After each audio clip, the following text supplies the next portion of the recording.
Step into a windswept frontier where dust chokes the air and justice hangs by a thread. In this thrilling Western audiobook, ride across a sun-scorched land of betrayal and redemption, where every shadow hides a secret and every shot echoes with stakes higher than gold. Audiobook delivers a historical adventure packed with raw courage and unrelenting danger, perfect for fans of frontier sagas and immersive storytelling. Chapter 1, Dust on the Wind. The sun was a merciless eye in a bleached sky, searing the cracked earth and the lone rider who traversed it. Dust, fine as powdered bone, rose with every weary step of the roan mare, coating the woman slumped in the saddle, clinging to her worn denim trousers, her sweat-dampened cotton shirt, the frayed edges of the bandana tied loosely around her neck. It gritted between her teeth, stung her eyes, and painted streaks across her face where tears had tracked earlier, though she had no more tears left to cry. Only exhaustion remained, a heavy shroud draped over a deeper, colder fear. Lily Blackwood. Though she barely recognized the name herself anymore, it belonged to a girl who died somewhere back down the trail, drowned in betrayal and injustice squinted against the glare. Ahead, the horizon shimmered, a wavering line where the immense empty sky met the equally immense empty land. Nothing moved but the heat haze and the occasional tumbleweed skittering past like a desiccated ghost. Behind her lay weeks of hard riding, scarce water, sleepless nights spent listening to the coyotes' mournful cries echo her own desolation and the ever-present dread of pursuit. Ahead lay uncertainty, perhaps just another circle of hell in this unforgiving landscape. Her horse, patient, stumbled, head low, flanks heaving. Lily murmured soothing words, her voice raspy from thirst and disuse, stroking the mare's dust-caked neck. Easy, girl. Just a little further. There has to be something. Patience had been her rock, her silent confidant, the only living creature she'd trusted since her world had shattered. The mare's quiet strength was a mirror to the resilience Lily desperately tried to cultivate within herself. A tiny ember, glowing stubbornly against the howling wind of despair. 22 years old, she felt 100. The face reflected in the murky water of the last creek she'd crossed wasn't the one she remembered, the one with bright, hopeful eyes, quick to smile, cheeks flushed with the bloom of youth. This face was thin, angular, etched with lines of hardship around eyes that held the haunted look of a cornered animal. Her dark hair, once worn in neat braids, was now a tangled mess escaping from under a battered felt hat, bleached by the sun and coarse with dust. Her hands, gripping the reins, were chapped and calloused, the nails broken. This was the face of a fugitive, the face of Lily Blackwood, accused bank robber, murderer. Some whispers had added, though that was a lie spun from the same poison thread as the rest. The memory surfaced, sharp and unwelcome as a shard of glass under the skin. The bank in Clayton Creek, the sudden chaos, shouts, the impossible crack of gunfire echoing in the small enclosed space, the glint of cold metal, the terrified faces of the townsfolk, and then the pointing finger, the venomous accusation hurled by Silas Croft, a man whose smile had always hidden teeth. It was her! Lily Blackwood, she shot the teller. She took the money. Croft, the esteemed town elder, the trusted friend of her late father. Croft, who had looked her straight in the eye as he condemned her, his own hands clean, his pockets presumably soon to be lined with the stolen gold. Why hadn't she stayed? Why hadn't she screamed her innocence, fought the accusation? The answer was a cold knot in her stomach, because she had seen the look in the eyes of the hastily formed posse. the sheriff's included. No room for doubt, no space for truth, only swift, brutal, frontier justice for a young woman with no family left to defend her, already marked by the faint shadow of her father's gambling debts and her own quiet independence, which some mistook for defiance. Flight had seemed the only option, a desperate gamble for survival, a chance, however slim, to find proof, to clear her name before a rope or a bullet ended her story prematurely. But the running had stretched from days into weeks. Her meager savings dwindled. The wanted posters, bearing a crude likeness that somehow still captured her essence, would be spreading like wildfire, carried by telegraph and stagecoach, turning every stranger's glance into a potential threat. Every distant rider became a bounty hunter, every lawman's star a harbinger of doom. Patience whickered softly, nudging Lily's arm. Water. The mare needed water, and soon. Lily scanned the landscape again, her gaze sweeping across the monotonous expanse of sagebrush and rock. Far to the west, jagged mountains clawed at the sky, their peaks hazy purple in the distance. Somewhere near their foothills, according to the faded, stolen map crumpled in her saddlebag, lay the town of Redemption, a name that dripped with irony, bitter on her tongue. Could there be redemption for her? Or just a brief pause before the inevitable? It was supposed to be a small, rough and tumble border town, clinging precariously to the edge of civilization. Perhaps a place where a wanted woman could disappear, blend into the transient population of miners, drifters, and those seeking to escape their own pasts. Or perhaps it was just another dead end, bristling with suspicion and danger. She shifted in the saddle, the worn leather creaking beneath her. Every muscle ached. Hunger gnawed at her belly, a familiar companion these last weeks, and her canteen was nearly empty, the water within warm and tasting faintly of metal. She allowed herself only a tiny sip, swishing it around her dry mouth before swallowing. Patience needed the rest more. The silence of the prairie pressed in, vast and unnerving. It wasn't truly silent, though. There was the constant sigh of the wind, whispering secrets through the dry grass, the buzz of unseen insects, the distant cry of a hawk circling overhead.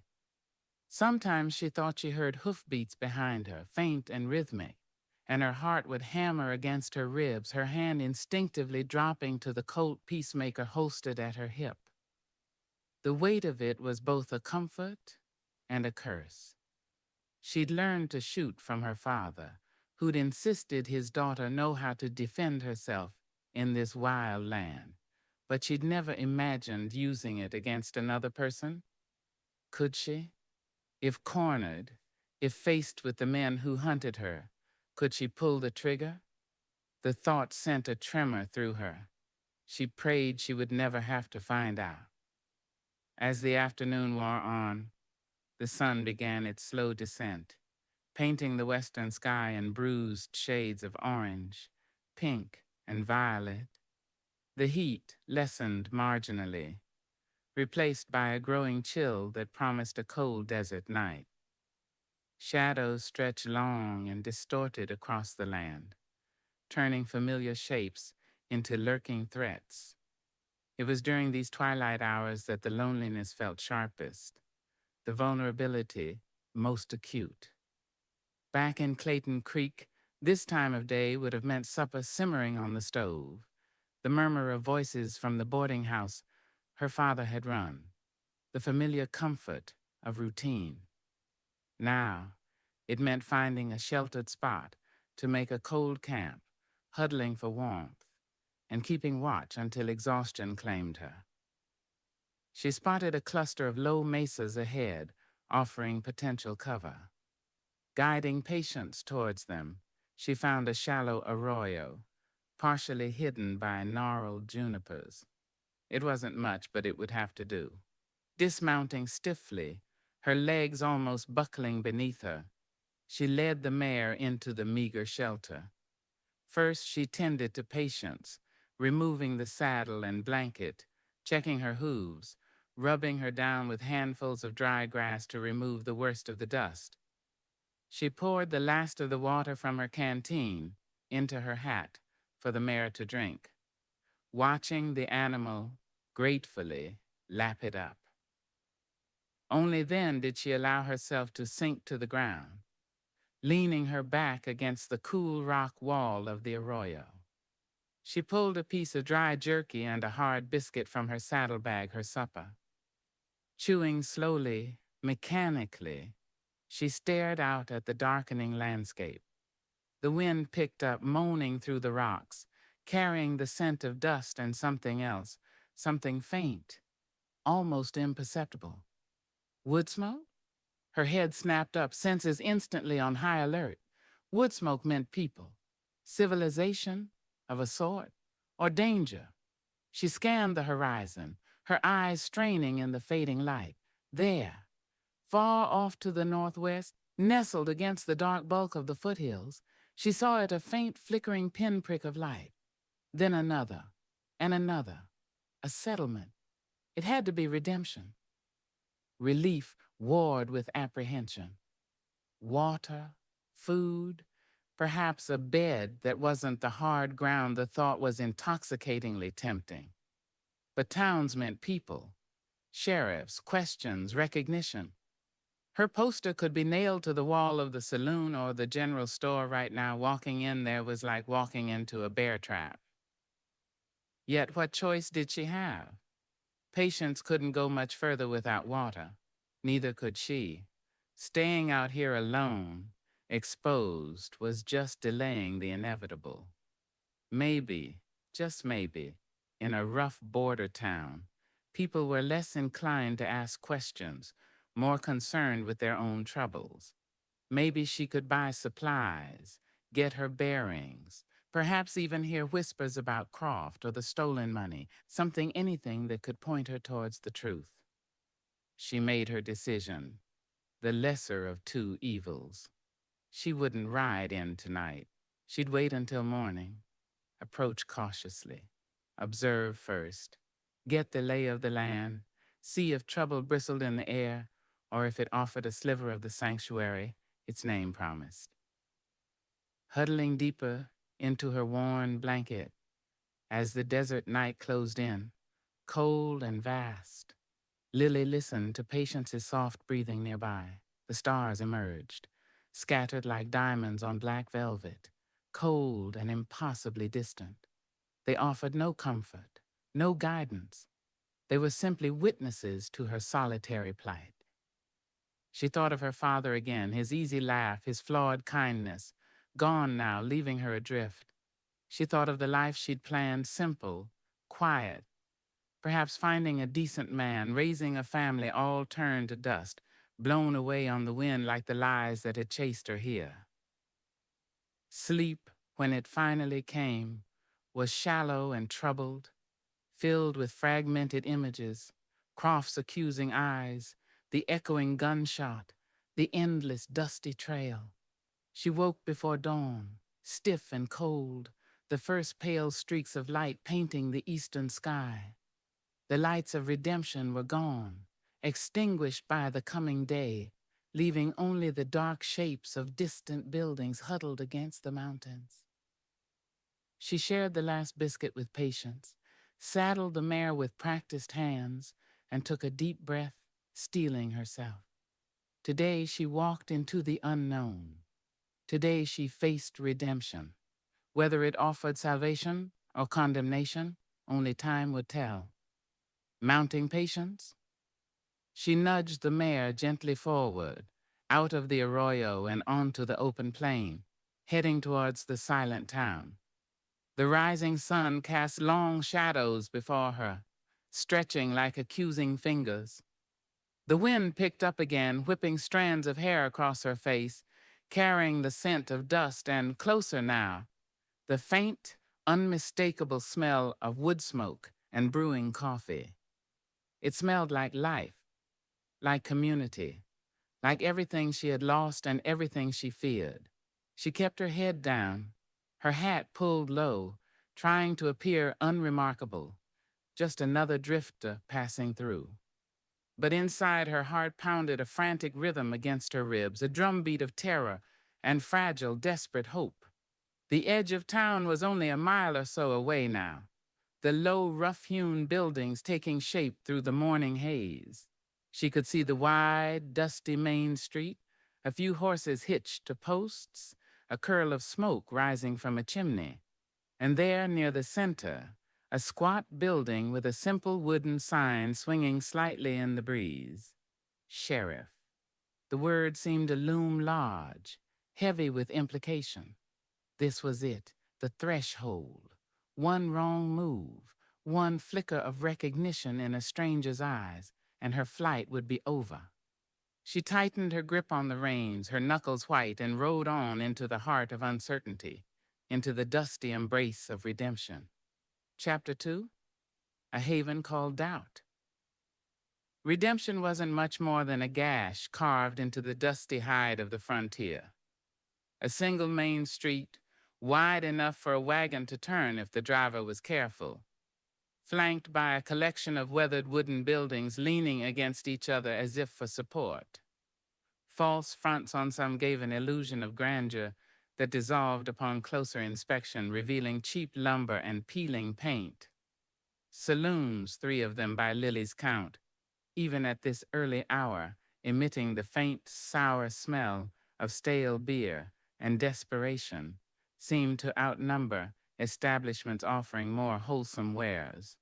There was a general store, its windows displaying dusty tins and bolts of calico, a livery stable promising hay, oats, and board, a blacksmith's forge, already ringing with the rhythmic clang of hammer on metal, and the stark, imposing presence of the sheriff's office and jail, strategically placed near the center, a solid block of authority amidst the surrounding transients.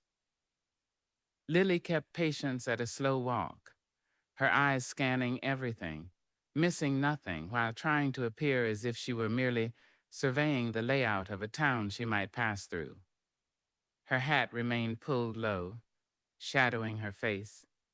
She noted the horses hitched outside the saloon's sturdy range ponies mostly, mud-spattered and weary-looking, suggesting their riders were miners, drovers, or perhaps men who preferred not to advertise their business. A few rough-looking men lounged on the boardwalk outside the largest saloon, the Dust Devil, their eyes tracking her progress with lazy, assessing curiosity. She felt their gazes like physical things, prickling the back of her neck, but forced herself to keep her own eyes forward, her posture relaxed, betraying none of the frantic alertness humming beneath her skin. Women were scarce. She saw one heavily cloaked despite the warming day hurry into the general store, head bowed, another with tired eyes and flour dusting her apron, swept the porch of what looked like a small eatery, squeezed between the assayer's office and a gunsmith. No welcoming smiles, no nods of greeting, just the wary, self-contained air of people accustomed to minding their own business, perhaps because others' business often involved trouble. It was exactly the kind of indifference Lily had hoped for, yet it also amplified her sense of isolation. Here, no one would help her if things went wrong. She was utterly, terrifyingly alone. Her first priority was patience. The mare had carried her faithfully, and her well-being was paramount. Lily guided her towards the livery stable at the far end of the street. The building was large but dilapidated, smelling strongly of hay, manure, and horse liniment. A lanky youth, no older than 16, with straw-colored hair sticking out from under a filthy cap, leaned against the door frame, whittling a piece of wood. He straightened up slowly as she approached, his eyes widening slightly at the sight of a lone woman rider. "Morning, ma'am," he mumbled, pocketing his knife and stick. "Need your horse seen to?" "Yes, please," Lily said, her voice deliberately low and even. "Just water, feed, and a good rub down, maybe board for a day or two." She hesitated over the duration, not wanting to commit, not knowing how long she could risk staying. The youth nodded, taking Patience's reins. "Sure thing. She looks like she's come a fair way." He ran a knowledgeable hand over the mare's dusty flank. "Good horse." "The best," Lily replied, a flicker of warmth in her voice. She felt a pang of reluctance, handing Patience over, like entrusting her only friend to a stranger. "See she's well cared for?" "Yes'm. Name's Billy."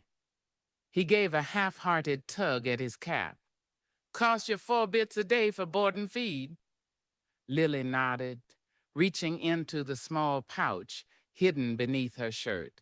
She counted out the coins, her supply dwindling alarmingly fast.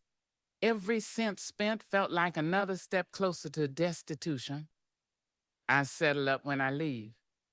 She needed to hold on to what little cash she had left. Billy shrugged. "Suit yourself. Stable boss ain't here right now, but I'll make sure she's set." He led Patience inside, the mare glancing back at Lily once before disappearing into the dim interior. Left standing alone in the dusty street, Lily felt exposed again. She adjusted the worn saddlebag slung over her shoulder, containing her few worldly possessions.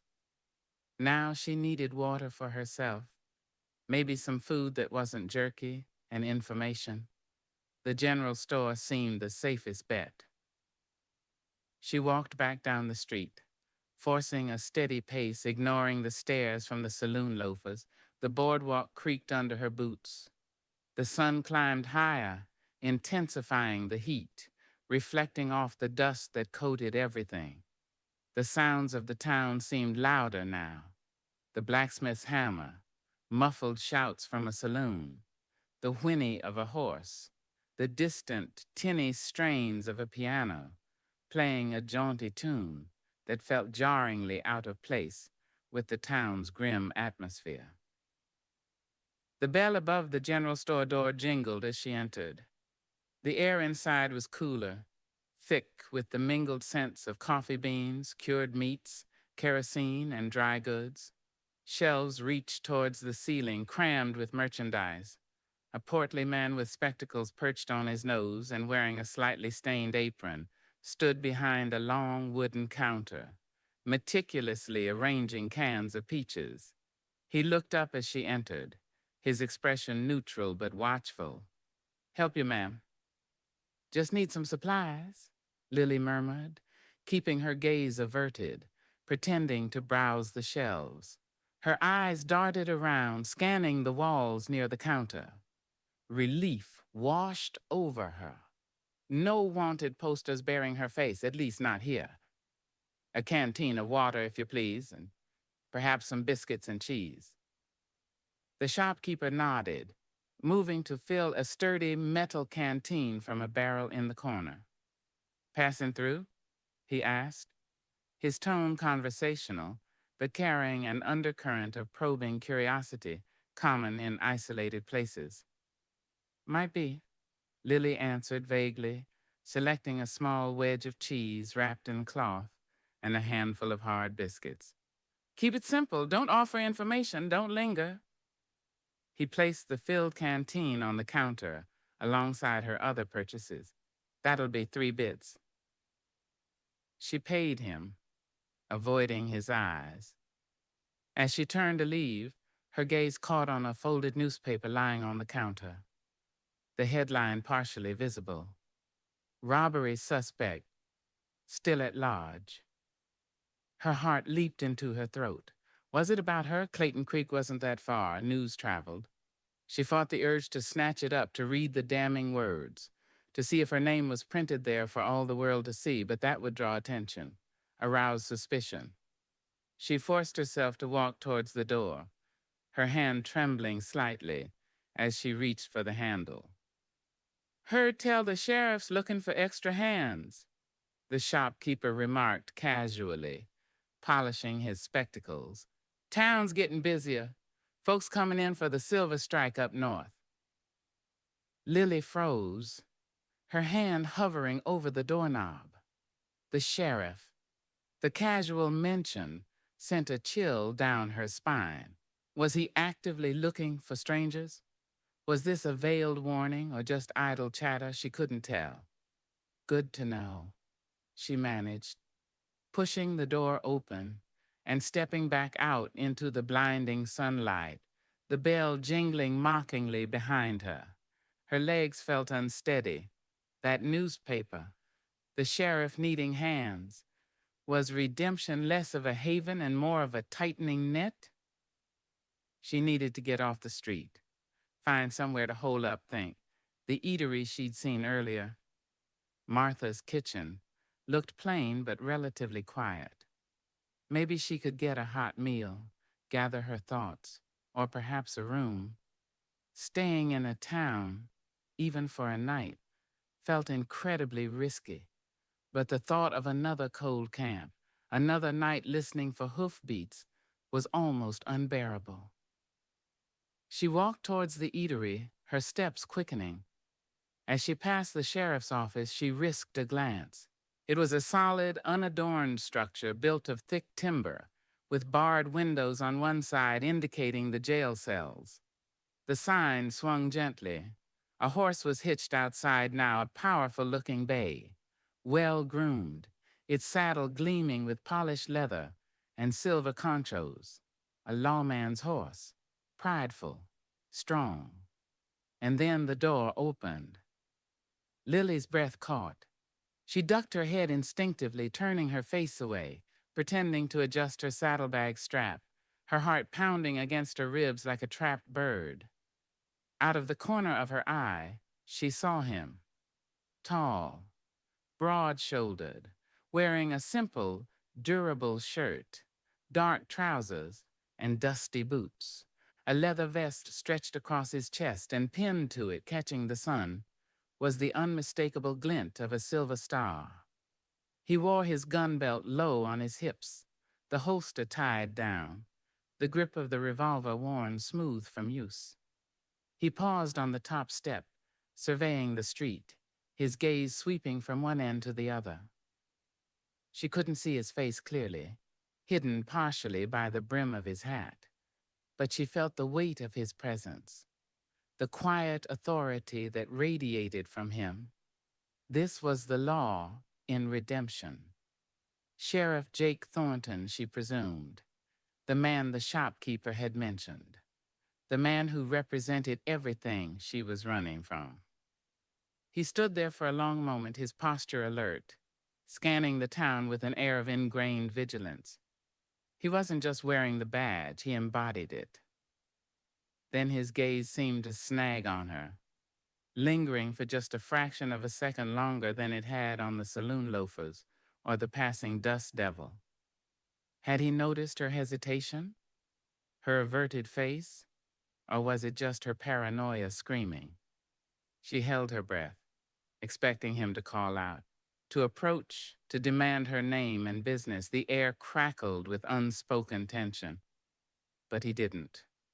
After that brief, unnerving pause, his gaze moved on. He adjusted his hat, stepped down onto the boardwalk and turned, walking towards the Dust Devil Saloon with a steady, deliberate stride. Lily let out the breath she hadn't realized she was holding, her knees weak with relief or perhaps just delayed fear. That was too close, far too close. She needed to disappear, become invisible. She practically stumbled into Martha's Kitchen.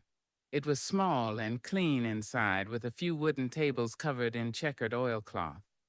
The woman she'd seen sweeping earlier, presumably Martha, stood behind a counter, wiping it down. She had kind eyes, but a weary set to her mouth. The smell of frying bacon and coffee hung heavy and comforting in the air. "Table, miss?" Martha asked, her voice tired but not unfriendly. "Yes, please, and do you have rooms?" Lily asked, trying to sound casual. Martha eyed her speculatively for a moment, taking in the dusty clothes, the saddlebag, the exhaustion Lily couldn't quite hide. Got one upstairs. Small, clean enough, 5 bits a night. It was steep, nearly depleting her remaining funds, but the thought of a locked door, a bed, a chance to wash off the trail dust was overwhelmingly tempting, a calculated risk. Staying visible in a room was dangerous, but maybe less dangerous than being caught sleeping rough outside of town. I'll take it. For tonight, Lily said, forcing a confidence she didn't feel. And some coffee, black, and whatever's hot. Bacon, eggs, biscuits, Martha replied, already turning towards the stove. Sit yourself down. Lily chose a small table in the far corner, one that offered a view of the street through the grimy window, but kept her partially obscured from anyone looking in. Martha soon brought a steaming mug of coffee. It was strong, bitter, and wonderfully hot. Lily wrapped her hands around the warmth, letting it seep into her chilled bones. As she sipped, she watched the street outside. Men drifted in and out of the saloons. A wagon laden with ore rumbled past, heading towards the assayer's office. Life in Redemption carried on, oblivious to the fugitive sitting in its midst.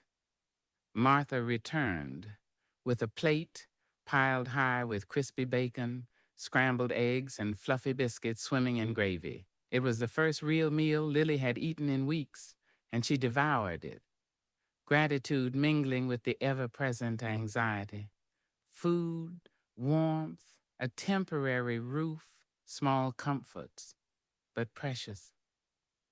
After she'd eaten, Martha led her upstairs to the room. It was tiny, tucked under the eaves, containing little more than a narrow cot, a rickety washstand with a pitcher and bowl, and a single small window overlooking the main street. The air was stuffy, smelling faintly of dust and old wood, but the door had a lock, a simple slide bolt, but a lock nonetheless. Keys in the door, pay up front, Martha said, holding out her hand. Lily counted out the coins, the lightness of her pouch now a palpable weight on her conscience. Thank you. Martha just grunted, gave her one last assessing look, and left, her footsteps receding down the narrow stairs. Alone? Lily slid the bolt home. The metallic click echoed loudly in the small space. She leaned her forehead against the rough wood of the door, closing her eyes. Safe? No, not safe. Not even close, but for the first time in weeks, she wasn't completely exposed. She had 4 walls around her, a lock on the door. It was a fragile illusion of security, a haven built entirely on doubt and borrowed time. She went to the washstand, pouring water from the pitcher into the bowl. It was cool and clean. She splashed it on her face, scrubbing away the layers of grime, feeling blessedly refreshed. Looking into the small, cracked mirror hanging above the stand, she saw the same haunted eyes staring back, but perhaps with a touch less desperation. Maybe. She sank onto the edge of the cot, the ropes creaking beneath her slight weight. Exhaustion pulled at her, urging her to sleep, to forget for a few hours. But her mind raced.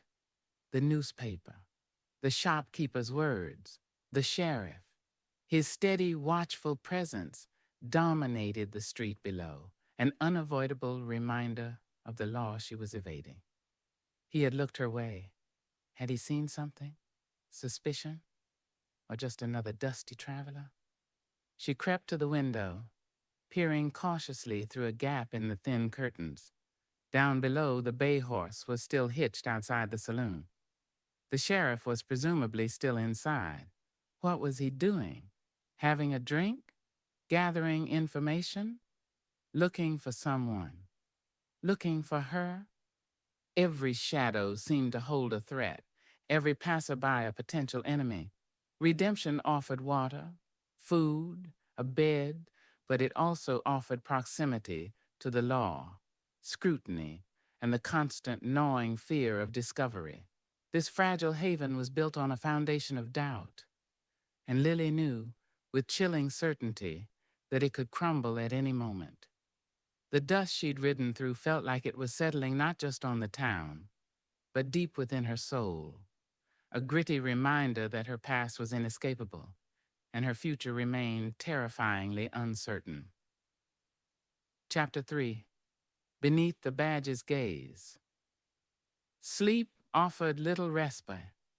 Lily drifted in and out of consciousness on the narrow cot, the unfamiliar sounds of the town filtering up through the floorboards, and the thin walls muffled laughter from a saloon down the street, the sharp bark of a dog, the distant, mournful cry of a train whistle that spoke of journeys and destinations, things that felt impossibly remote to her.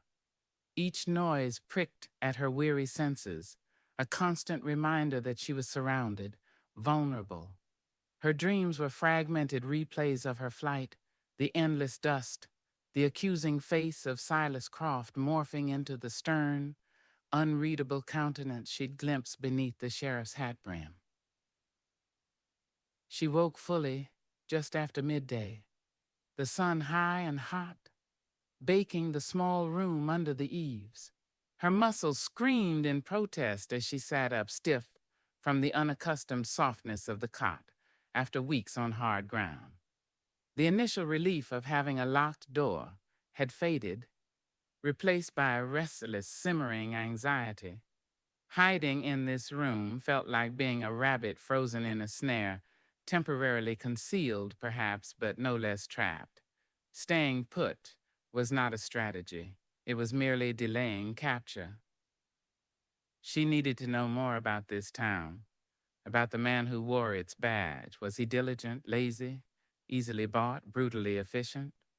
Was he the kind of lawman who looked closely at strangers, or one content to keep the peace only when it was overtly disturbed? Her survival might depend on understanding the nature of the threat he represented. After splashing more water on her face and tidying her appearance as best she could, rebraiding her tangled hair, tucking her worn shirt more neatly into her trousers, she took a deep breath and unbolted the door. The hallway outside was dim and silent. Descending the narrow stairs, she found Martha wiping down tables in the otherwise empty eatery. "Sleep all right?" Martha asked, her tone neutral, not quite friendly but not hostile either. "Well enough, thank you," Lily replied, forcing a small smile. "Is there anywhere in town a person might find work, just for a day or two? Odd jobs?" Asking felt risky, drawing attention to her lack of funds, but appearing willing to work might seem less suspicious than simply lingering. Martha paused, considering. "Not much steady work for travelers," she said, her gaze flickering over Lily's attire again. "Most folks stick to their own. Might ask Billy down at the livery. Sometimes needs help mucking out. Or Jed at the blacksmith, though he's a grumpy sort. Depends what kind of work you're looking for." She didn't mention the sheriff needing hands, which Lily took as a small mercy. Maybe the shopkeeper had just been making conversation. "Anything honest?" Lily said quietly. "Thank you, Martha." She paid for another cup of coffee, lingering over it at the corner table, gathering her courage. The street outside seemed busier now. More horses were hitched along the rail. More men moved purposefully along the boardwalks or disappeared into the saloons and stores. The energy of the town felt raw, restless, tinged with the avarice drawn by the rumor of silver. A place like this could swallow a person whole or spit them out chewed up. Stepping back out into the heat and dust felt like plunging into exposure. She kept her head slightly bowed, her eyes scanning peripheries. Her plan was simple. walk the length of the street, observe, seem aimless but alert. Maybe stop at the livery to check on patients, reinforcing her cover story of potentially staying a day or two. The blacksmith's forge was a cacophony of ringing steel and roaring fire. A burly man with soot-stained arms, presumably Jed, hammered glowing metal on an anvil, sparks flying. He didn't even glance up as she passed. Further down, the Dust Devil's saloon doors swung open, spilling out raucous laughter and the sharp scent of whiskey. Lily quickened her pace, avoiding the bleary eyes that turned her way. She saw him before she heard him. Sheriff Jake Thornton emerged from the assayer's office, talking quietly with a stooped, gray-bearded man clutching a small canvas pouch, likely a prospector hoping his findings were valuable. The sheriff stood tall and straight, listening intently, his posture radiating a calm, focused energy that seemed impervious to the town's surrounding chaos. Even from across the street, Lily could sense his concentration, the way he gave the prospector his full attention. He wasn't just a badge. He was invested in the town's affairs, minor though they might seem. He nodded finally, said something Lily couldn't hear, and clapped the prospector briefly on the shoulder before the man shuffled away, looking slightly more hopeful. Then the sheriff paused again, his gaze sweeping the street, just as he had done outside his office earlier. It was a habitual gesture, Lily realized, the ingrained vigilance of a man responsible for holding a fragile peace in a lawless place. His eyes moved methodically, taking in the wagons, the horses, the men lounging, the few women scurrying about their business. Lily's breath hitched. She was directly in his line of sight, standing near the entrance to the general store. She forced herself not to turn away abruptly, not to duck inside. That would be suspicious. Instead, she feigned interest in a display of shovels and picks leaning against the store wall, running a hand over a dusty handle as if considering a purchase. Out of the corner of her eye, she watched him. His gaze passed over her, lingered for a beat, the same unnerving pause as before, and then moved on. Had he registered her? Logged her presence as newcomer female alone? Or was she just part of the dusty scenery? She couldn't tell. His face, shaded by his hat, remained largely unreadable from this distance, but she saw the firm set of his jaw, the way he stood with his weight balanced, ready for anything. He wasn't a man easily fooled or intimidated. The thought sent a fresh wave of cold dread through her. This was not a man whose scrutiny she could afford to attract. He turned and walked back towards his office, his stride measured and purposeful. He didn't swagger, didn't project menace, but there was an undeniable aura of authority about him, a quiet competence that spoke louder than any boast. He disappeared inside, the door closing firmly behind him. Lily let out a slow, shaky breath. She hadn't realized she'd been holding her muscles so tense. She quickly moved away from the store display, continuing her walk towards the livery stable, her mind racing. He was observant, too observant, and he seemed solid, dependable even. The kind of man who took his duty seriously, the kind of man who wouldn't rest if he thought a fugitive, a bank robber, a supposed murderer was hiding in his town. Reaching the livery, she found Billy sweeping mounds of dirty straw into a pile. He looked up, wiping sweat from his brow with a grimy forearm. "Afternoon, ma'am.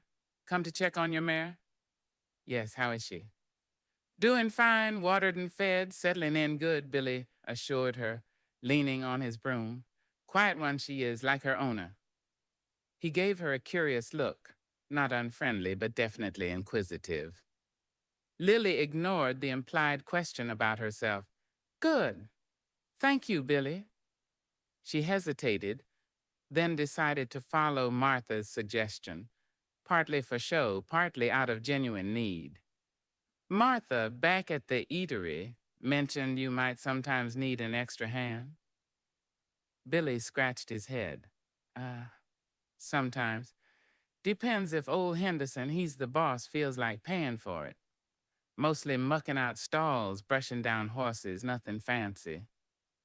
I'm not looking for fancy, Lily said. Just honest work for a day's pay.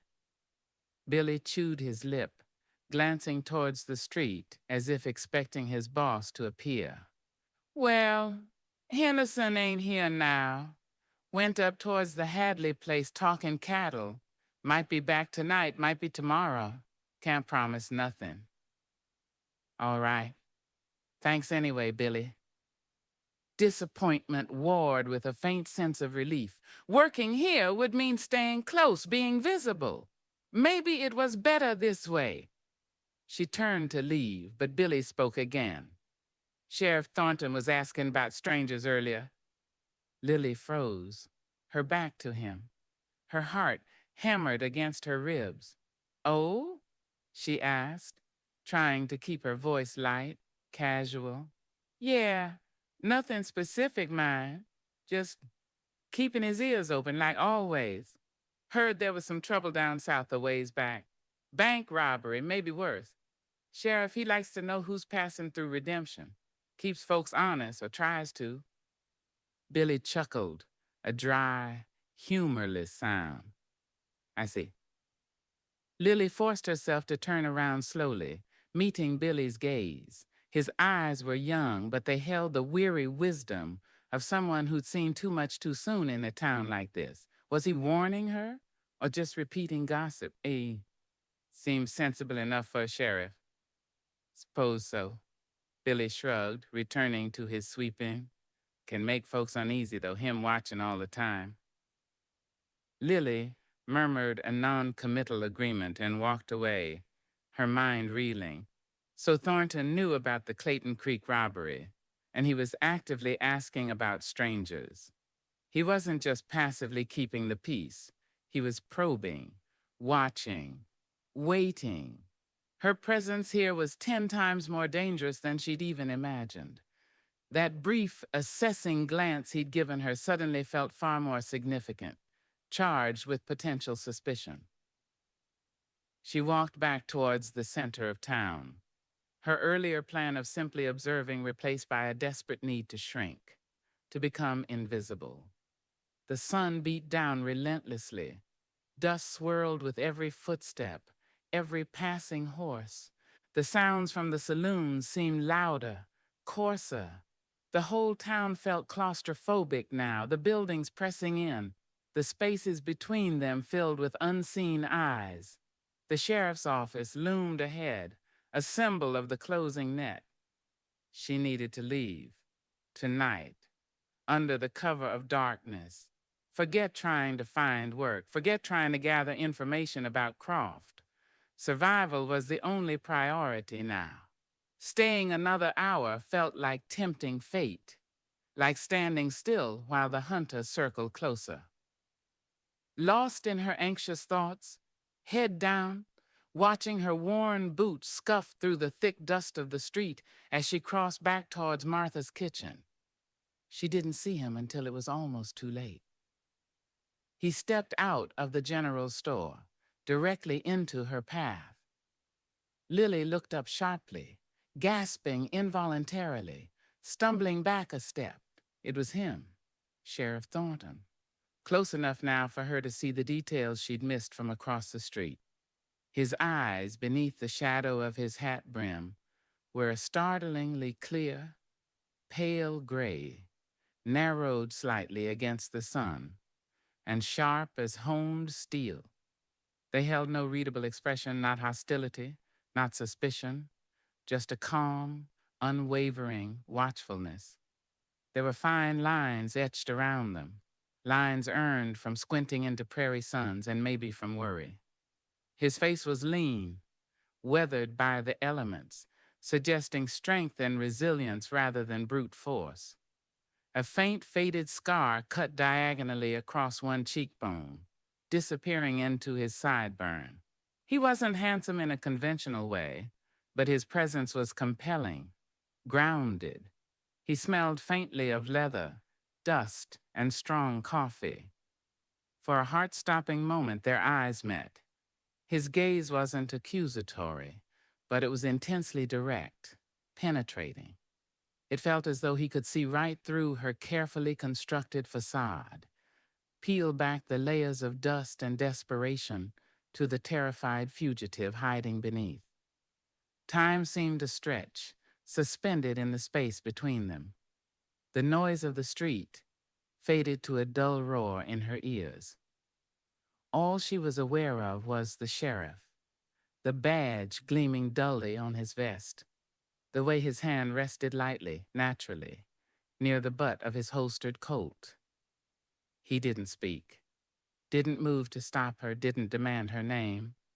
He simply looked at her, a long, assessing look that stripped away her anonymity more effectively than any accusation.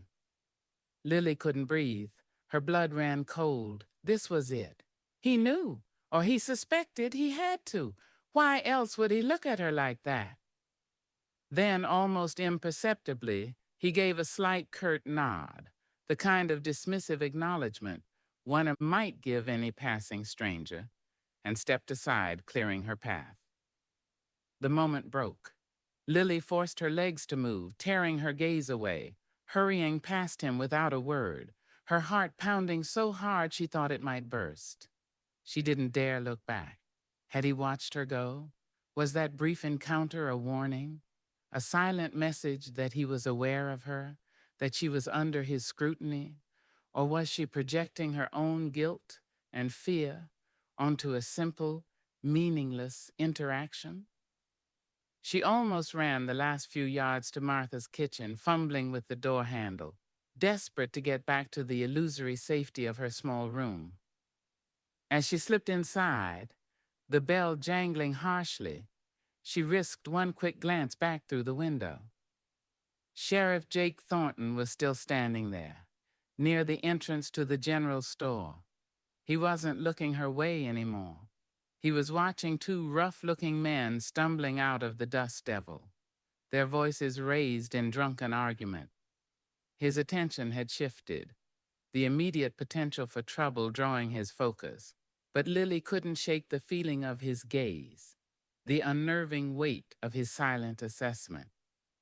Redemption was no haven. It was a crucible. And Sheriff Thornton, with his watchful gray eyes and unwavering sense of duty, was the fire. She had felt its heat, brief but intense. Staying longer meant risking the flames. She had to get out. Tonight. Before those quiet eyes looked her way again and saw not just a stranger, but the fugitive Lily Blackwood. Chapter 4. Whispers in the Saloon. Back in the stuffy confines of the rented room, Lily paced like a caged animal. The bolt on the door felt laughably inadequate, the thin walls porous to every sound and imagined threat. Her encounter with Sheriff Thornton on the street had shattered the fragile illusion of anonymity she'd clung to. His direct, assessing gaze hadn't been hostile.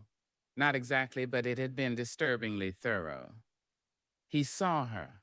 Whether he saw a fugitive or just another piece of flotsam washed up on Redemption's shore, she couldn't be sure. But the uncertainty itself was a torment. Her instinct screamed at her to run. Saddle patients slip out of town under the cloak of darkness and vanish back into the vast, indifferent wilderness. Put miles between herself and those piercing gray eyes. But run where? Towards what? She was low on money, dwindling supplies, and utterly directionless. Fleeing blindly again felt like leaping from the frying pan into the fire. What if she ran straight into another trap?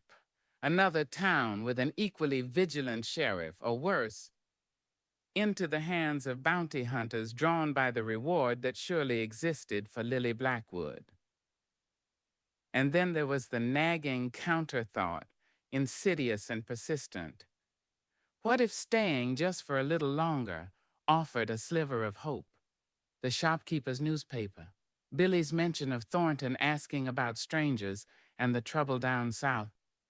Maybe information existed here.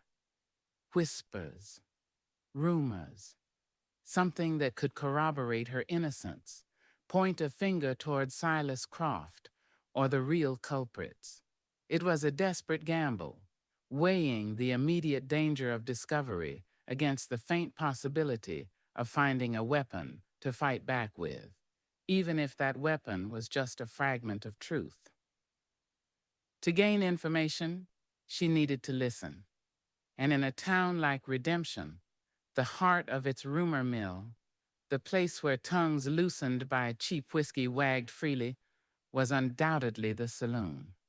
The Dust Devil, the very place she'd seen the sheriff enter earlier, the place whose boisterous noise and rough clientele she'd instinctively avoided. The thought of walking in there alone, a woman, unaccompanied, felt like stripping naked in public. It courted attention, invited trouble, flew in the face of every instinct for self-preservation she possessed. Yet, what was the alternative? Cowering in this room until her money ran out, or the sheriff decided to investigate the lone woman staying at Martha's. She needed to know what people were saying about the town, about the Silver Strike, about the law, about any recent happenings that might connect, however tenuously, to her own plight. Knowledge was power, however meager, and right now she was powerless. The decision settled heavily in her stomach, a cold knot of dread mixed with a reckless resolve. She would go. Not to drink, not to socialize, but to listen. To melt into the shadows, become part of the grimy backdrop, and glean whatever she could before making her escape. It was a fool's errand, perhaps, but it felt marginally better than simply waiting for the axe to fall. She checked her appearance in the cracked mirror again. The dusty trail clothes were unavoidable, but she tucked her braid more securely under her hat, hoping to minimize any suggestion of softness or femininity that might draw unwanted notice. She made sure the Colt Peacemaker was seated firmly in its holster, its weight a grim reassurance against her hip. Then, taking a deep, unsteady breath, she slid the bolt back and stepped out into the hallway, her boots echoing softly on the wooden stairs as she descended. Martha was nowhere to be seen in the eatery. Lily slipped out the front door, blinking against the late afternoon sun, which cast long, distorted shadows down the main street. The heat still radiated off the ground in waves. The noise from the Dust Devil seemed louder now, a raucous blend of male voices, clinking glasses, and the relentless, slightly out-of-tune pounding of a piano. Her heart hammered against her ribs as she approached, her palms sweating despite the dry heat. Pushing through the swinging bat-wing doors felt like crossing a threshold into another world, a dimmer, smellier, more dangerous one. The air hit her first, thick and stagnant, reeking of stale beer, cheap whiskey, sweat, cigar smoke, and something vaguely unpleasant she couldn't quite identify, perhaps desperation itself. The light was murky, filtering weakly through dust-caked windows and supplemented by a few flickering oil lamps hanging from the low ceiling, casting grotesque shadows on the rough-hewn walls. The noise was a physical assault. Loud talk, punctuated by bursts of rough laughter, the slap of cards on wooden tables, the clatter of glasses at the long, scarred bar that dominated one wall. The piano player in the corner hammered out a tune with more enthusiasm than skill, adding another layer to the din. Dozens of faces, mostly male, mostly hard-bitten and wary, turned towards the entrance as she stepped inside. Conversation faltered for a split second. Every eye seemed to fix on her, a lone woman entering their domain. She felt stripped bare, exposed, her carefully constructed anonymity dissolving under their collective gaze. Panic flared, urging her to turn and flee, but she couldn't. Showing fear now would be fatal. Chin up, shoulders squared despite the trembling in her knees, she forced herself to move further into the room, deliberately letting her gaze sweep over the occupants with a cool indifference she was far from feeling. She needed to project an image not necessarily tough, but certainly not easily intimidated. A woman who knew her way around places like this, even if it was a blatant lie. The moment passed. The momentary lull ended as quickly as it began. Conversations resumed. Cards were dealt. Drinks were poured. The patrons, miners still covered in grime, rough-looking drovers, shifty-eyed gamblers, and aimless drifters turned back to their own affairs, dismissing her as perhaps just another soiled dove looking for business, or maybe someone waiting for a man. Their assumptions, however degrading, offered a thin cloak of invisibility she desperately needed. Her eyes scanned the room, looking for a place to settle, somewhere inconspicuous. The bar itself was crowded, men leaning 3 deep in places. Most tables were occupied by boisterous groups. In the far corner, partially obscured by a supporting pillar and bathed in deeper shadow, was a small, unoccupied table littered with empty glasses and stained with rings from previous drinks. Perfect. She navigated the crowded floor, careful not to bump into anyone, ignoring the occasional lewd comment muttered under breath or the lingering stares that followed her progress. Reaching the corner table, she sank onto the rickety chair, keeping her back to the wall, giving her a view of most of lounging, wiping the table with a rag that looked only marginally cleaner than the surface itself. "What'll it be?" he asked, his voice raspy, his eyes scanning her with professional disinterest mixed with a hint of curiosity. "Beer," Lily said, her voice barely audible above the din. She needed something to hold, something to justify her presence. He grunted and shuffled away, returning moments later with a mug of frothy, amber liquid. She pushed a coin across the sticky table, another dent in her dwindling funds, and he scooped it up without a word, disappearing back into the throng. Lily wrapped her hand around the cool glass, pretending to take a sip. The beer tasted weak and slightly sour. She set it down, using it as a prop. Now all she had to do was listen. Snippets of conversation drifted towards her corner, mostly mundane frontier talk, the price of ore, the scarcity of water, complaints about claim jumpers up north near the supposed silver strike. Arguments over cards flared up periodically, voices rising in anger before simmering down again. The threat of violence a constant undercurrent beneath the surface noise. Men boasted of past exploits, real or imagined, their laughter loud and forced. The piano player transitioned into a mournful ballad that seemed to somehow deepen the room's inherent sadness despite its volume. Lily strained her ears, trying to filter out the meaningless chatter, listening for anything relevant.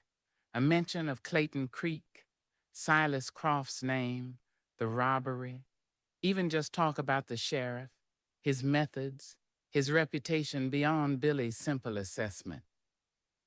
"Told Thornton himself I did, a grizzled prospector at a nearby table was saying loudly, slapping his hand down for emphasis. "Said, Sheriff, if those Hadley boys graze their cattle on my claim one more time." But you know Thornton, calm as a church deacon, just looked at me with them eyes of his and said he'd look into it. Means he'll talk sense into 'em if he can, crack heads if he can't. "Ah, he's fair," another man conceded, swirling the contents of his glass. "But he don't stand for nonsense. Saw him take down Big Ned O'Malley last month when Ned got drunk and started waving his iron around. Didn't even draw his own gun till Ned fired first, just talked him down mostly. But when Ned shot wild, Thornton moved like greased lightning. Ned was disarmed and in cuffs, for he knew what hit him." Lily absorbed this information, her unease growing. Fair, calm, but decisive and skilled with his weapon when necessary. Not a man to be trifled with, not a man likely to overlook inconsistencies or turn a blind eye. Her decision to flee seemed wiser by the minute, yet the compulsion to learn more held her rooted to the spot. Her attention was drawn to two men who had taken a table not far from hers, closer to the shadowed back wall. They spoke in lower tones than the rest of the room, leaning in towards each other, their faces obscured by the brims of their dusty hats. They didn't look like miners or drovers.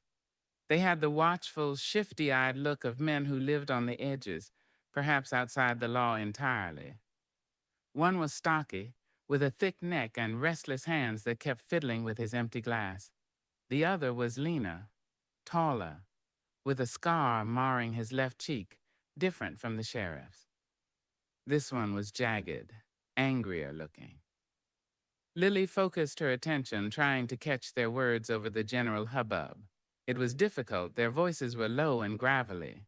"Told you it was risky," the stocky one muttered, glancing nervously towards the bar. "Too many people saw." "Shut up, Finn," the leaner one hissed, his eyes darting around the room before settling back on his companion. "No one saw nothing specific, just chaos. Croft handled his end, made sure the finger pointed right where he wanted it."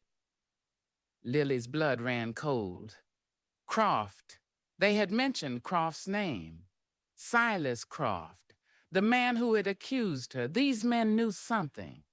Were they involved? Her breath caught in her throat. She leaned forward slightly, straining to hear more, forgetting her pretense of indifference. "Still don't like it, Marcus," Finn grumbled. "Hiding out here. What if someone recognizes us? What if that girl talked before she bolted?" Marcus made a dismissive gesture.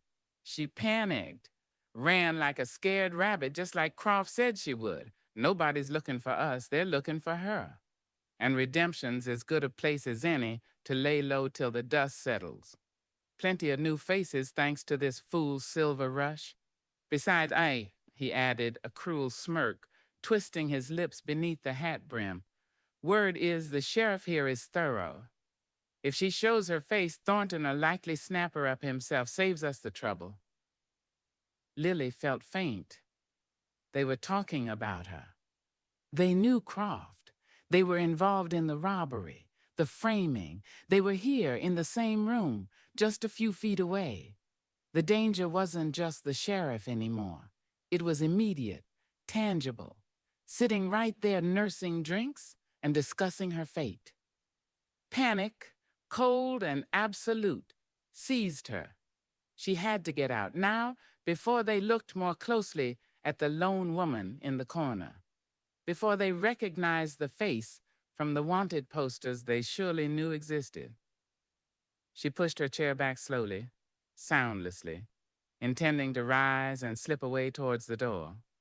But just as she began to move, Finn, the stocky one, happened to glance her way again. His eyes, small and piggy, narrowed. He nudged Marcus, murmuring something Lily couldn't catch. Marcus turned his head slowly, deliberately, his gaze sharp and assessing under the brim of his hat, fixed on Lily. There was no recognition in his eyes, not yet.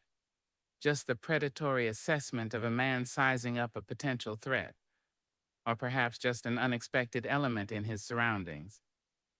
He looked her up and down, taking in her dusty clothes, her tense posture, the barely touched beer on the table. Lily froze, caught in his stare like a rabbit in a lantern beam. Her hand instinctively moved towards the Colt at her hip. Time slowed. The saloon noise seemed to recede again, leaving only the thumping of her own heart and the intense, dangerous scrutiny of the man called Marcus. He didn't smile. He didn't speak. He just watched her, his expression hardening, a flicker of suspicion dawning in his eyes. He knew she'd been listening. This was worse than facing the sheriff. This was facing the men who had likely ruined her life. Men who wouldn't hesitate to silence her permanently if they realized who she was. The fragile haven of the saloon corner had become a death trap. Chapter 5. Gunsmoke and Gratitude. The air in the corner of the Dust Devil saloon crackled, thick with unspoken menace. Marcus's eyes, hard and sharp as flint chips beneath his hat brim, remained locked on Lily. The initial flicker of suspicion had solidified into something colder, more dangerous. He hadn't recognized her face, not yet perhaps, obscured as it was by shadow and her low-brimmed hat, but he'd recognized her attention. He knew she'd been listening, eavesdropping on words not meant for her ears, words about Croft, about a girl who bolted, words that could hang men. Finn shifted nervously beside Marcus, his thick hand hovering near the bulge under his jacket. He kept glancing from Lily to Marcus, awaiting a signal, his fear making him unpredictable, perhaps even more dangerous than his leaner companion. The background noise of the saloon, the raucous laughter, the incessant piano, the clink of glasses seemed to amplify the sudden, terrifying silence in their small corner. Lily could feel the sweat trickling down her spine, cold despite the stuffy heat. Her own hand hovered near the worn grip of her Colt. The metal cooled against her fingertips. Drawing it felt like suicide, outnumbered and exposed in this rough place. Not drawing it felt like surrender. Marcus leaned forward slightly, his voice dropping to a low, menacing growl that barely carried over the din, meant only for her. "You finding the conversation interesting, Missy?" Lily swallowed hard, her throat dry as dust. Bluff. She had to bluff. "Just enjoying the quiet corner," she managed, forcing her voice to remain steady, though her insides were churning with terror. "Town seems lively." She tried to inject a note of casual indifference, gesturing vaguely towards the main room with her free hand, the one not hovering near her gun. Marcus's lip curled in a sneer. He wasn't buying it. Lively enough, but maybe not healthy for folks who stick their noses where they ain't belong. He exchanged a look with Finn, a silent communication passing between them. Finn's hand tightened on his concealed weapon. Lily knew she had seconds, maybe less. They weren't going to let her walk away. They couldn't afford to. Whether they fully recognized her yet or not, she'd heard too much. She was a loose end. Her eyes darted towards the main saloon doors, calculating the distance, the obstacles. Too far, too many people between her and escape. The back door? Was there one? She hadn't seen it. Trap. The word echoed the panicked beat of her heart. Just as Marcus started to rise, his chair scraping loudly against the gritty floorboards, Finn made his move. Impulsive, fueled by fear, he lunged across the small space separating their tables, reaching for her, his face contorted in a grimace. "She heard us, Marcus. Grab her!" Instinct took over. Lily reacted without conscious thought. Years of her father's lessons on self-preservation kicking in. She kicked her chair backwards, sending it clattering to the floor, creating a momentary barrier and buying herself a precious second. As Finn stumbled into the space where she'd been, his hand grasping empty air, Lily drew the Colt Peacemaker. The smooth, familiar weight filled her hand. the click of the hammer being thumbed back unnaturally loud in the sudden pocket of focused tension. "Stay back!" Her voice was sharper now, laced with desperation, cutting through the saloon noise immediately around them. The sight of the gun stopped Finn cold. Marcus froze halfway out of his chair. Nearby patrons, sensing the sudden shift in atmosphere, the unmistakable prelude to violence, began to back away, chairs scraping, voices falling silent. The piano player faltered mid-tune, the discordant notes hanging in the air. The bubble of localized silence expanded outward. "Now hold on there, Missy," Marcus said, raising his hand slowly, placatingly, though his eyes remained hard and watchful. "No need for that. Just a misunderstanding." Lily didn't waver. The heavy barrel of the Colt aimed squarely at Finn's chest. Her hand trembled slightly, but her resolve hardened. She'd run long enough. "No misunderstanding," she said, her voice tight. "Leave me be." But Marcus was already calculating, his gaze flickering past her towards the front doors, then back. He knew drawing the law's attention wasn't ideal, but letting her go was worse. He subtly shifted his weight, preparing to move. Suddenly, the bat-wing doors at the front of the saloon burst open, admitting a shaft of harsh afternoon sunlight and the tall, unmistakable figure of Sheriff Jake Thornton. He must have heard the commotion, the sudden cessation of noise, or perhaps it was just his ingrained habit of checking on the town's trouble spots. He paused just inside the doorway, his gray eyes sweeping the room, instantly assessing the situation. The scattered patrons, the overturned chair, the two men facing off against a lone woman holding a gun. His presence changed everything. The tension ratcheted up, becoming brittle, explosive. "What's going on here?" Thornton's voice was calm, level, but carried an undeniable authority that cut through the remaining murmurs. All eyes swung towards him. Marcus saw his chance evaporating. He couldn't risk a confrontation with the sheriff, especially not with Lily potentially spilling what she'd heard. He made a split-second decision. "Nothing, Sheriff," he called out, forcing a casual tone. "Just a little disagreement, and this lady's jumpy, that's all." He gave Lily a look that promised retribution later. He subtly signaled Finn with his eyes. "Retreat.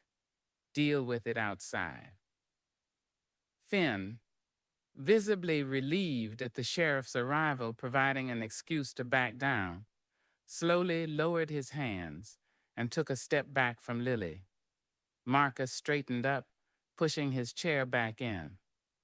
"We was just leaving," he said to Thornton, turning casually towards the door, acting as if the incident was closed.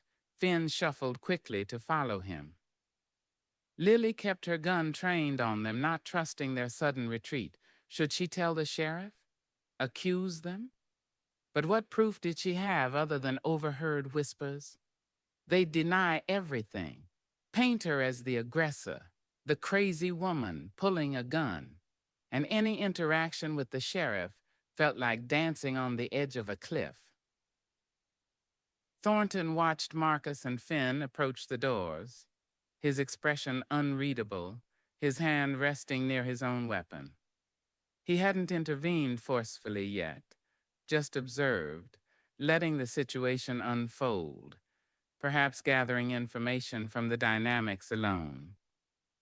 As Marcus and Finn reached the batwing doors, ready to push through and disappear into the street, Marcus cast one last venomous look back at Lily. It was a promise. This wasn't over. Then they were gone. The saloon patrons slowly began to relax, murmuring amongst themselves, glancing between Lily and the sheriff. The piano player hesitantly struck a few chords. Lily slowly, carefully, lowered the Colt, her arm aching from the tension, but she didn't holster it immediately. Her heart was still pounding. Sheriff Thornton began to walk towards her, his stride measured, his gaze never leaving her face. Now came the interrogation, the questions she dreaded. Who was she? Why was she carrying a gun? What was the fight about? But before he could reach her, before he could utter a single word, chaos erupted outside. A sudden volley of gunfire exploded in the street. Sharp cracks, louder than the saloon noise, closer than thunder. Shouts of panic followed. Glass shattered somewhere nearby. People inside the Dust Devil dove for cover, overturning tables, yelling in alarm. Someone screamed. Thornton reacted instantly. His calm demeanor vanished, replaced by focused intensity. He spun around, drawing his own Colt with blurring speed, and moved towards the front door, shouting, "Stay down, everyone! Keep clear of the windows!" Lily, still standing near the corner, watched him go, her own danger momentarily forgotten, replaced by the immediate, visceral threat erupting just outside. Through the swinging doors, she caught glimpses of movement, dust kicked up by running feet, the flash of muzzle fire from the alleyway across the street. An ambush. It wasn't random gunfire, it was targeted. And Thornton, framed in the doorway, was the most obvious target. He took cover just outside the door frame, returning fire towards the unseen assailants, hidden in the alley's shadows. Bullets splintered the wood around him, whining past his head. He was pinned down, exposed. Lily saw it happen as if in slow motion. One attacker, bolder than the rest, darted out from behind a water trough further down the street, taking aim directly at Thornton's exposed side while the sheriff was focused on the alley. Thornton wouldn't see him in time. He was going to be shot in the back. In that split second, Lily didn't think about Clayton Creek, about Silas Croft, about her own fugitive status or the badge Thornton wore. She saw the man whose penetrating gaze had unnerved her, but who hadn't arrested her. The man who radiated a sense of solid duty in this chaotic town, about to be killed. Her father's voice echoed in her mind. "Sometimes, Lily girl, you don't choose the fight. The fight chooses you. What matters is how you stand." Her Colt was still in her hand. She raised it again, her stance widening instinctively, finding stability amidst the panic, two hands gripping the weapon just as her father had taught her.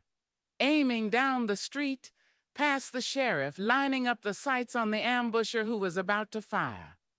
Time compressed, she squeezed the trigger. The Colt bucked in her hand, the roar of the shot deafening inside the saloon. Smoke billowed from the barrel. Outside, the man aiming at Thornton cried out, spinning around, clutching his shoulder, his rifle clattering onto the dusty street. He stumbled back towards cover, out of the fight. Thornton, startled by the shot from behind him, whirled around, his gun instinctively coming up before he realized the shot hadn't been aimed at him. He saw Lily standing just inside the saloon, smoke curling from the barrel of her Colt, her face pale but determined. His eyes widened, slightly in surprise, understanding dawning instantly. She just saved him. The brief distraction, however, gave the attackers in the alley another chance. More shots rang out, forcing Thornton back behind the door frame. The fight wasn't over, but Lily's shot had disrupted the ambush, wounded one attacker, and potentially saved the sheriff's life. Gunfire continued sporadically outside for another minute, then faded as the remaining attackers apparently decided to retreat, melting back into the warren of alleys and buildings. An eerie silence fell over the street, broken only by the whimpering of someone wounded inside the saloon and the distant, nervous whinny of a horse. The immediate danger seemed to have passed. Patrons slowly began to emerge from under tables, peering cautiously towards the door. The smell of gun smoke hung heavy in the air, sharp and acrid, mingling with the stale beer and sweat. Sheriff Thornton cautiously peered out, scanning the street and the alleyway opposite. Seeing no further movement, he holstered his Colt, though his hand remained close to it. He turned back towards the saloon interior, his gaze immediately finding Lily. She stood frozen, the heavy gun still clutched in her hand, the reality of what she'd just done crashing down on her. She'd fired her weapon. She'd shot a man. She'd intervened in a violent conflict, drawing attention to herself in the most dramatic way possible. And she'd saved the sheriff, the very symbol of the law she was fleeing. The irony was dizzying. Thornton walked towards her, his expression complex, no longer just watchful, but filled with a mixture of surprise, assessment, and something else. Grudging respect? Gratitude? It was impossible to read clearly. He stopped a few feet away from her, his gray eyes locking onto hers. The noise in the saloon gradually subsided as everyone watched them, waiting. He didn't demand her name. He didn't ask about the earlier confrontation with Marcus and Finn. His first words were quiet, cutting through the lingering tension. "You handle that Colt like you mean it?" It wasn't quite a question, more a statement of fact, tinged with surprise. He nodded towards the street. "That fella had me lined up, reckon I owe you." Lily could only stare back at him, speechless. The gun in her hand suddenly felt immensely heavy. Owed her. The sheriff owed her. Gratitude. That was the look in his eyes, mingled with the ingrained caution. Gunsmoke and gratitude. Her desperate gamble in the saloon had led not to immediate capture, but to this strange, dangerous, unforeseen consequence. She had saved the lawman, forging a fragile, perilous connection built on spilled blood and echoing gunfire. What that meant for her future, standing beneath the badge's complicated gaze, she hadn't the faintest idea. Chapter 6. A Crack in the Law. The silence that followed Sheriff Thornton's quiet declaration, "Reckon I owe you," felt heavier than the preceding chaos. It hung in the gun-smoke-laden air of the Dust Devil Saloon, thick with unspoken questions and the weight of consequence. Lily stared back at him, the Colt Peacemaker still clutched in her hand, its metal warm, its presence both a shield and an indictment. Gratitude was plain in his pale gray eyes, a raw, undisguised acknowledgement of the debt incurred. But beneath it, the lawman's inherent caution remained, a flicker of assessment, a necessary suspicion that couldn't be entirely extinguished, even by a life saved. "Just reacted," Lily managed, her voice husky. She finally lowered the Colt fully, easing the hammer down with practiced care before sliding it back into the holster at her hip. The movement felt deliberate, signaling an end to her immediate aggression, though the tension coiling inside her remained taut as a bowstring. Letting go of the weapon felt like shedding her only defense, leaving her vulnerable again beneath his steady gaze. Thornton gave a curt nod, accepting her explanation for the moment, though his eyes lingered on the smooth motion of her holstering the weapon. He turned his attention to the saloon at large, his voice regaining its official sharpness. "All right? Everyone all right in here? Anyone hit?" Murmurs rose from the shaken patrons. A man near the bar groaned, clutching his arm where splintered wood had struck him. Another was dabbing at a cut on his forehead from diving under a table. The barkeep, emerging wide-eyed from behind the bar where he'd taken cover, reported some broken glasses but no serious injuries inside. "Check outside," Thornton commanded, gesturing towards the swinging doors with his chin. A few of the braver townsmen, regaining their composure, edged towards the entrance, peering cautiously into the dusty street, now unnaturally quiet after the eruption of violence. "Sheriff, there's a man down out here," someone called back. "Looks like he's hit bad in the shoulder." Thornton moved swiftly towards the door, pausing only to glance back at Lily.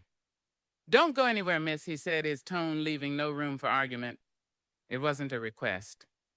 He pushed through the doors, stepping out into the harsh sunlight, immediately taking command of the scene. Lily watched him go, her legs feeling unsteady. "Don't go anywhere." The words echoed in her mind, a clear indication that her involvement was far from over. She was now entangled in the town's violence, bound to the sheriff by an act of instinct that had irrevocably altered her precarious situation. She sank onto the nearest upright chair, ignoring the stares of the other patrons, trying to gather her scattered thoughts. Marcus and Finn. They had instigated the confrontation, then the ambush on the sheriff moments later. Coincidence? Or were they connected? Had those two men set up the attack?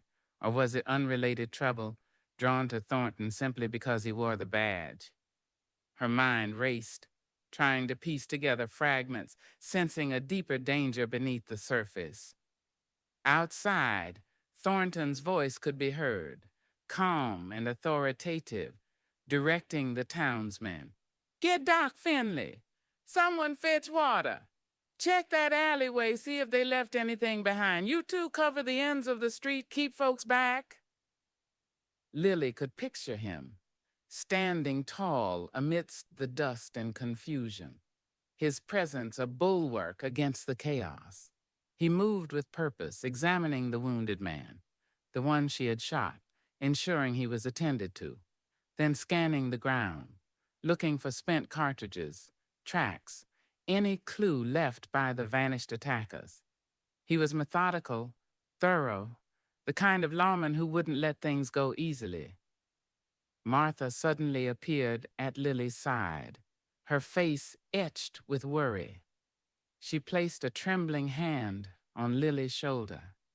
"Child, are you all right? I heard the shots." Her eyes flickered towards the colt at Lily's hip, then back to her face, a mixture of fear and awe in her expression. "I'm all right, Martha," Lily reassured her, though her voice shook slightly. The concern in the older woman's eyes was a small, unexpected comfort in the swirling vortex of fear. You shot that man to save the sheriff?" Martha whispered, leaning closer. The story was already spreading through the saloon like wildfire. Lily nodded mutely. Martha squeezed her shoulder. "Lord have mercy. You've got courage, girl, more than most men in this town." She glanced towards the door, where Thornton stood silhouetted against the light. "But courage like that, it draws attention. Be careful." It was a quiet warning, born of experience in a town where trouble clung like dust. Thornton eventually came back inside, leaving others to manage the immediate aftermath on the street. He walked directly towards Lily, his face grim. The initial shock had worn off, replaced by the focused intensity of an investigation underway. He pulled up a chair opposite her, scraping it across the floor, the sound grating in the relative quiet. He sat down, leaning forward slightly, his elbows resting on his knees, his gaze direct and unwavering. The gratitude was still there, simmering beneath the surface, but duty had reasserted itself. "All right, miss," he began, his voice low but firm. "Let's start over. First off, your name." Lily hesitated. Giving her real name felt like signing her own death warrant. But lying now after saving his life felt complicated, potentially disastrous if discovered. She needed a name, something simple, forgettable. "It's Liz," she lied, hating the feel of the false name on her tongue. "Liz Carter." She chose her mother's maiden name, hoping it sounded plausible. Thornton tilted his head slightly, his eyes searching hers. Did he believe her? She couldn't tell. Liz Carter, he repeated slowly, testing the sound of it. And what brings you to redemption, Miss Carter? Just passing through, she said, falling back on her earlier vagueness. Looking for work, maybe. Needed supplies. Seems you found trouble instead, he observed dryly. Those two men you had the run-in with just before the shooting started. You know them? Here it was, the crucial question. Admitting she'd overheard their conversation about Croft would reveal her connection to Clayton Creek, expose her completely. Denying it felt flimsy given her reaction. Never saw them before in my life, she said, meeting his gaze as steadily as she could. They were drunk, looking for trouble. Said I was eavesdropping. I wasn't. Another lie, piled upon the first. When one of them came at me, I defended myself. With that, he nodded towards her holstered coat. You seem comfortable with it. My father taught me, she answered truthfully this time, the memory bringing a pang of grief. He said a woman alone needed to know how to handle herself out here. Thornton considered her words, his expression thoughtful. He wasn't interrogating her like a common criminal, not yet. There was a carefulness to his questions, a slight softening around the edges that wouldn't have been there an hour ago. The debt he owed her was creating a subtle crack in the rigid wall of his professional duty. He was gathering facts, but perhaps also trying to reconcile the brave woman who'd saved his life with the wary, armed stranger who appeared out of nowhere and seemed reluctant to share her past. And the shooting outside? He pressed gently. You saw the fella aiming for me? Yes, Lily confirmed. He stepped out from behind the trough, had a rifle leveled right at your back. Didn't seem like there was time to shout a warning. No, Thornton agreed grimly. There wasn't. Your shot was clean, hit him in the shoulder, knocked him out of the fight, saved my hide. He paused, rubbing his jaw thoughtfully, his gaze distant for a moment as he replayed the ambush in his mind. They came out of nowhere, 3, maybe 4 of them, from the alley and down the street, coordinated. Do you know who they were? Why they'd attack you? Lily asked, genuinely curious now, her own fear momentarily overshadowed by the puzzle of the ambush. Thornton shook his head, his eyes narrowing again. Not yet, but I aim to find out. Could be connected to the trouble up north, claim jumpers getting bolder. Could be old enemies catching up, or... He hesitated, glancing towards the corner where Marcus and Finn had been sitting.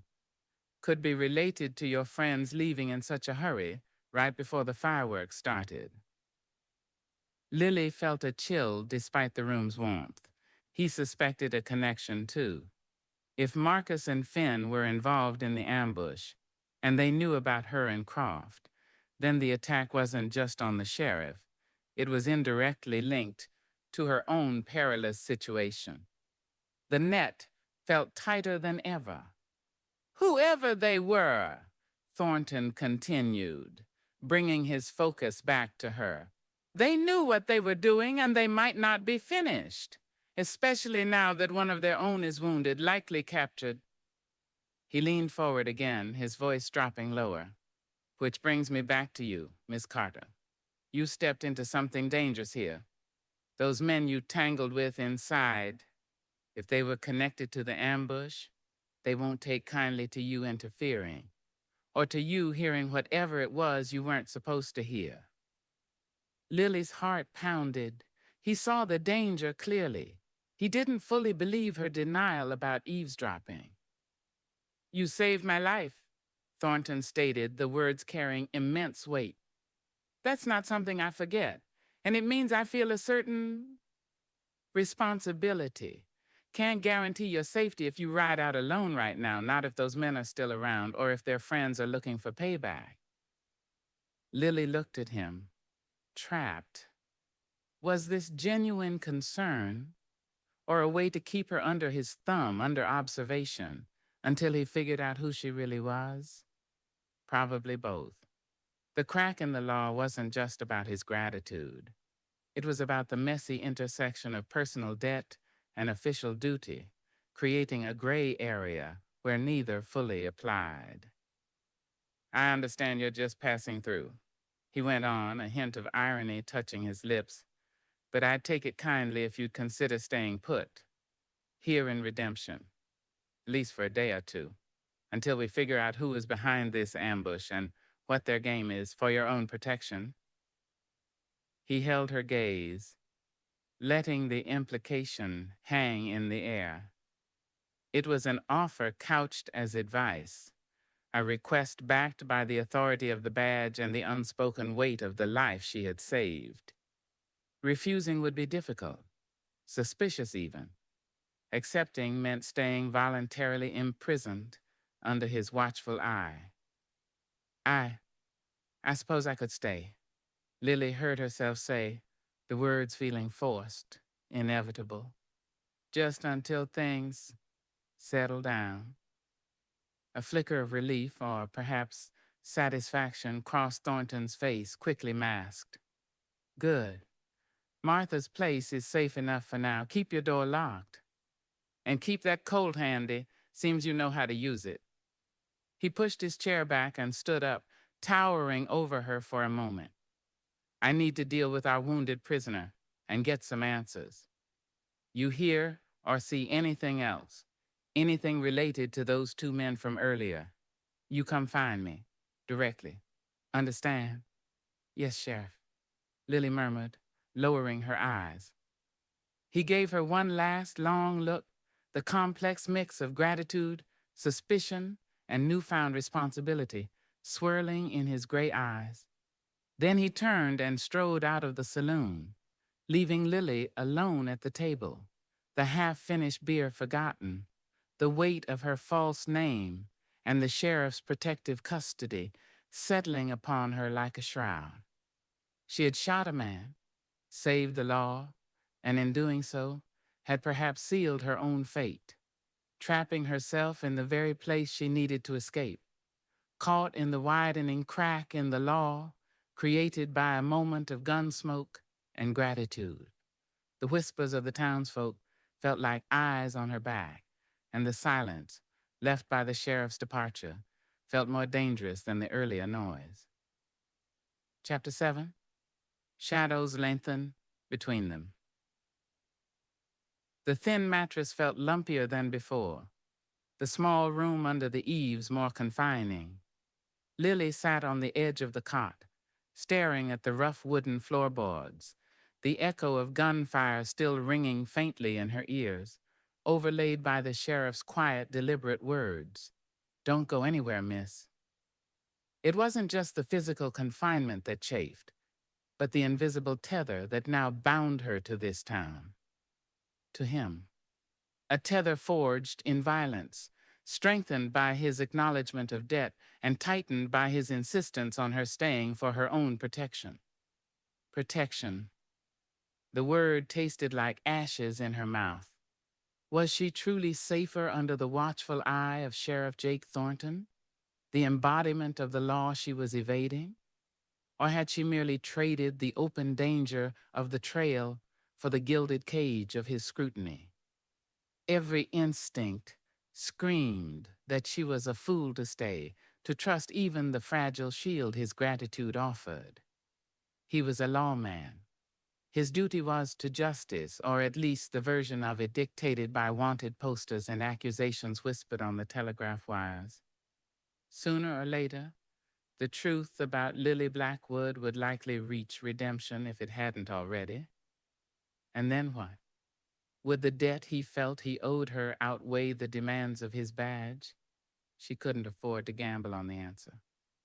Yet, the memory of Marcus's cold eyes Finn's impulsive lunge and the coordinated deadly ambush outside gave her pause. Thornton was right about one thing. Stepping into that conflict had painted a target on her back. Marcus and Finn knew she'd overheard them talking about Croft. They knew she'd interfered when they, or their associates, tried to kill the sheriff. They wouldn't simply forget. Riding out alone now, especially if they were still lurking nearby, felt like suicide. She was caught, trapped between the devil of the law and the deep blue sea of lawless revenge. Her brave, impulsive act in the saloon hadn't bought her freedom. It had bought her time, perhaps, but at the cost of being anchored to the very man who posed the greatest long-term threat to her liberty. Rising stiffly, she went to the small window, peering cautiously past the edge of the thin curtain. Below, the late afternoon sun stretched shadows long and black across the dusty main street, swallowing familiar shapes, lending an air of melancholy and foreboding to the rough-edged town. The immediate aftermath of the shooting had subsided. The wounded ambusher had presumably been taken to Doc Finley's small surgery or locked in one of the cells adjoining the sheriff's office. The curious onlookers had dispersed, retreating back into the saloons or their homes, leaving the street looking almost ordinary again, though an undercurrent of tension lingered, palpable even from her upstairs window. She saw Thornton stride out of his office, pausing on the boardwalk to speak with a deputy, a younger man, earnest-looking, but lacking the sheriff's commanding presence. Thornton gestured down the street, giving instructions, his expression grim and focused. He was working, investigating, piecing together the puzzle of the attack, a puzzle that now, terrifyingly, included her. Did he suspect the connection between the saloon confrontation and the ambush as strongly as he'd implied? Was he actively looking for Marcus and Finn? And if he found them, what story would they tell? They would paint her as the villain, the eavesdropper, perhaps even implicate her in the robbery itself if they knew who she was. Lily drew back from the window, her heart pounding. She felt watched, not just by the sheriff, but by unseen eyes lurking in the deepening shadows of the town. Every creak of the floorboards outside her door, every distant shout, sent a jolt of adrenaline through her. She checked the simple slide bolt on her door for the 10th time, knowing it offered little real security against determined men. Her hand rested instinctively on the Colt at her hip, the feel of the cool metal a small, grim comfort. Martha's warning echoed in her mind. Courage like that, it draws attention. Be careful. As dusk began to bleed into the sky, painting the clouds in bruised shades of purple and orange, a soft knock came at her door. Lily froze, her hand flying to her weapon. "Who is it?" she called out, her voice tight. "It's Martha, dearie. Brought you something to eat." Lily hesitated, then slowly slid the bolt back. Martha stood there holding a tray with a covered plate, a mug of coffee, and a sympathetic look in her tired eyes. "Figured you wouldn't want to come down," she said quietly, stepping inside as Lily moved aside. "Whole town's buzzing. About the ambush. About you."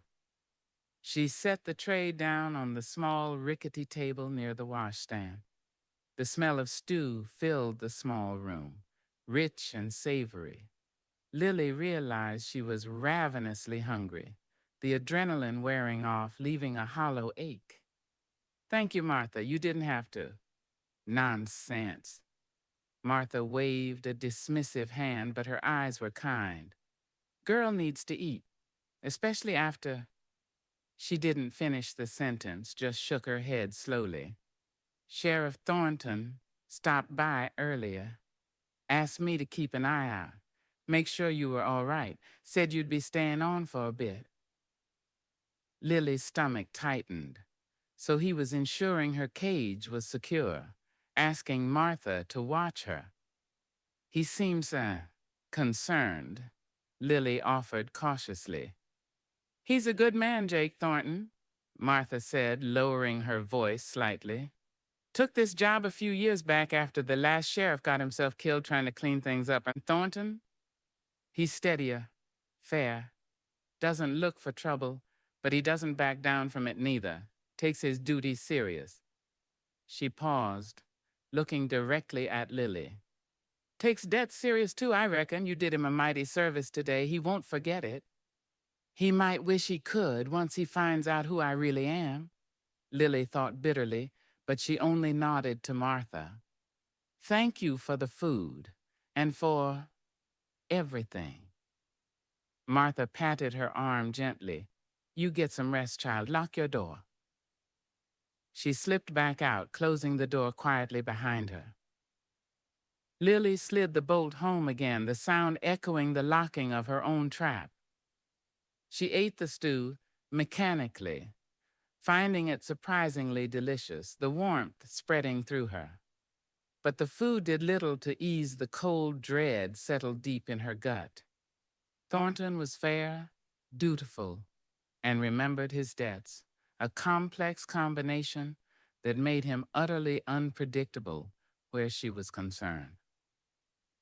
Later, as true darkness enveloped redemption, punctuated only by the yellow squares of light from windows and the distant tinny piano music from a saloon, another knock sounded at her door, sharper this time, more authoritative. Miss Carter, it's Sheriff Thornton. Lily's breath caught. Her hand went to her coat again, a reflex now. Why was he here? Had he found something, learned something? Had Marcus and Finn been caught? Or had news arrived from Clayton Creek? She forced herself to breathe, to calm the frantic pounding of her heart. Running wasn't an option. Hiding wouldn't work. She had to face him. She slid the bolt and opened the door a crack, peering out. He stood in the dim hallway, his tall frame filling the narrow space. He held his hat in his hands, not wearing it inside, a small gesture of politeness that somehow made him seem more imposing. His face was shadowed, but she could see the weariness etched around his eyes, the grim set of his jaw. He looked like a man carrying the weight of his town's troubles. Sheriff, may I come in for a moment? He asked, his voice quiet but resonant. Just have a couple more questions, if you don't mind. Reluctantly, Lily opened the door wider, stepping back to allow him entry. He filled the small room, his presence shrinking the already cramped space. He glanced around briefly, taking in the sparse furnishings, the single window, his gaze lingering for a second on the tray with the empty stew bowl. Martha looking after you? Yes, she's very kind, Lily replied, standing awkwardly near the washstand, trying to maintain some distance between them. He nodded, turning back to face her. The dim light from the hallway behind him cast his face in shadow, making his expression difficult to read, but the intensity in his pale gray eyes was unmistakable. The man you shot, he began, getting straight to the point. Doc Finley patched him up. He's conscious, locked up tight. Lily braced herself. Did he say anything? Not much coherent yet. Lost a fair bit of blood, but he mumbled a name. Marcus. Lily's blood ran cold, so the wounded man was one of their group. The connection was confirmed. The danger felt suddenly sharper, closer. Thornton watched her reaction closely. Mean anything to you? Marcus. Lily shook her head, praying her expression didn't betray the terror spiking within her.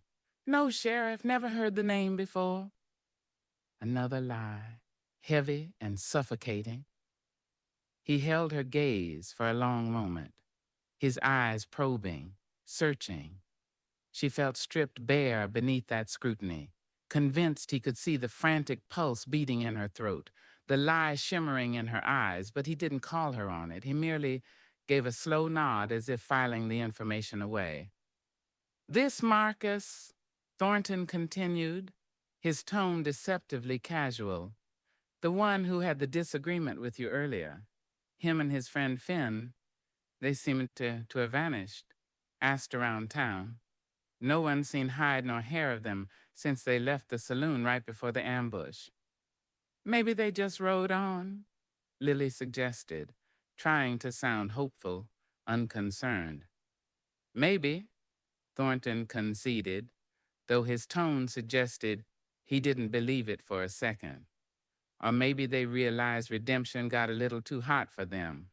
Or maybe his voice dropped slightly, becoming more serious. "They're still out there waiting." He let the implication hang in the air, a silent warning directed squarely at her. Lily swallowed, unable to meet his gaze any longer, turning slightly towards the window, pretending to look out at the dark street. "Why would they care about me? Like I said, I don't know them." "Maybe they don't like loose ends," Thornton said quietly from behind her. "People who see things they shouldn't, hear things they shouldn't." He paused. "Or people who interfere when someone tries to gun down the local sheriff."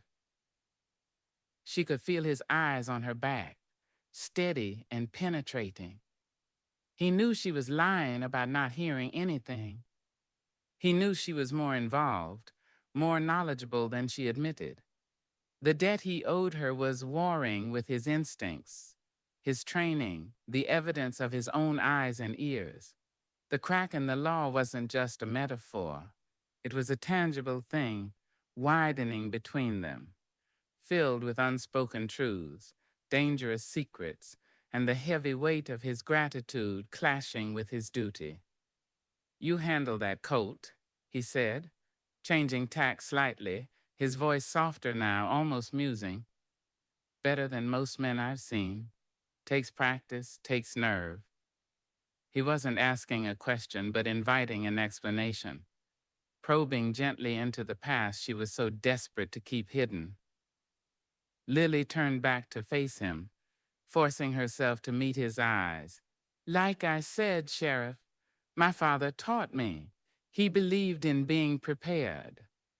"Seems he taught you well," Thornton acknowledged. There was a flicker of something else in his eyes now, something beyond suspicion and gratitude. Respect, curiosity, maybe even a nascent, reluctant admiration. It was fleeting, quickly masked by his professional reserve, but Lily saw it, and it unnerved her almost as much as his suspicion. It suggested a potential connection, a pull towards the man beneath the badge that was even more dangerous than the lies separating them. He seemed about to say more, perhaps press further, but then seemed to think better of it. He shifted his weight, squaring his shoulders as if physically shoring up the wall of his duty. "Well, Miss Carter," he said, his tone becoming brisk again, "I won't keep you, just wanted to update you and remind you to stay cautious. Keep that door bolted. Yell loud if you hear anything suspicious." He moved towards the door, pausing with his hand on the frame. "Get some sleep. You earned it today." He glanced back at her one last time, his expression unreadable in the shadows, then stepped out into the hallway, pulling the door closed behind him. Lily immediately slid the bolt home, leaning her forehead against the cool wood, her body trembling. The conversation had been brief, but fraught with undercurrents. He knew she was lying. He suspected Marcus and Finn were tied to the ambush, and by extension so was she, somehow. Yet he hadn't pushed harder. He hadn't arrested her. The debt held for now, but for how long? The shadows in the room seemed deeper now, filled with the ghosts of her lies and the unnerving presence of the sheriff. The connection forged by gunsmoke and gratitude was becoming a complex web, pulling them closer, even as secrets pushed them apart. The shadows were lengthening between them, obscuring the path ahead, hiding dangers yet unseen, and Lily feared that when the dawn finally broke, it might reveal a truth far more perilous than the darkness itself. Chapter 8. Threads of a Lie. Sleep remained a shallow, troubled refuge. Lily drifted through fragmented nightmares where Sheriff Thornton's steady gray eyes morphed into the accusing stare of Silas Croft, where the crack of her own Colt saving the sheriff blended seamlessly with the gunshot that had sealed her fate in Clayton Creek.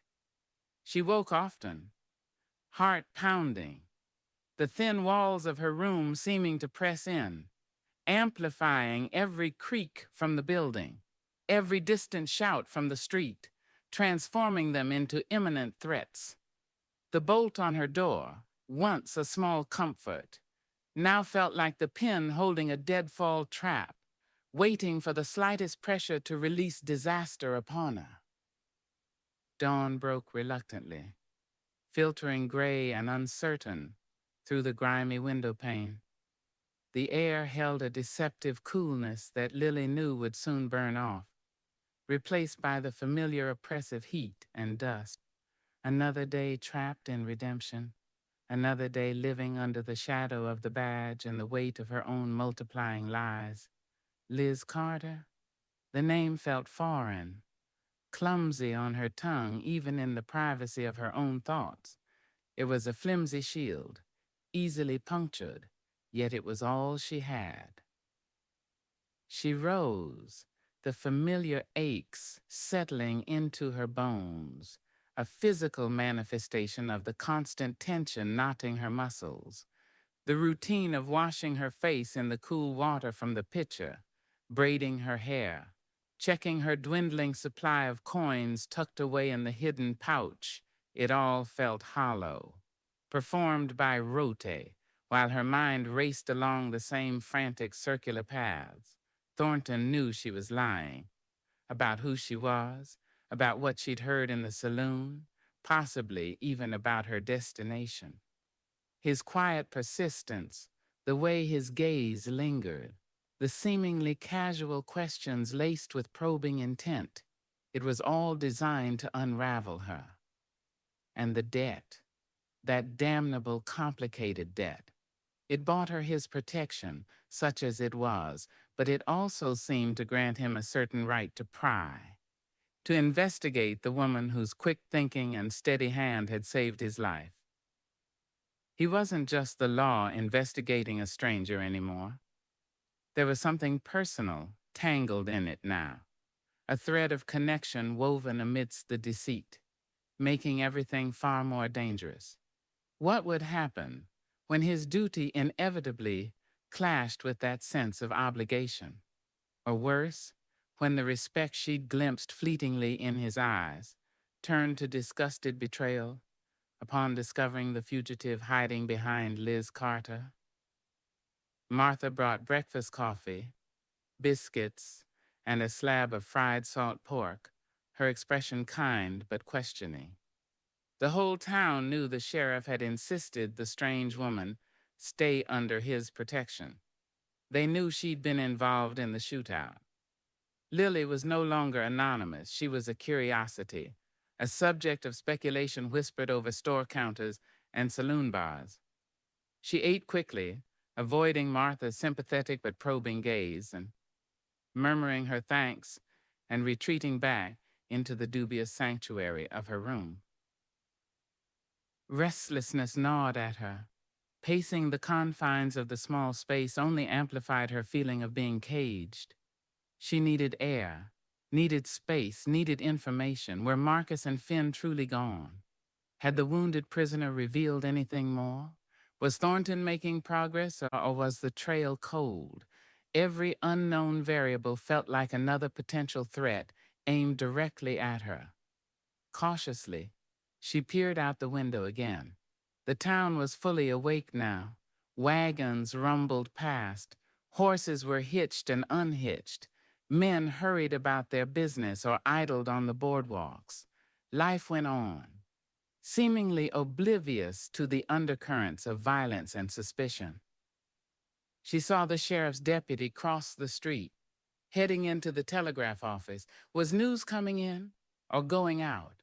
News about the ambush, or perhaps news about her? The thought sent a fresh wave of cold dread through her.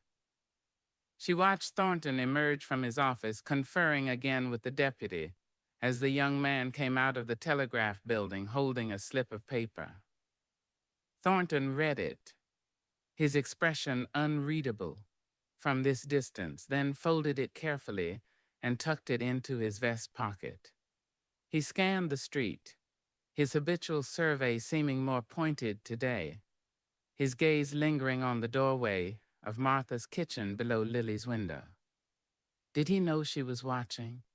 Did he expect her to seek him out, desperate for news, perhaps revealing something in her anxiety? He didn't approach Martha's. Instead, he walked towards the livery stable, his stride purposeful. To check on his horse? Or perhaps to ask Billy more questions about the lone woman rider who had arrived just before the trouble started. Billy knew she'd asked for work, knew she seemed short on funds.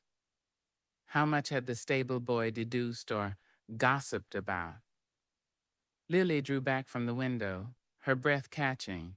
She couldn't stay cooped up like this, waiting for the net to tighten, feeding on her own fear. Perhaps a walk, a brief foray outside, would be less suspicious than hiding. She could check on Patience, reinforcing her thin cover story. It was a risk exposing herself again, but the inactivity felt just as dangerous, breeding paranoia. Steeling herself, she checked her coat, settled her hat firmly on her head, and unlocked the door. The walk down the stairs and through the empty eatery felt unnervingly long. Stepping out onto the boardwalk, the bright sunlight and the noise of the street were a shock after the dim quiet of her room. She kept her head slightly lowered, avoiding eye contact, trying to blend into the dusty backdrop. Her steps automatically led her towards the livery stable at the end of the street.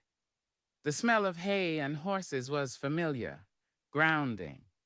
As she approached, she saw Thornton standing just inside the wide doorway, talking to Billy. Her heart leapt into her throat. Turn back? Too late. He'd already seen her. His conversation with Billy broke off, and both men turned their heads as she approached. Thornton's expression was neutral, watchful. Billy offered a hesitant nod, his young face looking worried. "Morning, Miss Carter," Thornton said, his voice even. "Come to check on your mare?" "Yes, Sheriff," Lily replied, forcing her voice to remain calm. "Just wanted to see how she was faring." She directed her gaze towards Billy. "Is she all right?" "Yes'm," Billy mumbled, avoiding her eyes now, clearly uncomfortable being caught talking about her or to her in front of the sheriff. "Doing just fine, fed and watered." "Henderson back yet?" Thornton asked Billy casually, though Lily sensed the question was partly for her benefit, testing her reaction, reminding her of her supposed interest in work. "No, Sheriff, still ain't seen him," Billy replied. Thornton turned his full attention back to Lily. He stepped out of the doorway, moving slightly closer, forcing her to meet his gaze. The intensity was still there, the pale gray eyes seeming to bore right through her flimsy defenses. "Seems your job prospects are looking slim, Miss Carter." "Seems so," Lily agreed quietly, her hand twitching almost imperceptibly towards the coat at her hip. Why was he pressing this? What was he getting at? "Makes a person wonder," Thornton continued, his voice dropping slightly, becoming more conversational, yet losing none of its edge. "What keeps someone in a town like Redemption when there's no work to be had and trouble seems to follow them?" The question hung in the air between them, heavy and pointed. It wasn't just a casual observation. It was a direct challenge to her story, a tightening of the threads of her lie. He was letting her know he didn't believe her passing through narrative, especially now that she was staying put at his request. Lily struggled to find a response that wouldn't sound defensive or evasive. Like you said, Sheriff, she began, choosing her words carefully, you advised me to stay for my own safety until the men responsible for the unpleasantness are caught. She deliberately used his own reasoning against him, hoping to deflect the scrutiny. A flicker of something amusement, frustration crossed Thornton's face, gone as quickly as it appeared, true enough. He conceded slowly, and I appreciate you taking my advice. He paused, studying her face. Still, a woman alone, skilled with a gun, running from something or someone, makes a lawman curious. He was circling closer, probing the edges of her hastily constructed identity. Each word felt like a stone dropped into a still pond, sending ripples of fear outwards.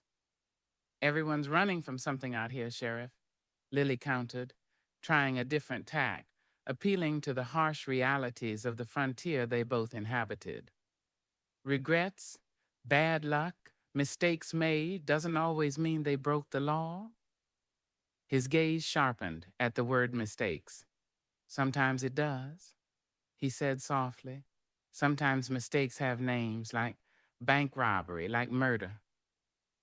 Lily's blood ran cold. Had he received news? Did the telegraph message mention Clayton Creek? Her name? She fought to keep her expression neutral, terrified that her eyes would betray the sudden surge of panic.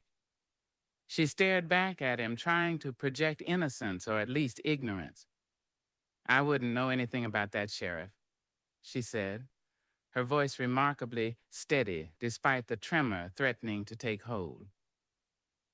Thornton held her gaze for another long, tense moment. The silence stretching, filled only by the distant clang of the blacksmith's hammer and the nervous shifting of Billy's feet nearby. It felt like a silent duel, a battle of wills waged in glances and unspoken words. He was weighing her response, comparing it against whatever information he possessed, whatever suspicions he harbored. The threads of her lie felt stretched taut, almost to the breaking point. Then, inexplicably, he seemed to relent. The intensity in his eyes lessened slightly, replaced by a weary resignation. Perhaps the debt still held more weight than the suspicion. Perhaps he simply didn't have enough proof yet to tear down her flimsy facade. Maybe not, he said, his tone shifting, becoming more distant, professional again. He straightened up, settling his hat more firmly on his head. Just making conversation, Miss Carter. Keep yourself safe. He gave Billy a curt nod, then turned and walked back towards the center of town, leaving Lily standing trembling in the livery stable doorway, the dust settling around her feet. Billy let out a shaky breath as the sheriff moved out of earshot. Whew, he asks a lot of questions, don't he? Lily could only nod, her throat too tight for words. She hadn't broken. Her lies held barely, but the encounter had frayed her nerves raw. Thornton was deliberately pushing her, testing her, letting her know he was suspicious. He might be protecting her from Marcus and Finn, but he was simultaneously tightening his own invisible snare around her. She spent a few minutes with patience, burying her face in the mare's dusty coat, drawing comfort from the animal's quiet presence, whispering reassurances that were as much for herself as for the horse. But even this small solace was tainted by the knowledge that her time here was borrowed, ticking away like a faulty clock. Walking back towards Martha's, she felt more exposed than ever. Every shadow seemed to hold a lurking threat. Every stranger's glance felt like an accusation. The threads of her lie, stretched thin by Thornton's probing, felt ready to snap at any moment. And she had the terrifying premonition that when they did, Sheriff Jake Thornton wouldn't be standing on her side, debt or no debt. The law was the law, and she was standing firmly on the wrong side of it. The afternoon shadows were already beginning to lengthen again, mirroring the growing darkness of her predicament. Chapter 9. The Scent of Rain and Reckoning. The air grew heavy long before the clouds gathered.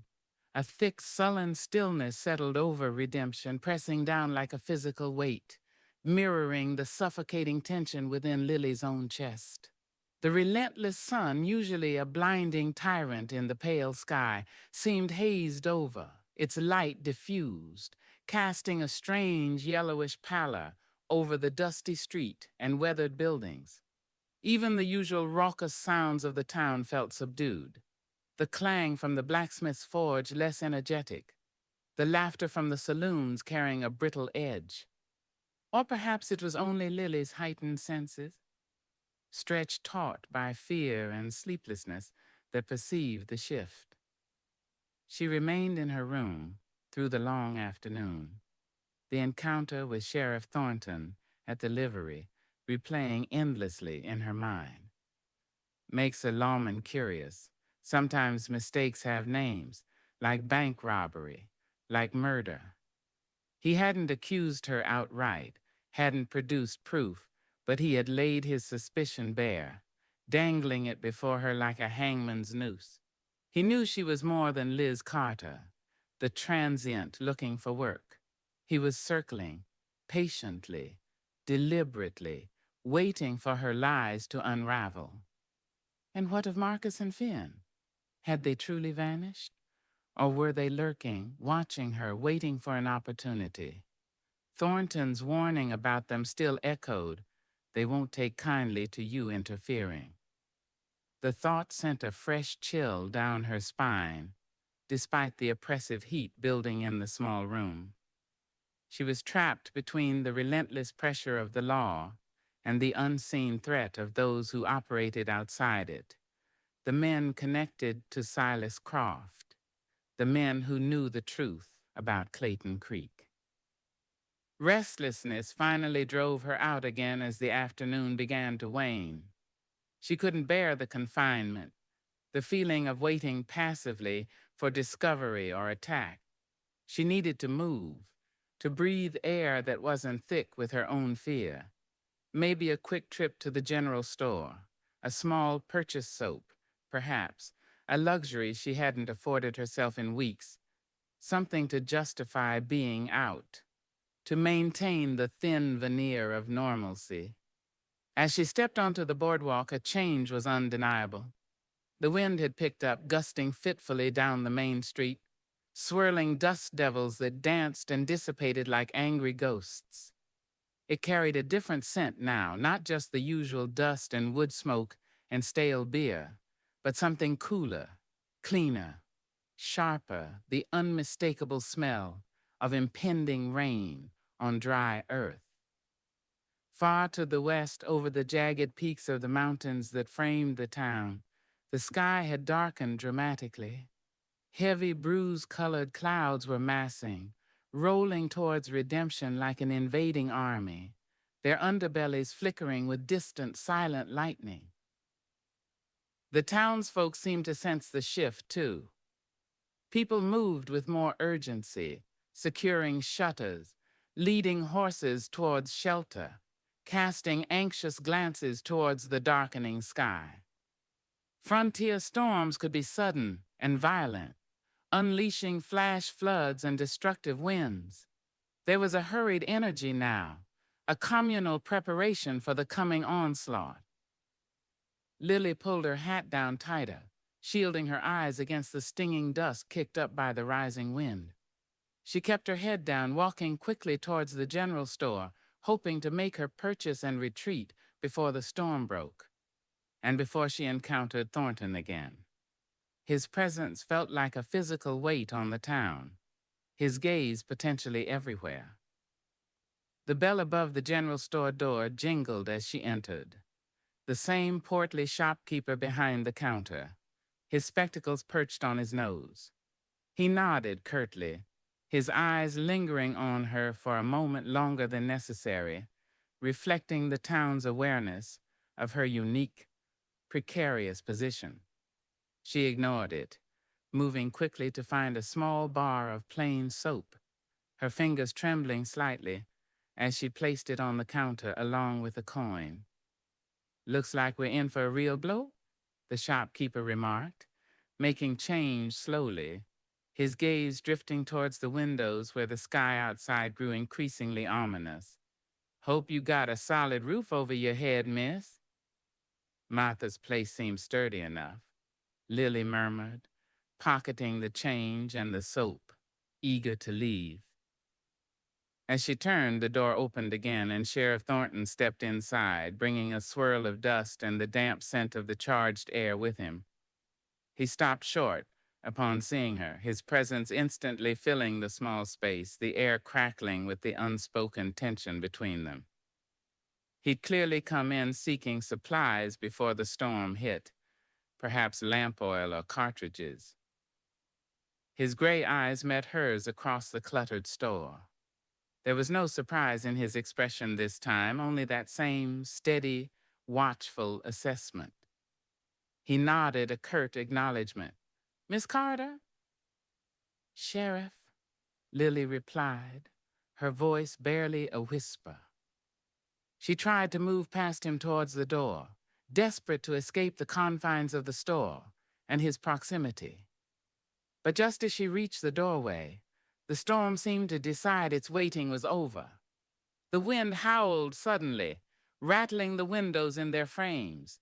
A jagged fork of lightning split the sky directly overhead, followed almost instantly by a deafening crack of thunder that shook the very floorboards beneath their feet. And then the rain began not tentatively, but in a sudden, violent deluge, hammering against the roof and turning the dusty street outside into a churning river of mud within seconds. Lily flinched back from the doorway, raindrops driven by the wind splattering against her face and shoulders. Escape was impossible now. Going out into that downpour was madness. She was trapped again, this time inside the general store with Sheriff Thornton just feet away.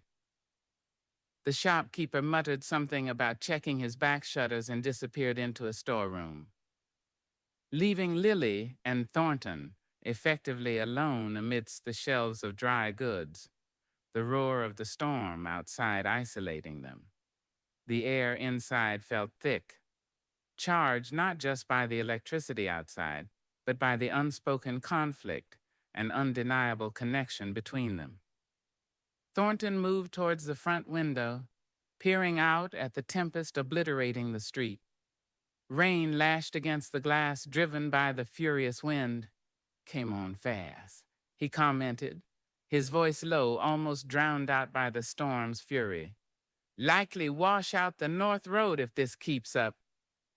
Lily stood near the counter, clutching the small bar of soap in her hand as if it were a lifeline, watching his reflection in the rain-streaked window pane.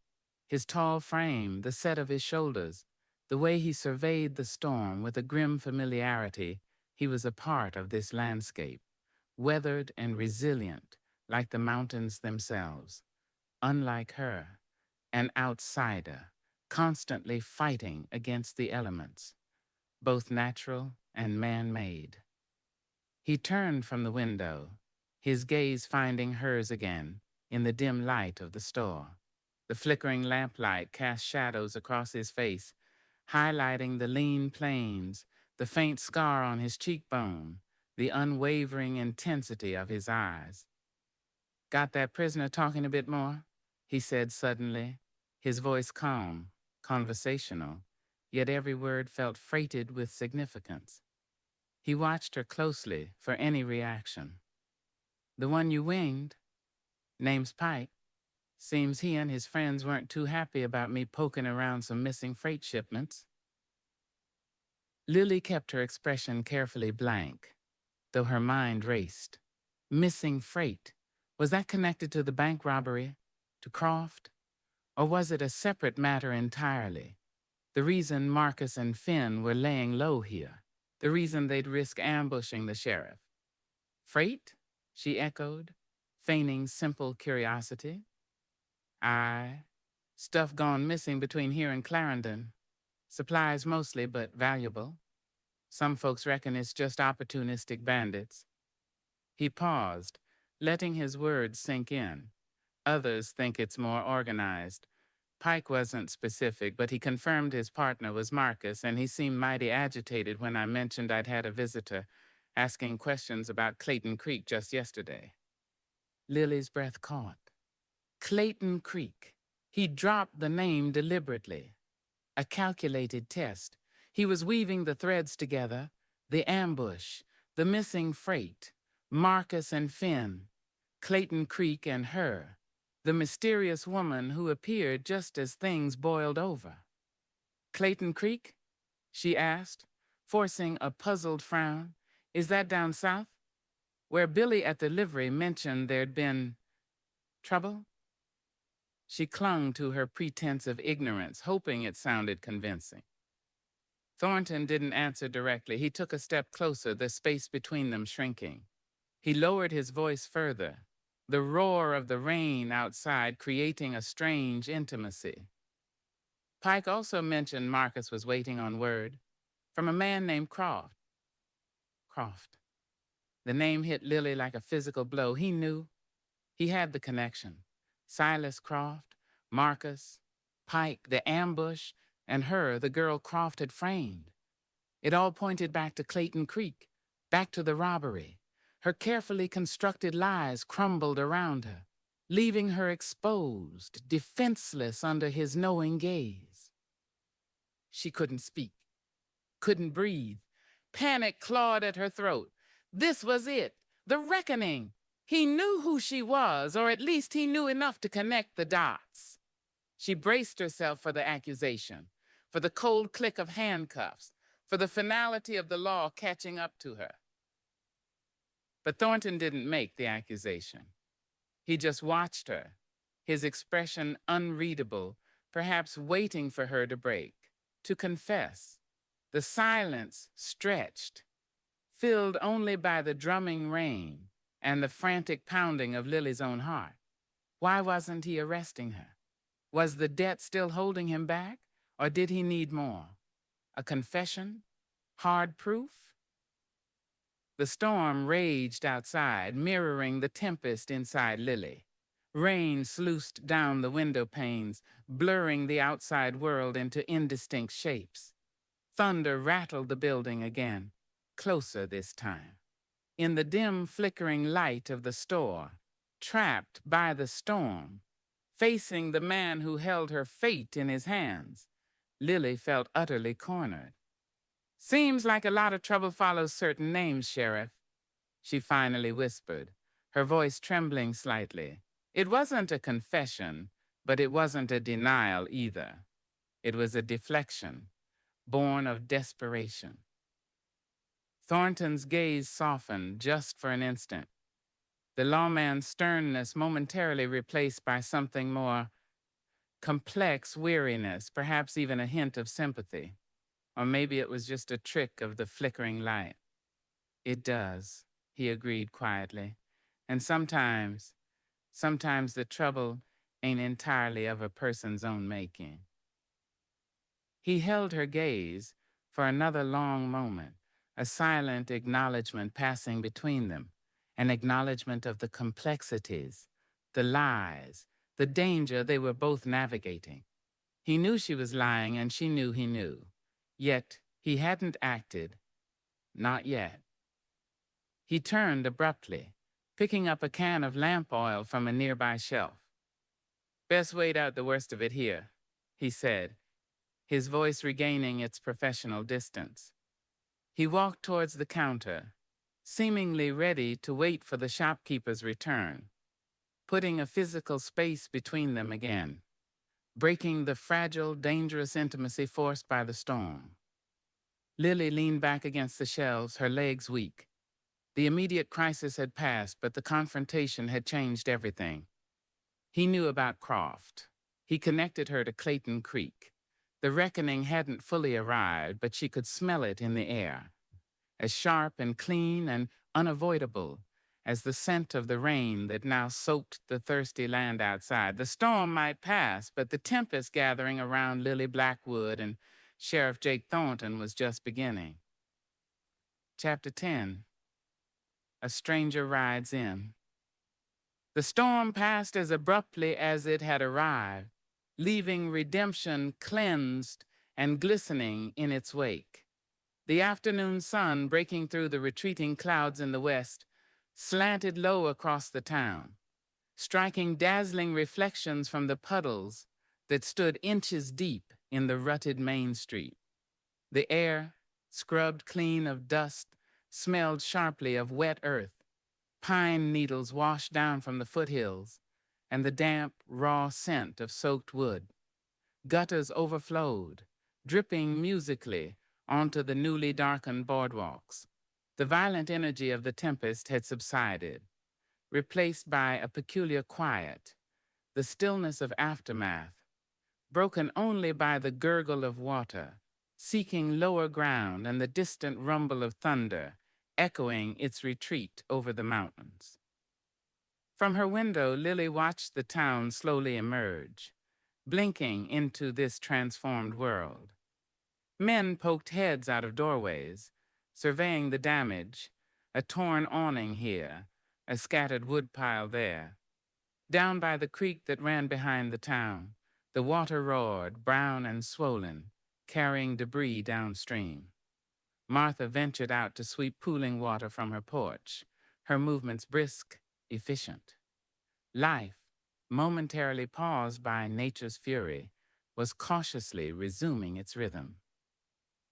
The trapped feeling Lily had experienced during the storm's peak eased slightly with the clearing sky, but the underlying tension remained, perhaps even sharpened by the clarity of the air. Her confrontation with Sheriff Thornton in the general store felt like a lightning strike of its own brief, illuminating and leaving behind the acrid smell of danger. Croft. He knew the name. He knew the connection to Clayton Creek. He knew Pike, the wounded ambusher, had linked Marcus to Croft. The threads were no longer just threads. They were strands of a rope tightening around her. Yet he hadn't arrested her. He hadn't dragged her to the cell next to Pike. He had let her walk away, back to her room, back to the fragile sanctuary bought with a single well-aimed bullet. Why? The question tormented her. Was the debt truly so strong, or was he playing a longer game, waiting for irrefutable proof, waiting for her to make a mistake? Perhaps he needed her. The only witness to the saloon confrontation, the woman Marcus and Finn clearly feared. As bait, the thought was chilling, using her to draw out the men responsible for the ambush, men tied to the conspiracy that had ruined her life. It felt calculating, cold, but utterly plausible for a man like Thornton, a man who took his duty and perhaps his survival seriously. She watched him now, directing a couple of townsmen clearing a fallen branch from the middle of the street. He moved with the same quiet authority, his presence a steady anchor in the sodden landscape. He glanced up once, his gaze sweeping the windows along the street, pausing for a fraction of a second on hers. It was impossible to tell if it was deliberate or merely part of his habitual survey. Either way, it sent a familiar jolt through her, a reminder that she was constantly under his observation, a pawn in a game whose rules she didn't fully understand. The relative quiet of the post-storm afternoon was broken by the sound of hoofbeats, slow and deliberate, squelching through the mud at the south end of town. Heads turned. Travel during or immediately after such a storm was unusual, difficult. A lone rider emerged from the haze where the trail met the town, picking his way carefully around the worst of the puddles. Lily leaned closer to the window, curiosity momentarily overriding her fear. This wasn't a familiar figure, not a local rancher or prospector. The horse was a magnificent black gelding, sleek and powerful, despite the mud spattering its legs and belly, clearly a high-quality animal.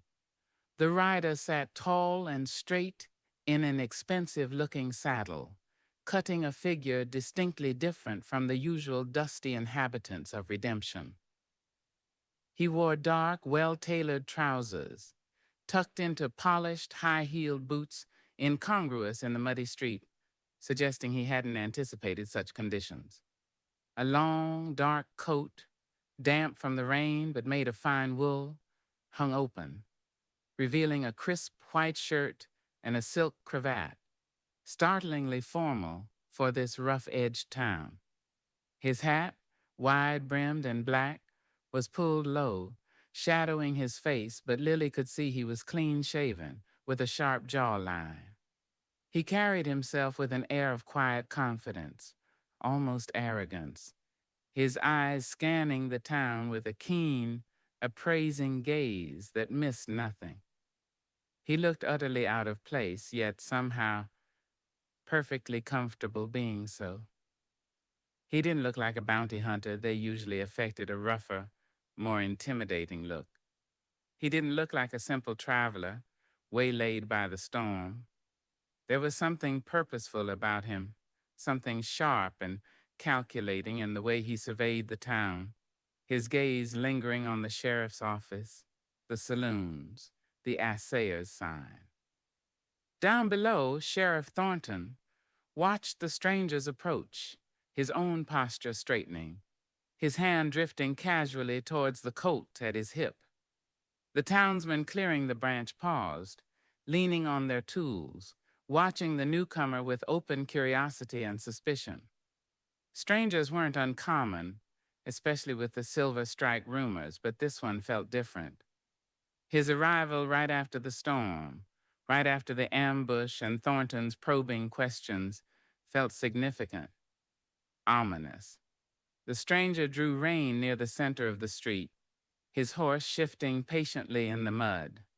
He didn't dismount immediately, but surveyed the scene, his gaze eventually settling on Thornton.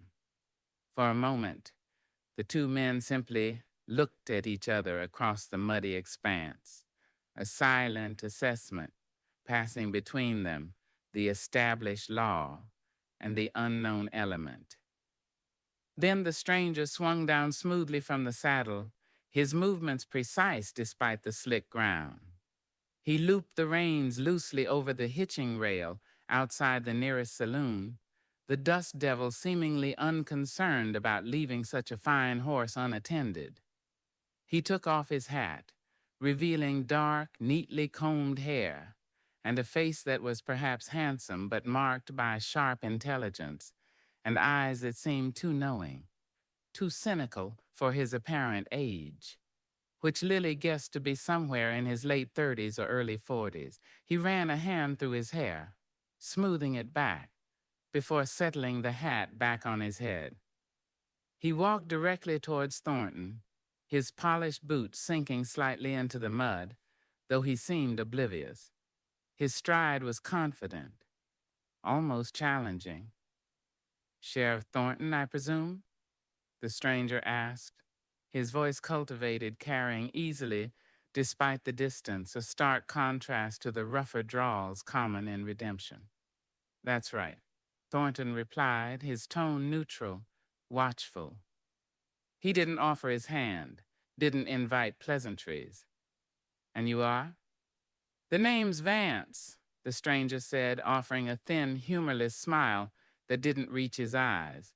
"Silas Vance. Represents certain interested parties back east." He gestured vaguely towards the direction he'd come from. Lily's blood turned to ice. Vance. Was it a common name? Or was this man related to Silas Croft? Representing interested parties, did that mean the bank Croft had robbed? Or Croft himself? The coincidence felt too sharp, too pointed. This couldn't be random. Thornton showed no reaction to the name, his face remaining impassive. Interested in what, Mr. Vance? In certain disruptions to commerce, Vance replied smoothly. Missing freight, for one. My employers take a dim view of interruptions to their investment. Heard there was some trouble here recently? An attempted ambush on the local law, perhaps? His eyes glinted with amusement, or perhaps challenge. He was remarkably well informed for someone just arriving. News travels fast, Thornton acknowledged noncommittally. Or maybe you just have good ears. Vance chuckled, a dry, unpleasant sound. Let's just say I make it my business to know things, Sheriff. My employers value efficiency. They sent me to assess the situation. Perhaps lend assistance if needed. Ensure their interests are protected. He glanced around the muddy street, taking in the rough buildings, his expression faintly contemptuous. Doesn't look like the kind of place where things run smoothly on their own. It was a subtle insult, a questioning of Thornton's competence, delivered with dismissive ease. Thornton's jaw tightened almost imperceptibly, but his voice remained level. We managed, Mr. Vance, caught one of the ambushers wounded. Vance raised an eyebrow, feigning mild surprise. Did you indeed? Progress. Excellent. Any idea who hired them? Working on it, Thornton replied curtly, offering no further information. He clearly didn't trust this newcomer, regardless of his stated purpose. Perhaps I could be of assistance, Vance offered again, his tone silken. I have some experience in untangling difficult knots, asking the right questions. My employers would be grateful for a swift resolution.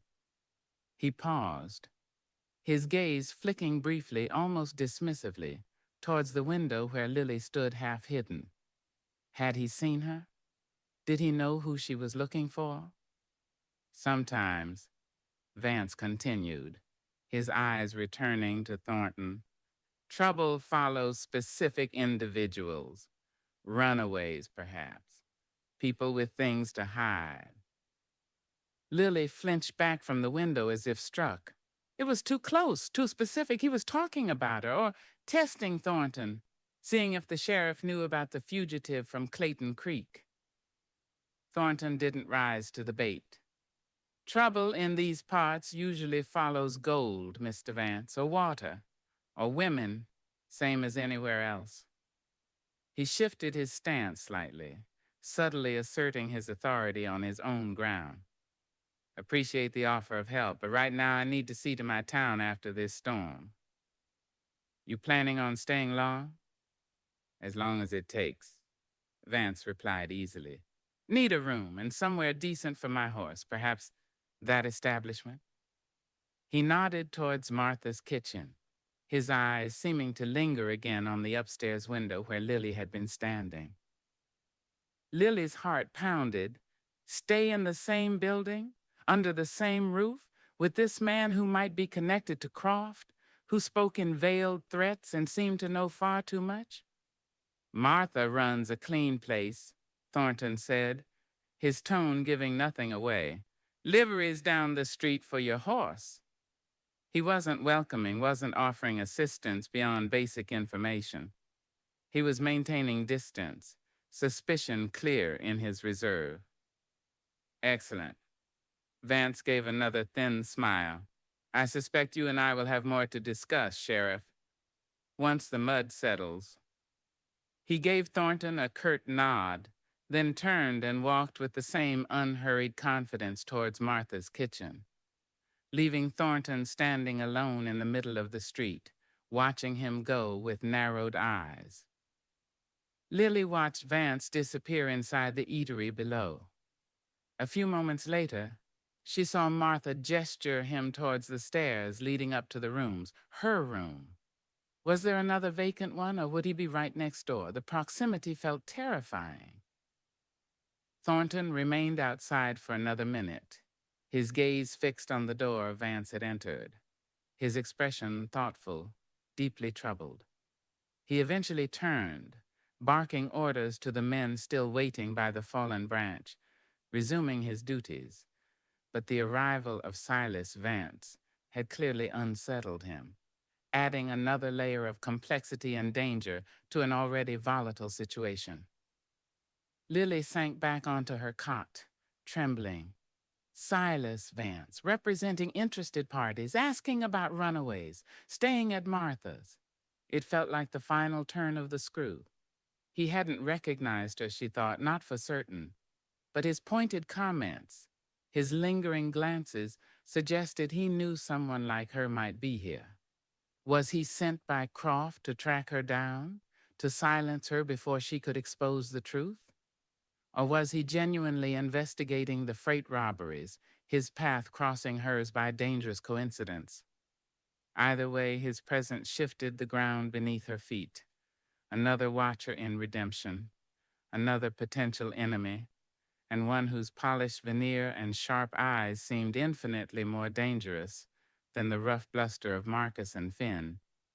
The storm outside had passed, but inside Lily's small room, the air felt heavier, colder, thick with the scent of a new, more calculated reckoning.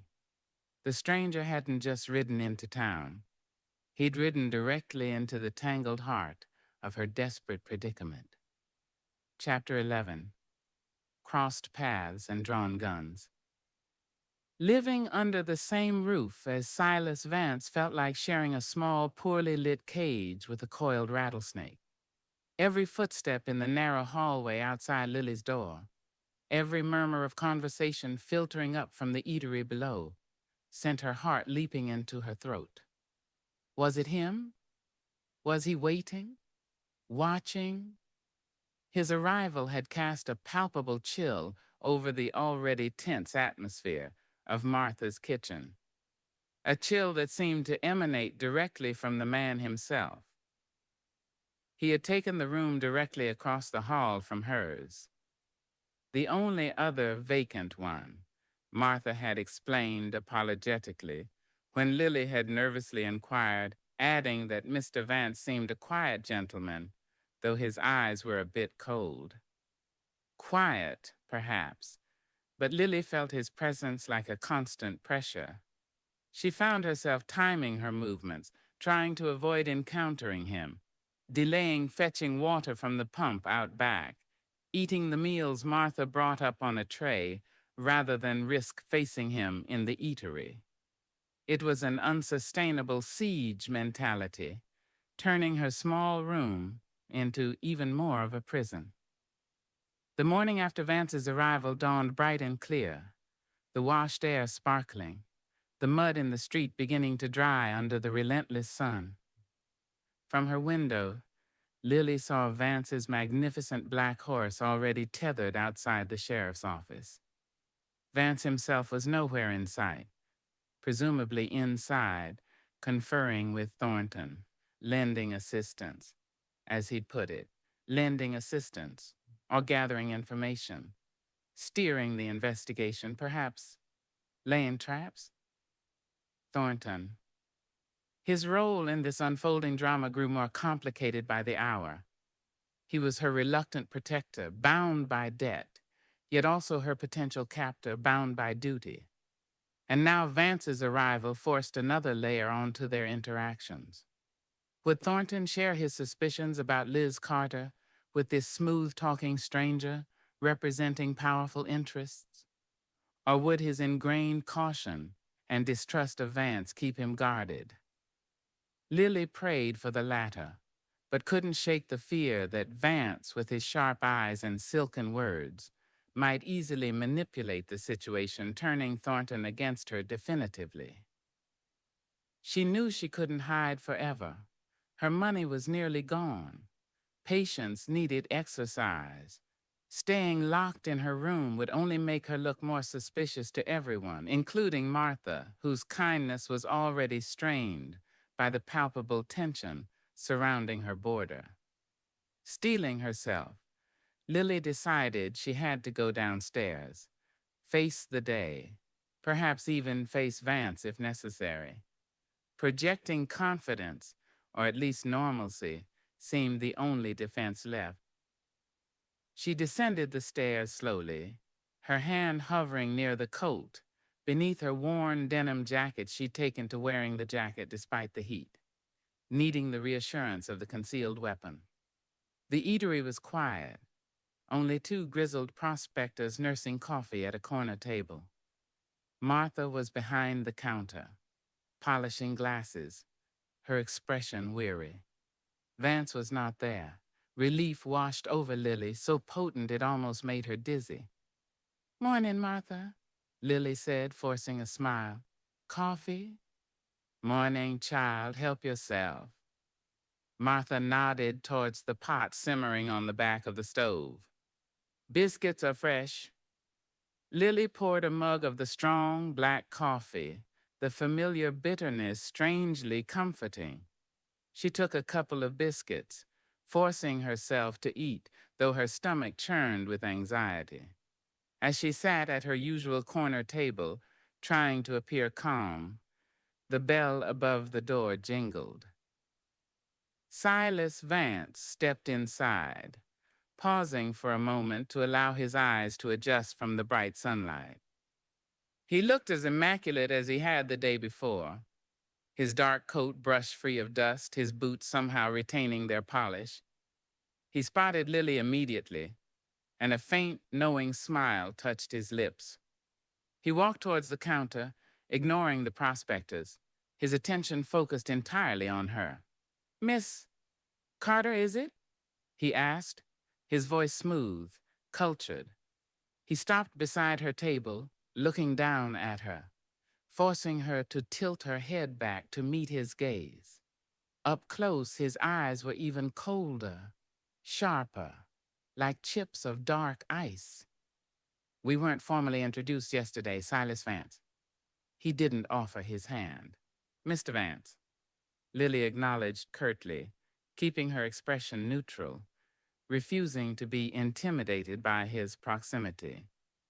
"I trust you weathered the storm comfortably?"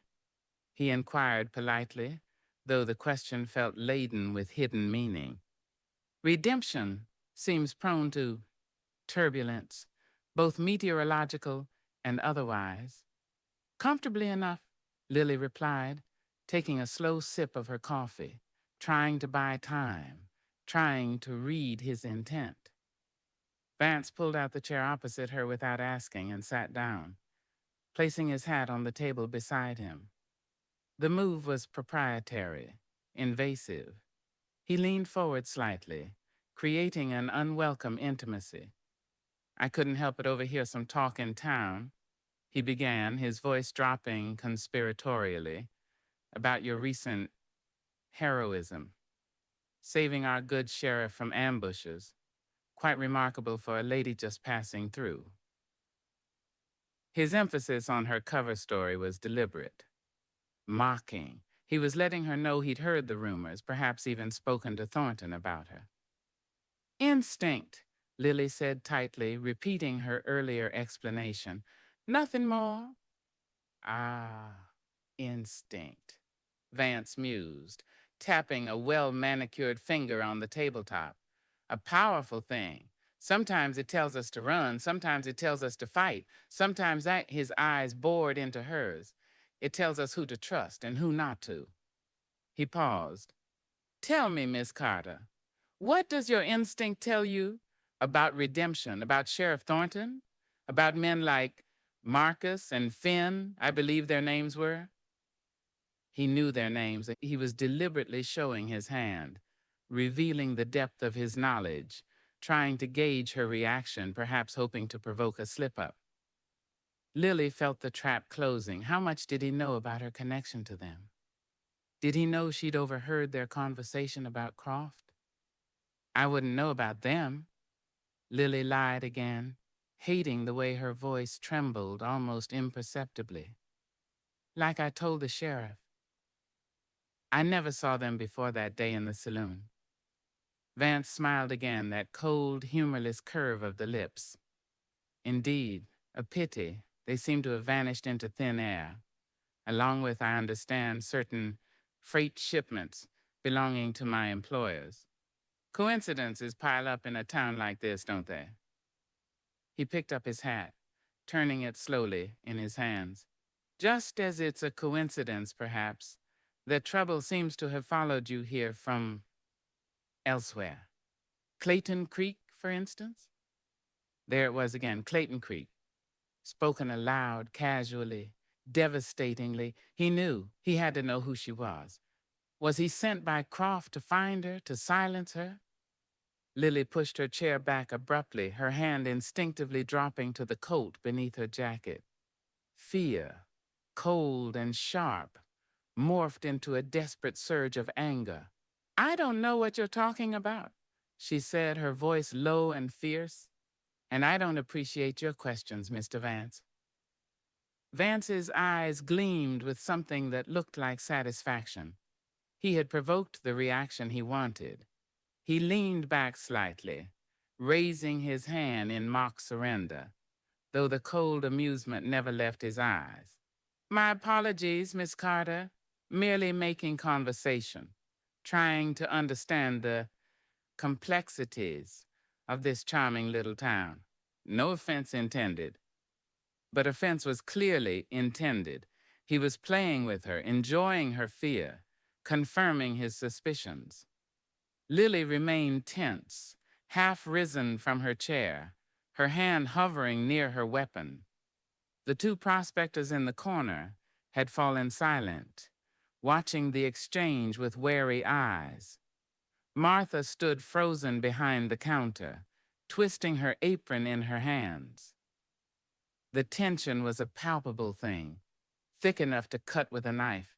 Vance held her gaze, his own challenging, daring her to escalate, perhaps hoping she would expose herself further. Suddenly, the bell above the door jingled again, shattering the charged silence. Sheriff Jake Thornton stood framed in the doorway, his shadow falling long across the floorboards. He took in the scene instantly. Vance seated at Lily's table, Lily half standing, her hand near her gun, her face pale and defiant, the wary onlookers. His expression hardened, his gray eyes narrowing as they moved from Vance to Lily and back again. Everything all right in here? Thornton asked, his voice deceptively calm, but with an underlying edge of steel. He stepped further into the room, letting the door swing shut behind him, positioning himself strategically between Vance and the exit. Vance turned in his chair, his smooth composure firmly back in place. Sheriff, just having a pleasant chat with Miss Carter, getting acquainted with the local color. He gestured towards Lily with a dismissive flick of his wrist. Thornton ignored Vance, his gaze fixed on Lily. Miss Carter? He asked pointedly, a silent question in his eyes. Are you all right? What happened? Lily slowly lowered her hand from her weapon, forcing herself to relax her stance, though her heart still hammered against her ribs. Thornton's arrival had broken the immediate confrontation, but it had also trapped her between these two dangerous men. Just talking, Sheriff, she mumbled, sinking back into her chair, avoiding his eyes, admitting Vance had threatened or provoked her. Felt like admitting weakness, admitting she had something to fear, something to hide. Thornton didn't look convinced. He turned his cool gaze back to Vance. Mr. Vance, I thought we agreed I'd handle the questioning related to recent events. It wasn't a request, it was a clear assertion of authority, a warning. Vance met his gaze coolly, merely making conversation, Sheriff. As I said, trying to understand the landscape. Surely you wouldn't object to a citizen attempting to gather information relevant to his employer's interests. I object to my witnesses being harassed, Thornton stated flatly, leaving no doubt that he considered Lily under his protection, whether she liked it or not. The word witnesses hung in the air. Witness to the saloon confrontation, witness to the ambush, perhaps even.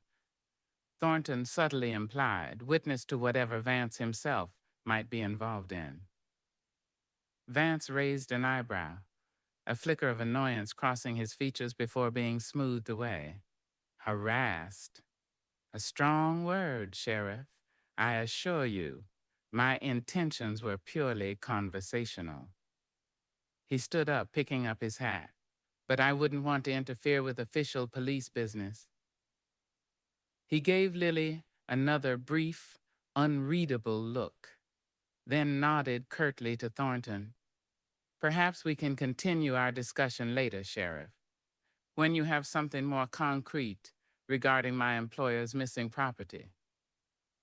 He strode towards the door with his usual confidence, pausing only to toss a coin onto the counter, for Martha, presumably, for coffee he hadn't ordered, before disappearing back into the bright sunlight.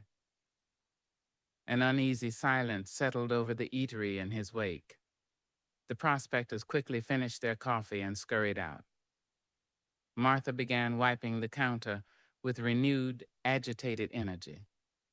Thornton walked over to Lily's table. He didn't sit down this time, but stood looking down at her, his expression stern, worried. "What did he want, Liz?"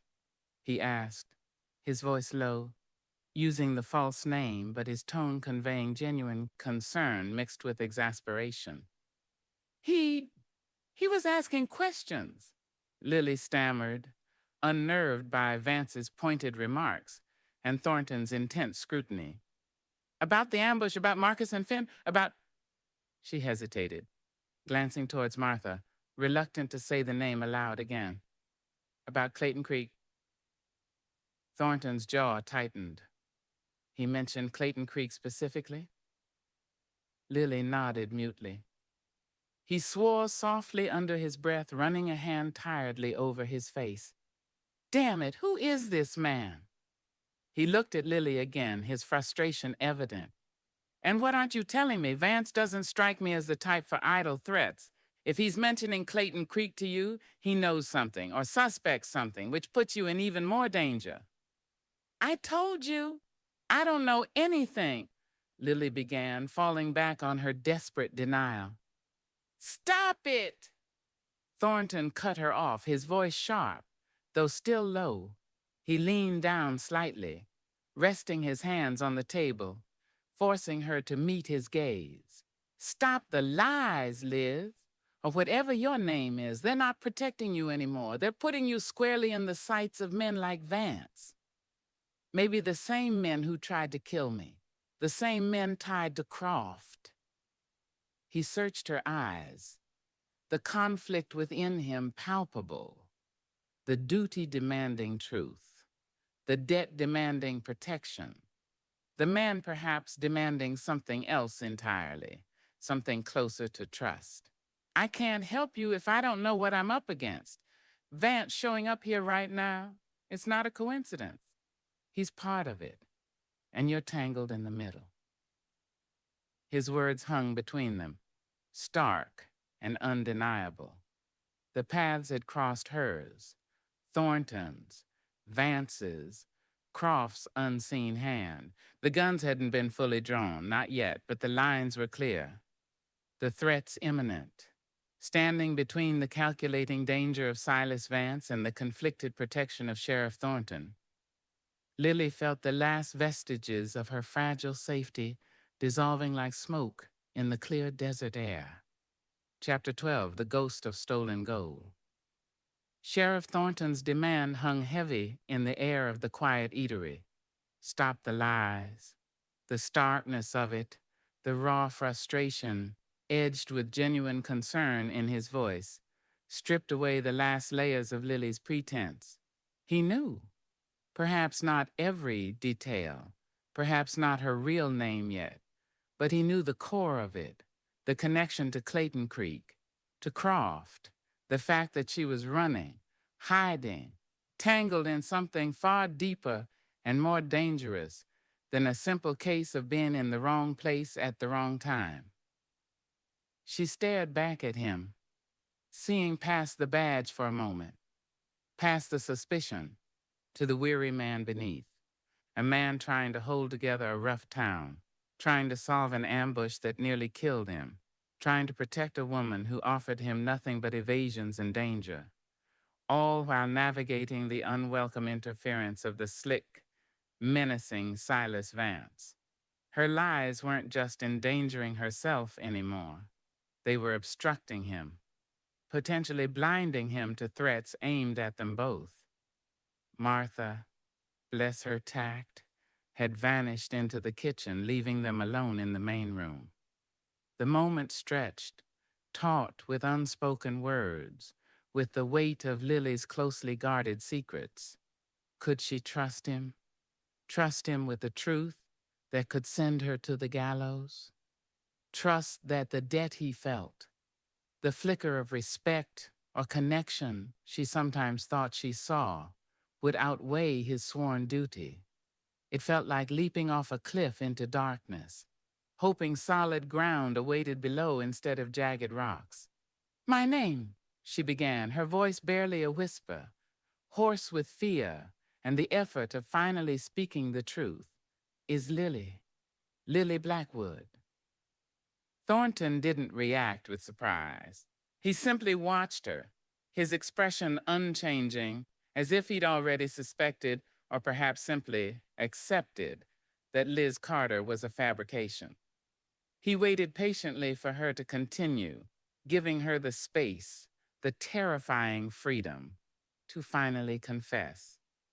"Clayton Creek, it was my home," she continued, the words tumbling out now, hesitant at first, then gathering momentum as the dam of her silence finally broke. "Silas Croft, he was my father's friend. Trusted. After Papa died, Croft seemed helpful, offered advice." She paused, the bitterness rising in her throat. "It was all lies. The bank, I was there to make a deposit. Small savings from the boarding house Papa ran.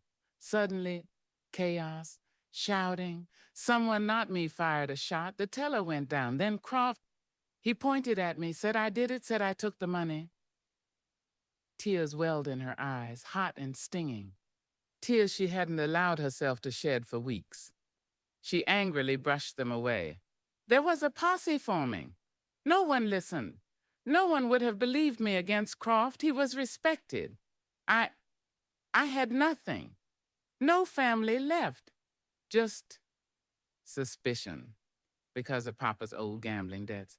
Running seemed the only way to stay alive, to try and find proof. Proof that Croft framed me." She recounted the flight, the weeks on the trail, the dwindling hope, the arrival and redemption, seeing Marcus and Finn in the saloon, overhearing their talk of Croft and the girl who bolted. "They were involved, Sheriff. I know they were. They knew Croft. They knew he'd framed someone." Thornton listened intently, his gaze never leaving her face and absorbing every word. He didn't interrupt, didn't question, just let her pour out the story she had carried like a lead weight for so long. The relief of finally sharing the burden was immense, dizzying, yet terrifying. She had laid her life in his hands. When she finally fell silent, emotionally exhausted, the only sound in the room was her own ragged breathing and the distant, rhythmic clang from the blacksmith's forge. Thornton remained silent for a long moment, processing her confession, his expression thoughtful, his brow furrowed. "Silas Croft," he repeated the name softly, testing it. "Runs a mercantile in Clayton Creek? Big man in town affairs?" Lily nodded. "That's him. And the money from the robbery?" Thornton pressed gently. "Substantial amount, I heard?" "Yes, gold shipment for the mining company payroll. It vanished. Croft accused me of taking it, but she trailed off, shaking her head helplessly. How could Croft have gotten it? Thornton leaned back slightly, rubbing his jaw. Pike, the fella you shot, he talked about Marcus waiting on word from Croft. Didn't mention money directly, but he was nervous, like he was owed something, or maybe like he was afraid Croft wouldn't deliver. He connected her story with the information he already had, the pieces clicking into place. And Vance shows up asking about missing freight representing interested parties mentioning Croft's name. Do you think Vance works for Croft? Lily asked, voicing her fear. Sent to find me? Or maybe to make sure Marcus and Finn keep quiet? Could be, Thornton conceded grimly. Or maybe his interested parties are the ones Croft stole the freight from, separate from the bank robbery. Maybe Croft's playing multiple angles. Either way, Vance being here complicates things. He's sharp, and he clearly has an agenda that doesn't involve local law keeping its nose clean.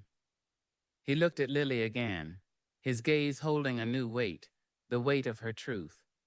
All right, Lily Blackwood, he said, using her real name for the first time, the sound both strange and grounding. You've put yourself in a hell of a position. Falsely accused, running from the law, tangled up with the men who framed you, and now caught the eye of whatever dangerous game Vance is playing. What happens now? Lily whispered, bracing herself for his answer. Are you going to arrest me? Thornton sighed, a deep, weary sound. He ran a hand through his hair, pushing his hat back slightly. The conflict was stark on his face. My duty, he stressed the word, says I should wire Clayton Creek, confirm the warrant, hold you here, that's the law. He paused, his gray eyes meeting hers, holding a complex mixture of frustration, obligation, and something else she couldn't quite name, perhaps empathy. But the law ain't always the same as justice, is it? Especially out here. He pushed away from the table, beginning to pace the small space between the tables, his boots echoing softly on the wooden floor. You saved my life, Lily. That counts for something, more than something. And your story, damn it, it rings true. The way Croft acted, the convenient framing, Marcus and Finn showing up here, it smells rotten. He stopped pacing, facing her again. Arresting you now plays right into Croft's hands and likely puts you in even more danger from Vance or whoever he truly represents. If they think you're silenced, locked away, maybe they get careless. Hope, fragile and unexpected, flickered within Lily. He wasn't arresting her, not yet. He was considering something else. So, he continued, thinking aloud, what we have is a conspiracy. Croft robs the bank, frames you, maybe uses Marcus, Finn, Pike, others to help, promising them a cut. Maybe they were also involved in stealing freight for him. Then things get messy. You escape. Marcus and his crew lay low here, maybe waiting for their share, maybe worried Croft will betray them. They try to silence you in the saloon. Then they, or their associates, try to ambush me. Maybe because I was asking questions Pike didn't like about the freight. Maybe because they feared I'd connect them to you and Clayton Creek. Maybe both. It fit. All the jagged pieces slotted together into a grim, terrifying picture. And the stolen gold? Lily asked. The payroll from the bank, where is it? Croft couldn't have just walked out with it. Thornton stopped pacing again, his eyes narrowing thoughtfully. Exactly. That's the piece that doesn't fit Croft's neat framing of you. If you supposedly took the gold when you fled, how did Croft get his hands on it? Unless... He looked around the eatery, then leaned closer to Lily's table again, lowering his voice. unless it never left Clayton Creek initially, unless Croft stashed it somewhere before he framed you, somewhere secure, somewhere he could retrieve it later or have someone else move it for him. Or, Thornton mused, his gaze becoming distant, maybe he arranged for it to be moved during the chaos of the robbery and your supposed escape, diverted, sent somewhere else for safekeeping. He looked back at Lily sharply. Those freight shipments Pike mentioned, the ones Vance is asking about. What if they weren't just random supplies? What if one of those missing shipments was the stolen gold disguised as regular cargo heading out of Clayton Creek under everyone's noses while they were busy chasing you? The idea was audacious, complex, but it made a chilling kind of sense. Croft orchestrates the robbery, frames Lily to create a distraction and a scapegoat, and simultaneously arranges for the gold to be smuggled out as legitimate freight, perhaps handled by Marcus and his crew. If that's true, Lily breathed, then the gold might still be out there. Maybe even here. Or maybe it passed through. Thornton considered. Maybe Marcus and Finn were supposed to guard it, ensure it reached its next destination and something went wrong. Maybe that's why they were laying low here, why they were jumpy. Maybe that's what Vance is really after, not just missing supplies, but a fortune in stolen gold his employers believe Croft cheated them out of. The ghost of the stolen gold suddenly felt very real, hovering over redemption, explaining the violence, the secrets, Vance's predatory interest. It was the hidden motive, the prize driving the dangerous players converging on this dusty town. We need proof, Thornton stated, his voice firm, decisive. He had clearly made a choice, stepping across the line from strict adherence to the law towards a more perilous path seeking justice. The crack Lily had sensed earlier had widened into a chasm. Proof that Croft orchestrated the robbery, proof that Marcus and his crew were involved, proof that clears your name. He looked directly at Lily, and maybe finding that gold or finding out what happened to it is the key. How? Lily asked, caught between hope and fear. Marcus and Finn are gone. Pike might not know everything, or might not talk. Pike might know more than he lets on, Thornton said grimly. Fear can loosen a man's tongue faster than whiskey sometimes, especially fear of Croft or Vance. And Marcus and Finn, maybe they didn't get far. Maybe they doubled back, or maybe they left a trail. He straightened up, his decision made. First, I need to talk to Pike again, see if your name, Lily Blackwood, shakes anything loose. See if the mention of stolen gold changes his tune. Second, I need to know more about Vance. A man like that doesn't just appear out of nowhere. I'll wire Clarendon, see if anyone knows him or his employers. He looked at Lily again, his expression serious. And you need to stay put and stay alert. Vance knows who you are now, or strongly suspects. He might approach you again, try to pressure you, threaten you, maybe even offer you a deal. Don't trust him. Don't tell him anything, but listen. See what you can learn. Be my eyes and ears where I can't be. He was asking her to be bait again, but this time with her knowledge, with her consent. It was dangerous, terrifyingly so, but it was also a chance to fight back, to reclaim her name, aided by the very man who should have been her captor. All right, Sheriff, Lily agreed, meeting his gaze, a flicker of her old resolve returning. I listen, but, she added, her hand resting on the coat she still wore, I'll be ready too. A grim understanding passed between them. He nodded slowly. I know you will. He turned to leave, pausing at the door. Lily, he said, his voice softer, be careful. This is a dangerous game we're stepping into. The stakes are higher than just clearing your name now. That gold, it makes people kill without hesitation. He left, closing the door quietly behind him, leaving Lily alone with the weight of her revealed truth and the chilling specter of the stolen gold.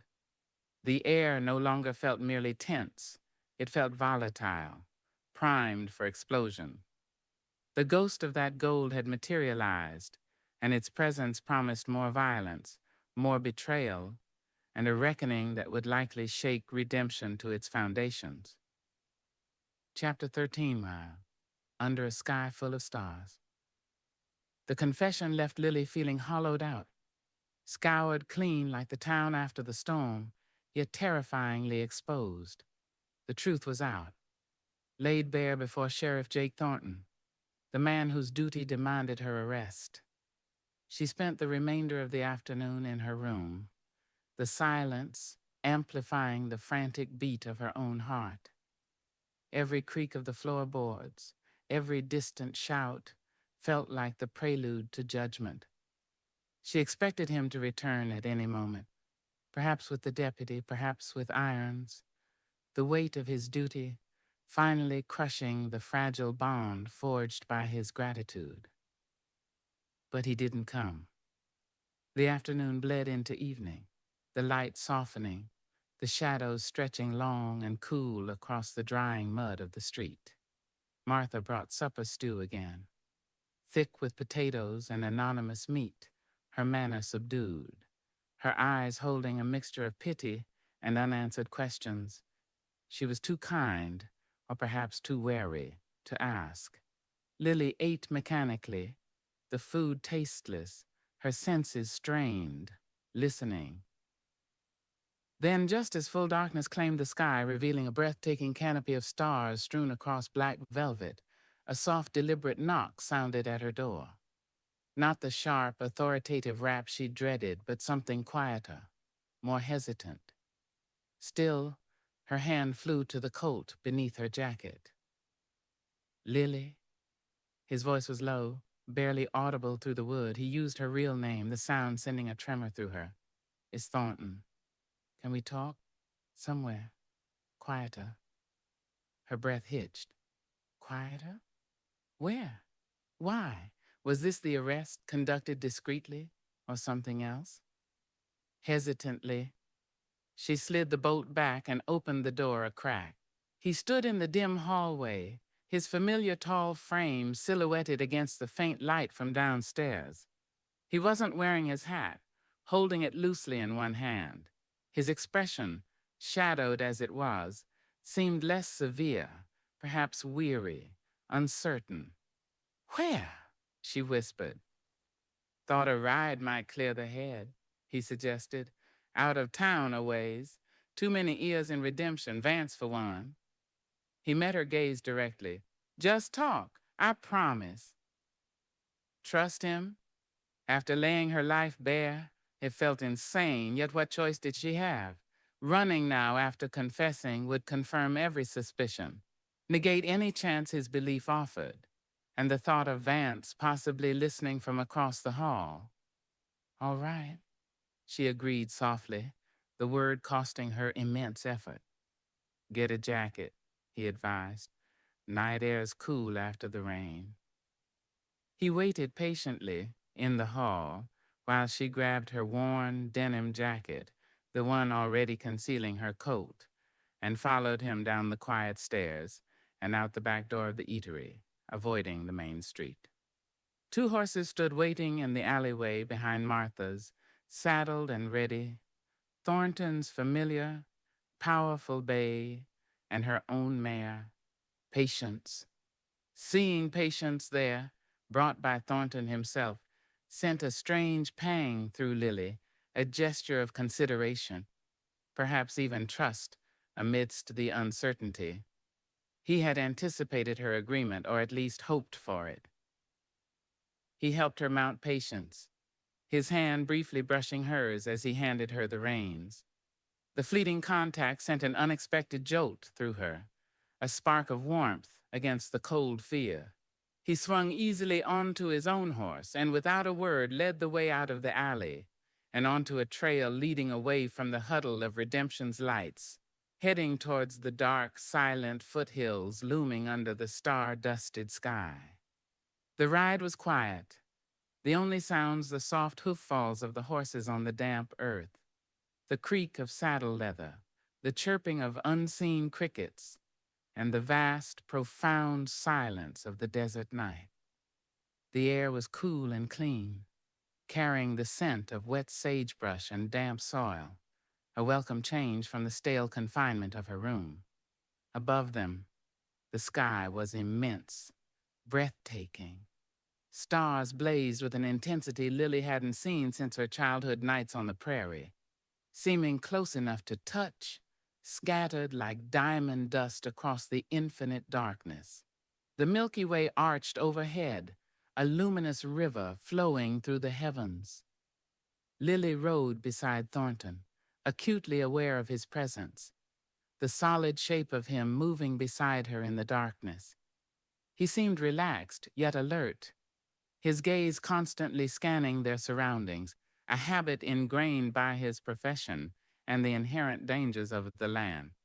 She wondered what he was thinking, what conclusions he'd drawn since her confession. Had he wired Clayton Creek? Had he spoken to Pike again?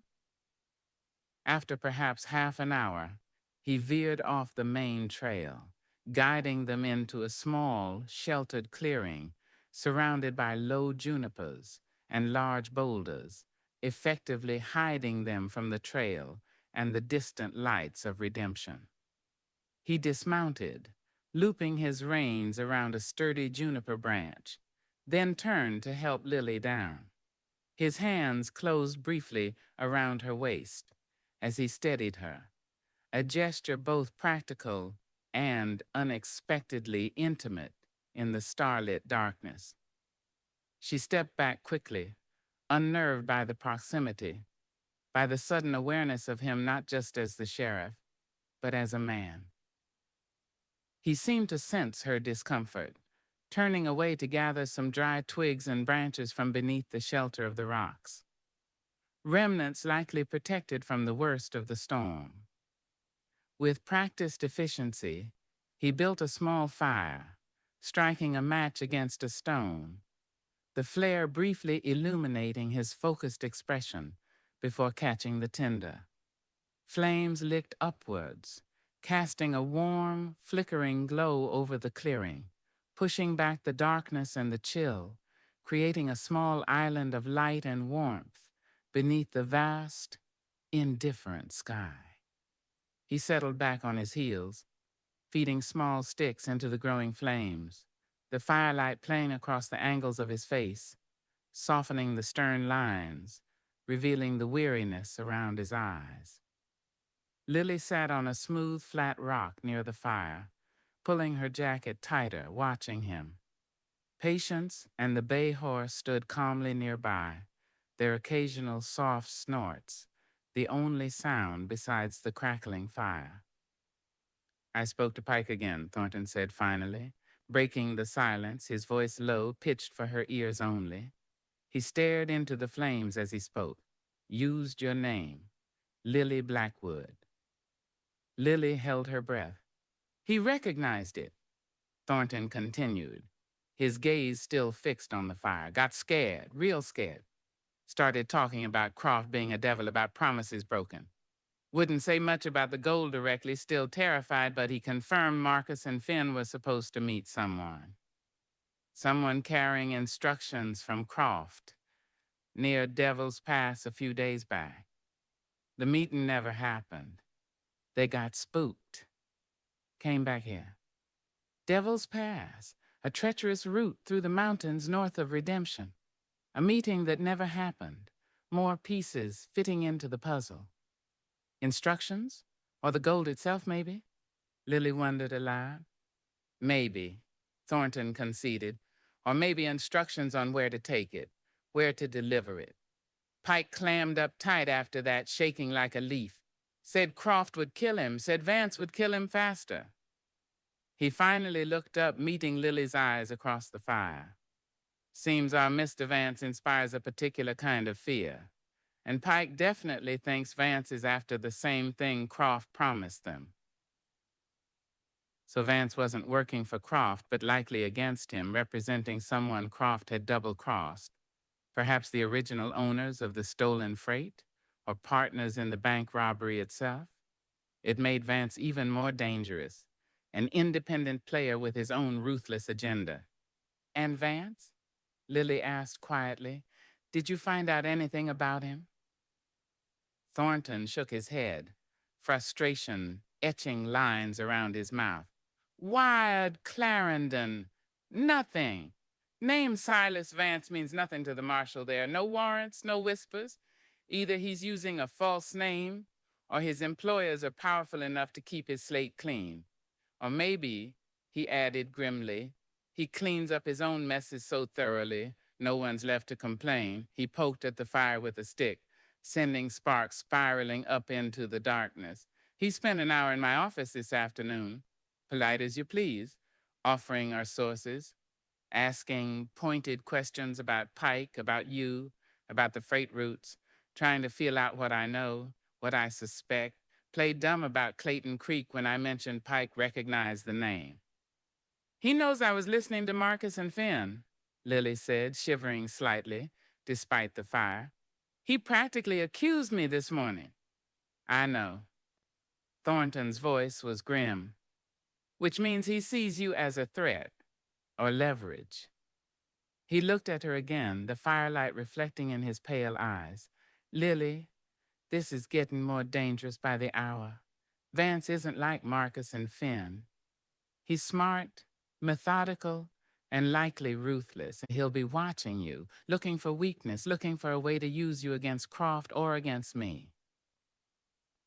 The quiet clearing, the warmth of the fire, the vast beauty of the stars overhead, it all felt like a fragile illusion easily shattered by the harsh reality of their situation.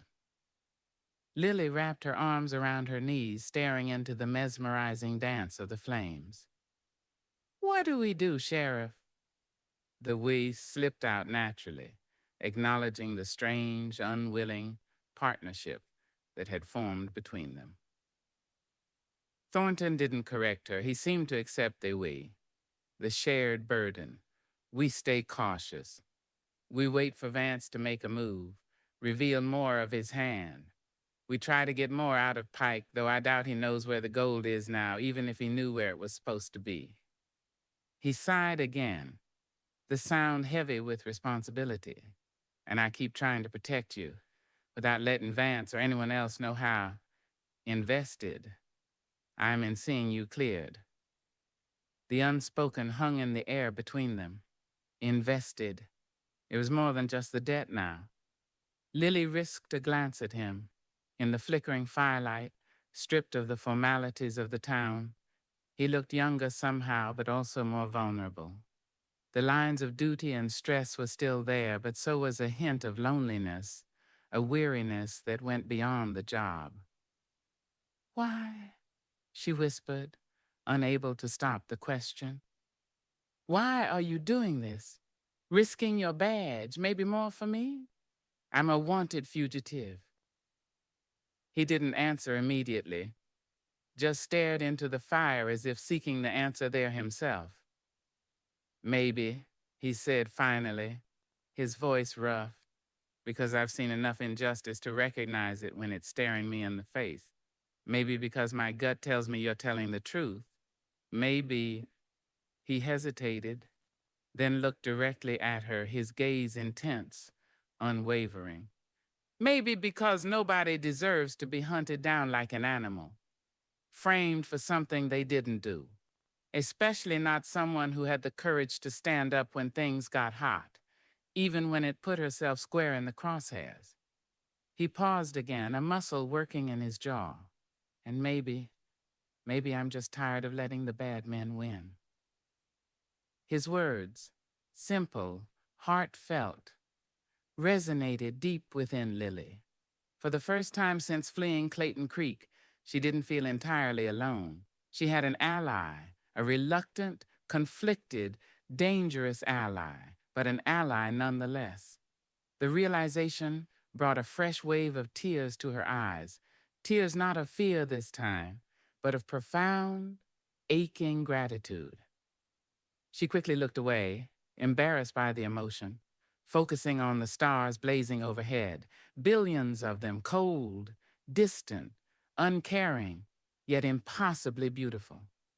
They're beautiful tonight, she murmured, changing the subject, needing to break the sudden intensity. Thornton followed her gaze upwards. They are, he agreed quietly. Used to look at 'em like this when I was out wrangling cattle. Long before I ever pinned on a badge. Seemed simpler then. A note of nostalgia, of sadness touched his voice. Just you, the herd, and the sky. Now. He didn't finish the sentence, but Lily understood. Now there was duty, danger, lies, compromises, the heavy weight of the law in a lawless land.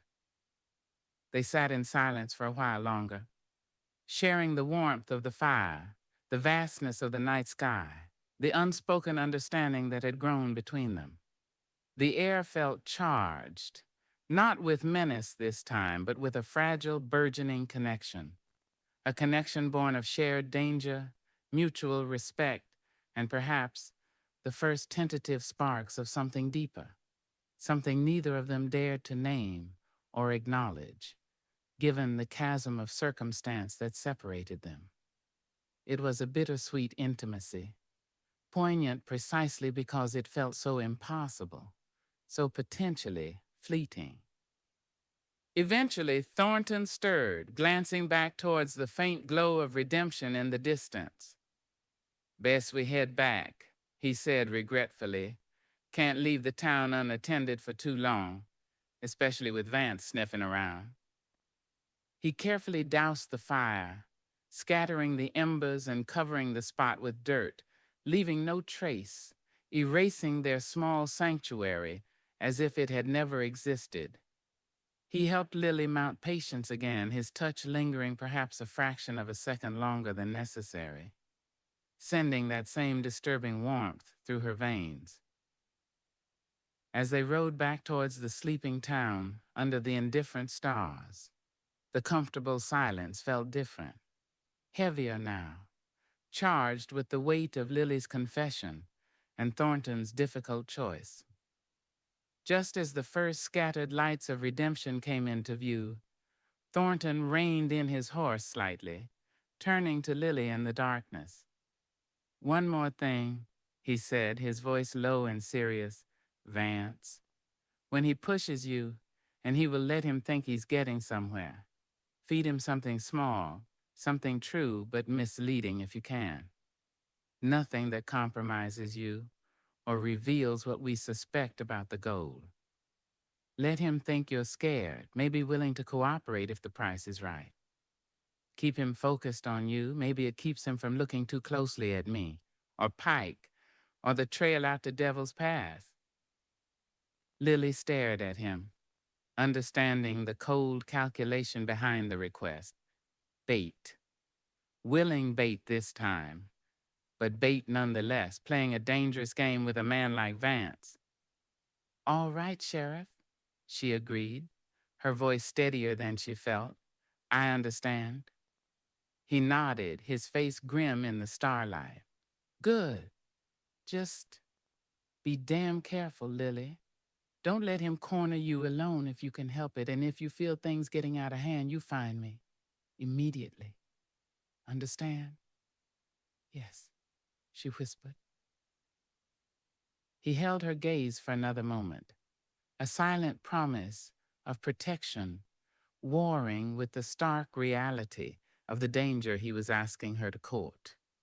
Then he nudged his horse forward, leading the way back towards the treacherous safety of redemption, leaving Lily to follow, the weight of the stars above seeming to press down, mirroring the heavy burden of their shared secrets and the uncertain, perilous path ahead. Chapter 14. A Sheriff's Torn Allegiance. The ride back from the starlit clearing felt different for Jake Thornton. Quieter, heavier. Riding beside Lily Blackwood, knowing her real name, knowing the raw truth of her story, or at least the version she desperately poured out, had shifted something fundamental within him. The clear lines of the law, the black and white of duty versus crime, had blurred into shades of gray, complicated by the undeniable pull of empathy and the weight of the debt he owed her. He glanced sideways at her profile silhouetted against the faint starlight. The borrowed name Liz Carter had evaporated, leaving Lily Blackwood in its place young, frightened, but with a core of resilience that he couldn't help but admire. The haunted look in her eyes was still there, but mixed with it now was a flicker of defiance, a spark ignited perhaps by the simple act of being believed, even if only by the man sworn to arrest her. He saw the way her hand rested near the colt at her hip, a constant, unconscious gesture of readiness. She wasn't just a victim, she was a survivor, shaped by the harshness of the frontier and the cruelty of betrayal. His decision back in the clearing to help her, to pursue justice rather than just the letter of the law, hadn't been made lightly. It went against years of training, against the very oath he'd taken when he pinned on the badge. He was harboring a fugitive, concealing evidence, her confession, Pike's mention of Croft, and actively investigating a crime far outside his jurisdiction, all based on gut instinct, a sense of obligation, and the undeniable conviction in Lily's story. If word got out, if Vance figured it out and exposed him, if the marshal down in Clarendon got wind of it, his career would be over. He'd likely face charges himself. Yet the alternative, arresting Lily, handing her over to the Clayton Creek authorities and knowing she was likely walking into a trap set by Croft, abandoning her to the justice of the man who framed her, felt like a deeper betrayal. A betrayal of his own conscience, of the fundamental reason he'd taken the badge in the first place, to protect the innocent, to stand against the bullies and the cheats, even when they wore respectable masks like Silas Croft. And damn it all, a betrayal of the woman who'd saved his life without hesitation. As they reached the edge of redemption, the scattering of lamp-lit windows casting pale yellow rectangles onto the ground, he slowed their pace, bringing them back into the world of scrutiny and danger. He felt the familiar weight of the town settle back onto his shoulders, the petty disputes, the drunken brawls, the constant threat of violence simmering beneath the surface, and now the added layers of conspiracy, stolen gold, and the dangerous games played by Vance and Croft, and Lily caught square in the middle. He saw her safely back to the rear entrance of Martha's kitchen, the alleyway cloaked in deep shadow. Dismounting, he helped her down, his hands lingering at her waist, perhaps a fraction longer than necessary, a silent acknowledgement of the shared risk, the fragile trust established under the stars. "Bolt your door, Lily," he said, his voice low and serious. "Don't open it unless you know for sure it's me or Martha. Vance, he strikes me as the type to try locks." She nodded, her eyes wide and dark in the faint light filtering from a nearby window. "You too, Sheriff. Be careful." The concern in her voice was genuine, a mirror to his own, further complicating the tangle of emotions between them. He watched her slip inside, waiting until he heard the faint sound of the bolt, sliding home on her room door upstairs. Only then did he lead the horses towards the livery, his mind already racing, planning his next move, acutely aware of the tightrope he was now walking. Returning patience to Billy, who eyed him curiously but asked no questions, Thornton felt the weight of his deception settle more heavily. He was lying by omission to the townsfolk who trusted him, manipulating situations, operating in the shadows while pretending to uphold the transparent rule of law. The badge on his vest felt heavier tonight, its silver gleam tarnished by the compromises he was making. He walked back towards his office, the boardwalks echoing his solitary footsteps. Redemption seemed quiet, almost peaceful, under the blanket of night, but he knew it was an illusion. Trouble brewed beneath the surface. He saw a light still burning in Vance's room above the eatery, a silent testament to the man's wakefulness, his plotting. He saw the darkened windows of the jail cells adjoining his office where Pike lay nursing his wound, and his fear, and he felt the unseen presence of Marcus and Finn, vanished but surely not gone far, loose ends in a dangerous conspiracy. Inside his office, the familiar smell of stale coffee, lamp oil, and dust offered little comfort. He lit the lamp on his desk, the yellow glow pushing back the shadows but not the thoughts crowding his mind. He sat down heavily in his worn leather chair, staring at the stack of paperwork reports of petty theft, a dispute over water rights, the usual small-town troubles that suddenly seemed insignificant compared to the storm gathering around Lily Blackwood. His allegiance felt torn, ripped between the demands of the law he represented and the pull of a justice that seemed to lie outside its rigid boundaries. He thought of the warrant that likely existed for Lily in Clayton Creek. He hadn't wired them. He had deliberately avoided confirming her status, buying himself time, buying her time, clinging to the justification that he needed more proof before acting. But it was a thin justification, one that wouldn't hold up to scrutiny. He pulled out a fresh piece of paper, dipped his pen in the inkwell, intending to start a report on the ambush, on Pike's capture, on Vance's arrival. But the words wouldn't come. His thoughts kept circling back to Lily, her haunted eyes, the tremor in her voice as she confessed, the quiet courage she possessed, the injustice of her situation, and the undeniable spark of connection he felt towards her, a spark he had no right to feel, given their circumstances. Was he protecting her just because she saved his life? Or was it more? Was he letting personal feelings cloud his judgment, blinding him to the possibility that she was involved somehow, that her story was just another layer of manipulation? He didn't think so. His gut, honed by years of dealing with liars and criminals, screamed that she was telling the truth. But the doubt lingered, a necessary professional skepticism warring with his growing personal conviction.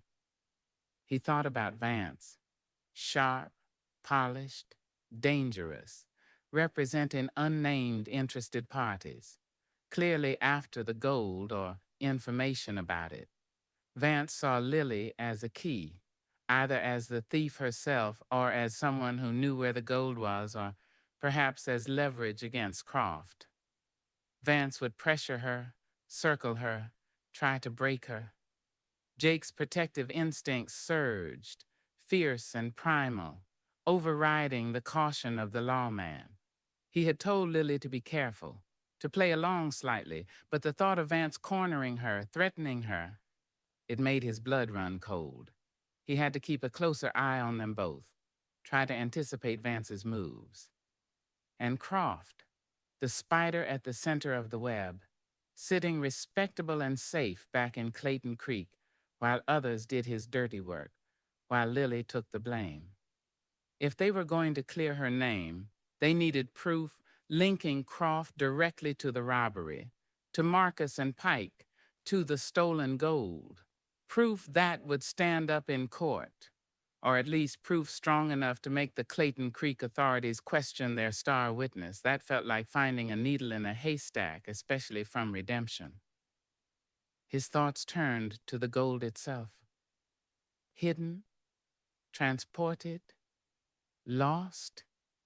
If it was moved as freight, as he suspected, Where would it have gone? Devil's Pass? Why meet there? It was a treacherous route, easily watched, easily ambushed, unless the meeting wasn't for a handover but for something else, a final payoff perhaps, or maybe a double cross. If Marcus and Finn had the gold or knew where it was stashed near that pass, they held a powerful card against Croft, and maybe against Vance too. Finding them felt increasingly crucial. He pushed the paperwork aside, frustration mounting. He was acting on instinct and fragments, Pike's fearful ramblings, Lily's desperate story, Vance's veiled threats, the ghost of stolen gold. It wasn't enough. He needed something solid. He stood up, pacing the confines of his small office. His gaze fell on the telegraph key, sitting silent in the corner. He could wire Clayton Creek, ask discreet questions about Croft, about the bank robbery details, try to get official confirmation without raising alarm bells, without mentioning Lily, but the risk of exposure was high. Telegraph lines weren't secure. Operators gossiped. His eyes then fell on the barred door leading to the cells. Pike. He was the weakest link. Scared of Croft, scared of Vance, maybe scared enough now to tell the truth if pressured correctly. Maybe the mention of Lily Blackwood's name again, coupled with the knowledge that Vance was in town and asking questions, would break him. Decision made, Jake took the lamp and his keys, unlocking the heavy door to the cells. The narrow corridor was dark, smelling faintly of disinfectant and despair. Only one cell was occupied. Pike lay on the narrow cot, his shoulder bandaged, his face pale and sweaty in the dim light filtering from the office. He startled awake as Jake approached, his eyes wide with terror. "Sheriff," he rasped, trying to push himself up, wincing in pain. Jake unlocked the cell door, stepping inside, holding the lamp high so its light fell directly on Pike's frightened face. He kept his voice low, intense. "We need to talk again, Pike, about Croft, about Marcus and Finn, about the gold they were supposed to be moving." Pike shook his head frantically, eyes darting nervously towards the door leading back to the office as if expecting Vance himself to materialize. "I told you all I know. Nothing about gold, just freight. Marcus just said meet him at the pass, get instructions." "Instructions about what, Pike?" Jake pressed, stepping closer. "Instructions about where to deliver the gold Croft stole from the Clayton Creek Bank? The gold he promised you boys a share of?" Pike flinched as if struck. "No, I don't know nothing about that. Don't lie to me." Jake's voice hardened. "Silas Vance is in town now, Pike. He's asking questions. He knows about Marcus. He knows about Croft. He probably knows about you. He seems very interested in recovering certain missing property. You think Croft is going to protect you from a man like Vance? You think Marcus and Finn give a damn about you now that things have gone sour?" He leaned closer, the lamp casting harsh shadows on his own grim face. "Right now, Pike, I might be the only thing standing between you and a shallow grave dug by Vance's men, or a rope strung up by Croft to silence you." Pike stared at him, trembling visibly, sweat beading on his forehead. He swallowed hard, his Adam's apple bobbing. The fear was palpable, choking him. "Think about Lily Blackwood," Jake continued relentlessly, watching the man's reaction. "The girl Croft framed. The girl Marcus and Finn tried to grab in the saloon. What happens when Vance finds out about her, finds out you were involved in silencing witnesses for Croft?" Pike squeezed his eyes shut, whimpering softly. We wasn't gonna hurt her bad, just scare her off. Marcus said Croft wanted her gone." "Gone where, Pike?" Jake demanded. "Or just gone?" Pike started sobbing now, broken sounds in the quiet cell block. "I don't know. Marcus handled that. He said the gold was supposed to go through Devil's Pass. Hidden in ore sacks on a packed mule train. We was just supposed to make sure it got through clean. Meet Croft's contact on the other side near Red Rock Canyon. Red Rock Canyon. Another piece. A destination. And what happened? The mule train. It never showed at the rendezvous point near the pass. Pike choked out between sobs. Marcus got word. Something spooked him further back the trail. They scattered. Marcus figured the gold was lost or maybe stolen by the handlers Croft hired. Or maybe Croft set us up from the start. We came back here, waiting, trying to figure out what to do. Then you started asking questions, and that girl showed up. Jake absorbed the information. The gold hadn't made it through the pass. It was lost, stolen, or stashed somewhere between Clayton Creek and Devil's Pass.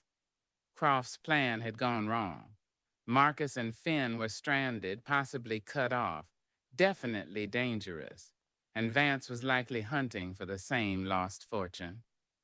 Where are Marcus and Finn now, Pike? Jake asked, his voice quieter now but no less intense. Pike shook his head miserably. I don't know. After the ambush went bad, Marcus just said lay low, he'd be in touch, and ain't heard nothing. Jake believed him. Pike was too terrified to hold anything back now. He had given Jake the crucial missing link. The gold hadn't reached its destination. It was out there somewhere, a ghost driving the violence. He stepped back, locking the cell door again, leaving Pike huddled on the cot, sobbing quietly in the darkness. Returning to his office, Jake felt a grim satisfaction mixed with heightened urgency. He had confirmation. Lily was innocent. The conspiracy was real. The gold was missing, and the danger was escalating rapidly. His allegiance was no longer torn. It had settled firmly, dangerously, on the side of the fugitive, Lily Blackwood. His duty now, as he saw it in the harsh light of the lamp, was not just to the law, but to unraveling Croft's web, stopping Vance and finding the truth, whatever the cost. The path ahead was fraught with peril, pitting him against powerful, ruthless men, forcing him further into the shadows. But for the first time since pinning on the badge, he felt a certainty of purpose that outweighed the fear.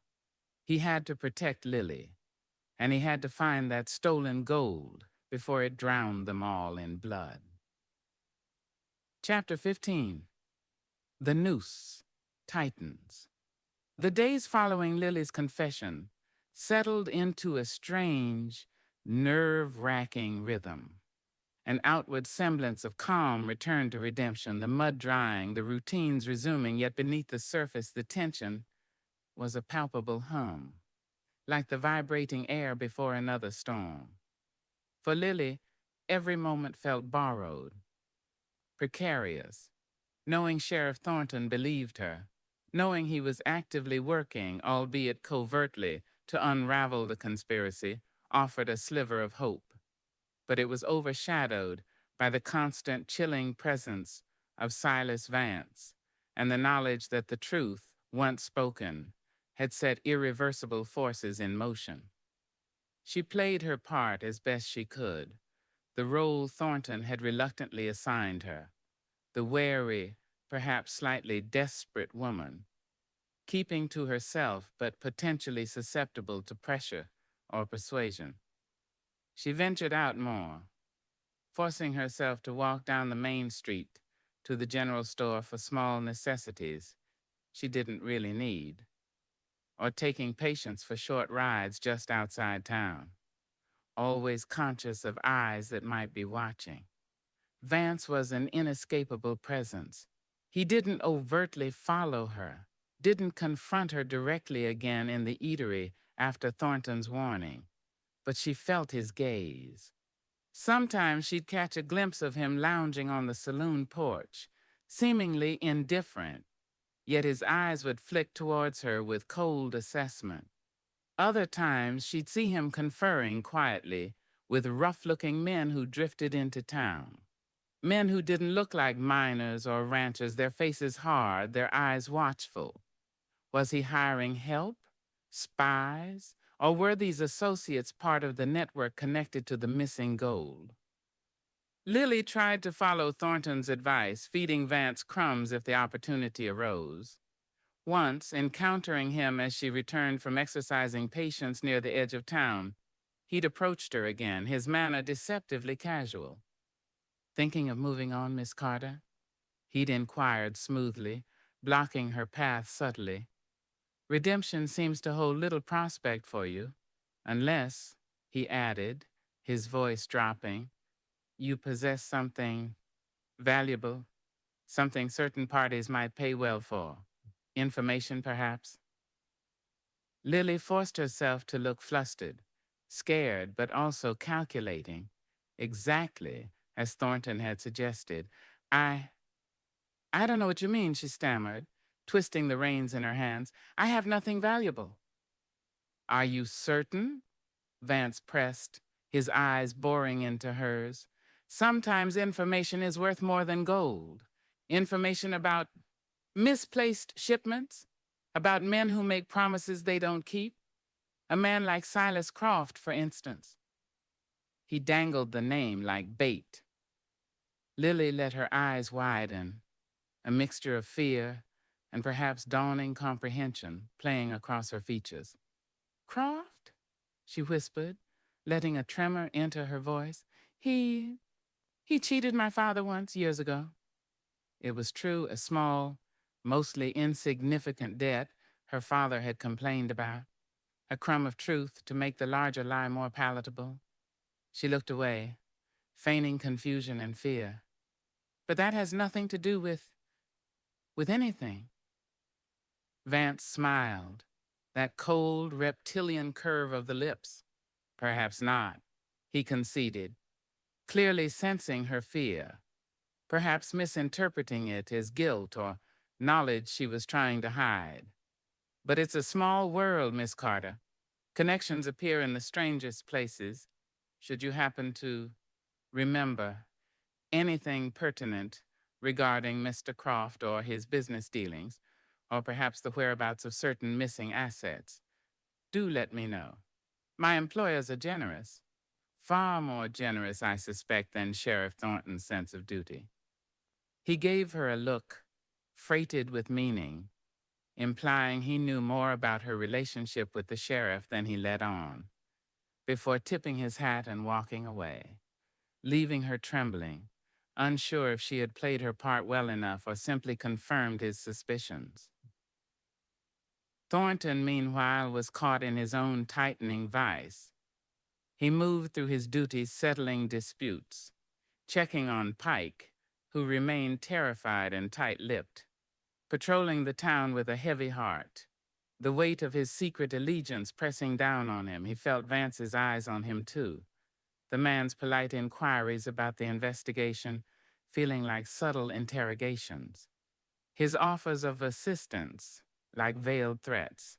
Thornton knew Vance was trying to gauge how much the sheriff knew, how close he was getting, and whether he considered Lily a suspect or an ally.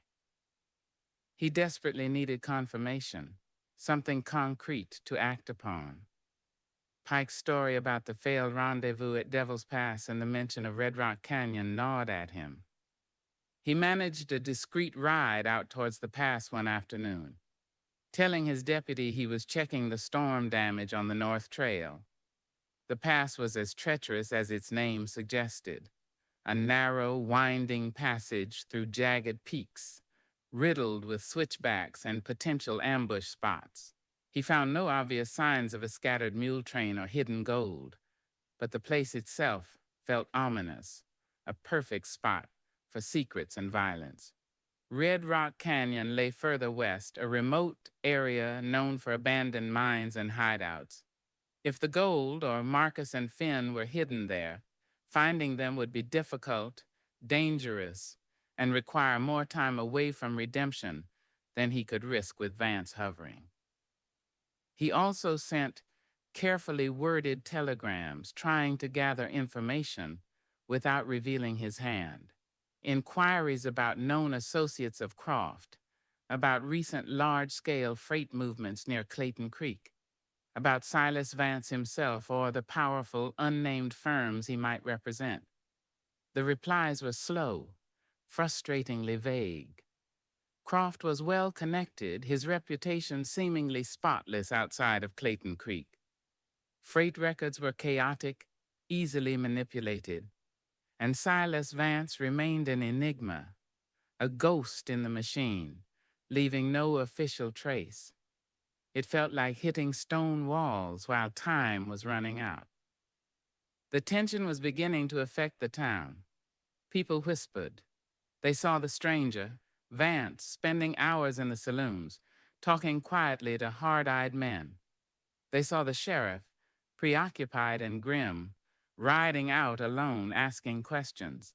They saw the woman, Lily, sticking close to Martha's, jumping at shadows, clearly caught in the middle of something dangerous.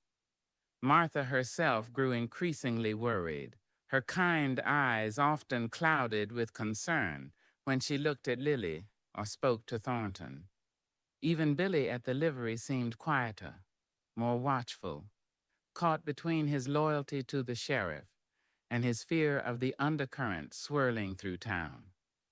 Redemption, usually content in its dusty isolation, felt poised on the edge of an eruption. The first tangible tightening of the noose came not from Vance, but from within the system Thornton represented. A circuit judge making his infrequent rounds was due to arrive in Redemption in 2 days. His arrival meant official scrutiny, review of prisoners, questions about warrants and procedures. Thornton knew he couldn't keep Pike locked up indefinitely without formal charges, nor could he continue to ignore the likely existence of a warrant for Lily Blackwood without risking exposure, especially if Vance decided to force the issue. The judge's impending arrival put a deadline on his investigation, adding another layer of pressure. Then Vance made his next move, more direct, more personal, aimed squarely at Lily. She returned to her room late one afternoon after forcing herself to take Patience for another short ride, needing the solace of the horse's company. As she slid the bolt home, a habit now ingrained, her eyes fell on something resting on the small, rickety table near the washstand, something that hadn't been there when she left. It was a single pressed wildflower, a type that grew sparsely on the arid plain south of Clayton Creek, near where her father was buried. Tucked beneath it was a small, neatly folded piece of paper. Her blood ran cold. How had Vance gotten into her locked room? Had he picked the simple bolt? Bribed Martha? The violation felt profound, chilling. With trembling fingers, she picked up the paper. There was no writing on it. Instead, inside was a crude, pencil-drawn sketch, a sketch of a bird, a blackbird. Lily swayed, gripping the edge of the washstand for support. Blackwood, he knew her name. The wildflower from near her home. The drawing of the blackbird, it wasn't a threat, not overtly. It was a message, cold and precise. I know who you are. I know where you come from. You cannot hide. It was Vance's way of stripping away her last illusion of safety, demonstrating his reach, his knowledge, tightening the psychological screws. He hadn't needed to threaten her physically. This violation, this intimate knowledge displayed so casually, was far more terrifying. She sank onto the cot, the wildflower and the drawing clutched in her hand, her breath coming in ragged gasps. She felt stripped bare, cornered. Playing the game Thornton had suggested felt suddenly naive, suicidal. Vance wasn't just probing, he was closing in, letting her know she was his prey. She had to warn Thornton immediately. She couldn't wait for him to find her. Stuffing the flower and drawing into her pocket, she scrambled towards the door, fumbling with the bolt in her haste. She practically flew down the stairs, ignoring Martha's startled look as she burst out of the eatery and ran towards the sheriff's office, heedless of the stares she attracted from the boardwalk loafers. She burst into the office without knocking, finding Thornton bent over his desk, studying a map spread out under the lamplight. He looked up sharply, surprise, and then immediate concern flooding his face as he saw her distraught expression, her panicked breathing. "Lily, what is it? What's wrong?" he asked, rising quickly, moving around the desk towards her. Before she could utter a word, before she could show him the flower and the terrifying drawing, the door to the office opened again. The young deputy stood there, looking flustered, holding a freshly arrived telegram flimsy. "Sheriff," the deputy stammered, clearly sensing the tension. "This just came over the wire, marked urgent from the marshal's office down in Prescott." Thornton took the telegram, his eyes scanning it quickly. Lily watched his face, saw the color drain from it, saw his expression harden into disbelief, then grim resolve. He looked up slowly, his gaze meeting Lily's, and the look in his eyes sent a shard of ice straight through her heart. It was a look of profound shock, of dawning horror, of a final, inescapable closing of the trap. "What is it?" she whispered, dread pooling in her stomach. Thornton crumpled the flimsy slightly in his fist, his voice low, rough with disbelief and controlled fury. "It's a bulletin. Out to all stations." He took a deep breath, the words sounding like stones falling.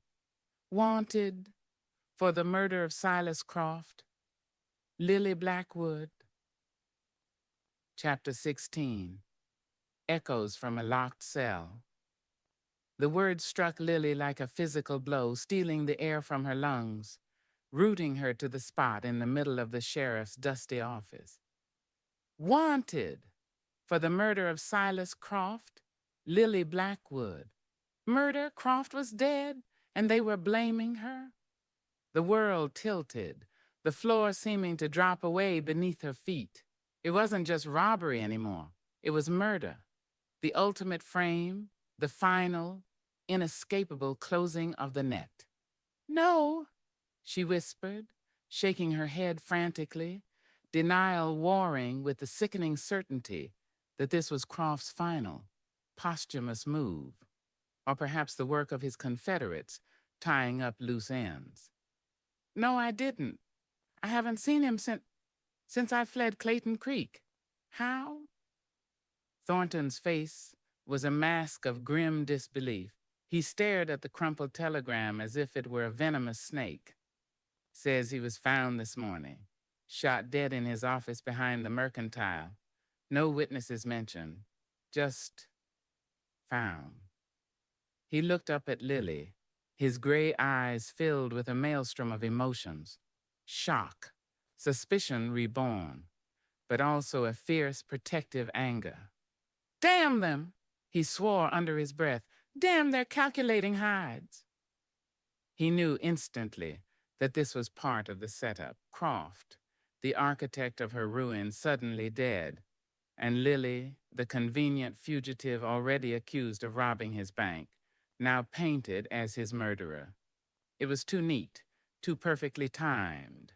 Someone wanted Lily silenced permanently, and framing her for Croft's murder was the surest way to see her hang. "Who sent the telegram?"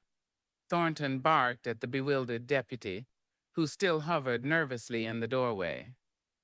"Came through Prescott, Sheriff, but relayed from Clayton Creek's telegraph office, signed by, Deputy Marshal Henderson, Clayton Creek jurisdiction," the young man stammered. Thornton nodded curtly, dismissing the deputy with a gesture. The young man beat a hasty retreat, clearly sensing the volatile atmosphere. Thornton turned back to Lily, his expression hardening with resolve, the internal conflict momentarily eclipsed by the immediacy of the new threat. "They're not just trying to frame you anymore, Lily," he said, his voice low and urgent. "They're trying to bury you. With Croft dead, his testimony against you is gone. But a murder charge, that's absolute. Makes you look desperate, guilty as sin. Anyone hunting you now won't just be looking for a bank robber. They'll be looking for a killer. They'll shoot first, ask questions later."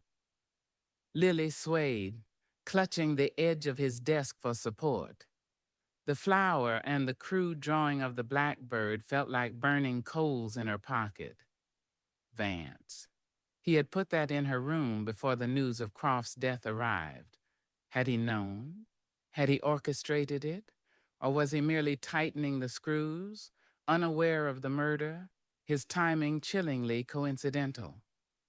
"Vance!" she choked out, pulling the items from her pocket, her hand shaking uncontrollably as she thrust them towards Thornton. "He put these in my room while I was out. My door was bolted. He knew my name. Blackwood." Thornton took the pressed wildflower and the paper with the sketch, his eyes narrowing as he examined them. He recognized the flower type, common enough further south. The blackbird drawing was crude but deliberate, a clear message. "I know you." "When?" he demanded sharply. "When did you find this?" "Just now, before I came here." Thornton's jaw tightened. "Before the wire about Croft arrived." He looked from the flower to Lily's terrified face. So Vance was making his move, letting you know he knew who you were. Before Croft turned up dead, either he's got eyes and ears everywhere, knowing about Croft almost instantly, or he killed Croft himself? Lily finished, the horrifying thought solidifying. Or had him killed. To what? Tie up loose ends? Get rid of the man who likely cheated his employers? "Could be," Thornton said grimly. "Vance plays a deep game. Getting rid of Croft removes a rival. Maybe recovers whatever proof Croft had on Vance's employers, and framing you for it? That deflects suspicion, gets the law hunting you instead of him, and maybe even panics you into revealing something about the missing gold he's really after." It was a complex, ruthless calculus, entirely in keeping with the man Lily had encountered. Vance wasn't just a threat. He was a master manipulator, moving pieces on a board stained with betrayal and blood. "The judge," Thornton muttered, running a hand through his hair again, the pressure mounting. "He arrives tomorrow. He'll see that bulletin. He'll demand answers. Why haven't I arrested you? Why am I harboring a fugitive wanted for murder?" He slammed his fist softly onto the desk. "Damn it, they've boxed us in." Panic surged through Lily again, cold and overwhelming. "What do we do? You have to arrest me now, don't you? It's the law." "The law be damned!" Thornton exploded, his voice suddenly fierce, startling Lily. He took a deep breath, visibly reining in his anger. "No, arresting you now is exactly what they want. It confirms their story. It puts you in a cell, helpless, maybe waiting for Vance or whoever killed Croft to arrange an accident before you can even be transported." "No," he repeated, his voice hardening with determination. "We don't play their game." He began to pace the office again, his mind clearly working furiously. Okay. The bulletin is out, that's fact. Can't ignore it. Can't hide you indefinitely, especially with the judge coming, but maybe we can muddy the waters, create doubt. He stopped, looking at Lily intently. "You said you haven't been back to Clayton Creek since you fled, weeks ago, right?" Lily nodded numbly. "Weeks. I came straight here almost." "And Vance put this flower and note in your room today," Thornton reasoned, "while Croft was being found dead miles away. Doesn't prove you didn't kill him, but it proves Vance was focused on you here before the news broke. That's something." He tapped the sketch of the blackbird. And Pike. He's terrified of Croft, terrified of Vance. He knows Marcus and Finn work for Croft. Maybe he knows more about Croft's enemies than he let on. An idea sparked in Thornton's eyes, sharp and dangerous. Pike is our only corroborated witness to the conspiracy right now, flimsy as he is. What if someone else heard his story? Someone official? He glanced towards the door, then back at Lily. The judge arrives tomorrow. What if, before Vance or anyone else can get to Pike, Pike makes a statement, a deposition, something sworn, detailing what he told me about Croft, Marcus, the framing, maybe even hinting at Croft having powerful enemies who might want him dead? Would he do it? Lily asked doubtfully. He's terrified. He's more terrified of Vance and Croft's ghost right now than he is of me, Thornton said grimly, and maybe the idea of official protection, of getting his testimony on record before someone silences him permanently, might just persuade him. He looked at Lily again. It wouldn't clear you completely, not yet, but it would introduce reasonable doubt. It would show the judge, the marshal, anyone looking into this that there's another side to the story, that Croft had enemies, that your framing might be part of a bigger, dirtier picture. It buys us time. It shifts some of the suspicion away from you, maybe even towards Vance. It was a gamble, a desperate play, relying on the testimony of a terrified, wounded accomplice. But it was better than passively waiting for the noose to tighten. We need to do it now, Thornton decided, his voice urgent. Before Vance finds out about the murder bulletin, if he doesn't know already, before he realizes Pike is the only one who can directly link Marcus back to Croft and potentially implicate others, he might try to silence Pike tonight. He grabbed his keys and the lamp again, his movements quick, decisive. Stay here, Lily. Lock this door behind me. Don't open it for anyone but me. Understood? Lily nodded, her heart pounding. Be careful, Jake, she whispered, using his first name without thinking, the formality dissolving in the shared crisis. He paused at the door to the cell block, meeting her eyes. A flicker of surprise, then something softer, crossed his face before hardening back into resolve.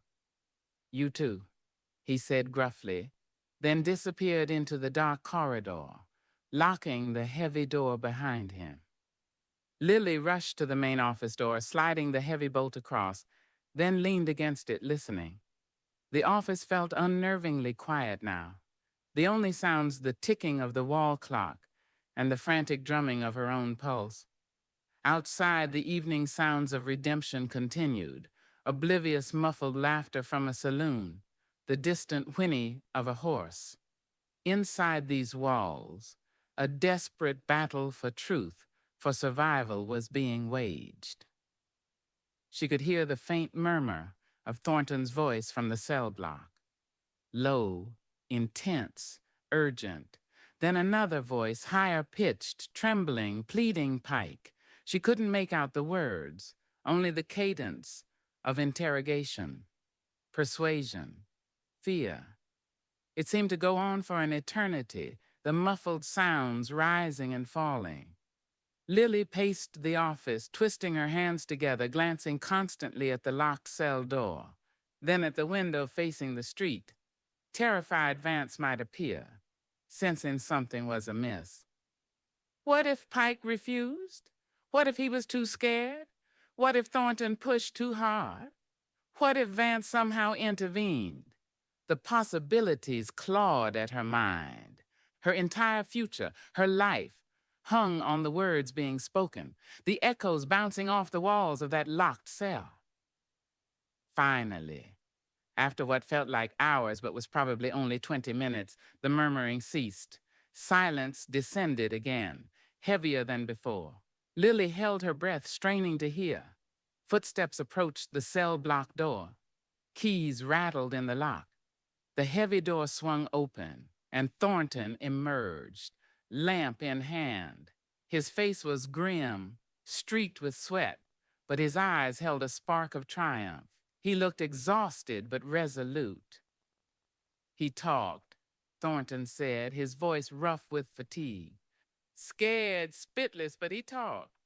Told me everything he knew about Marcus and Finn's dealings with Croft. Confirmed they were hired muscle, involved in the freight scheme and tasked with making sure you disappeared after the robbery. He admitted Croft cheated them, that Marcus was furious, talking about getting even. He paused, taking a breath, and he mentioned Croft bragging about double-crossing some powerful investors back east involved in the freight scheme. Didn't know names, but knew Croft feared them, feared they'd send someone. Vance, Lily breathed. Sounds like it, Thornton agreed. Pike thinks whoever killed Croft, it wasn't Marcus or Finn. They wouldn't be that bold, and they're likely hiding out. He thinks it was the people Croft cheated, people Vance represents. He ran a hand over his face. It's not a confession to the murder, but it paints a powerful picture of motive. It puts Croft squarely in the crosshairs of dangerous men before he died. Did he agree to make a statement?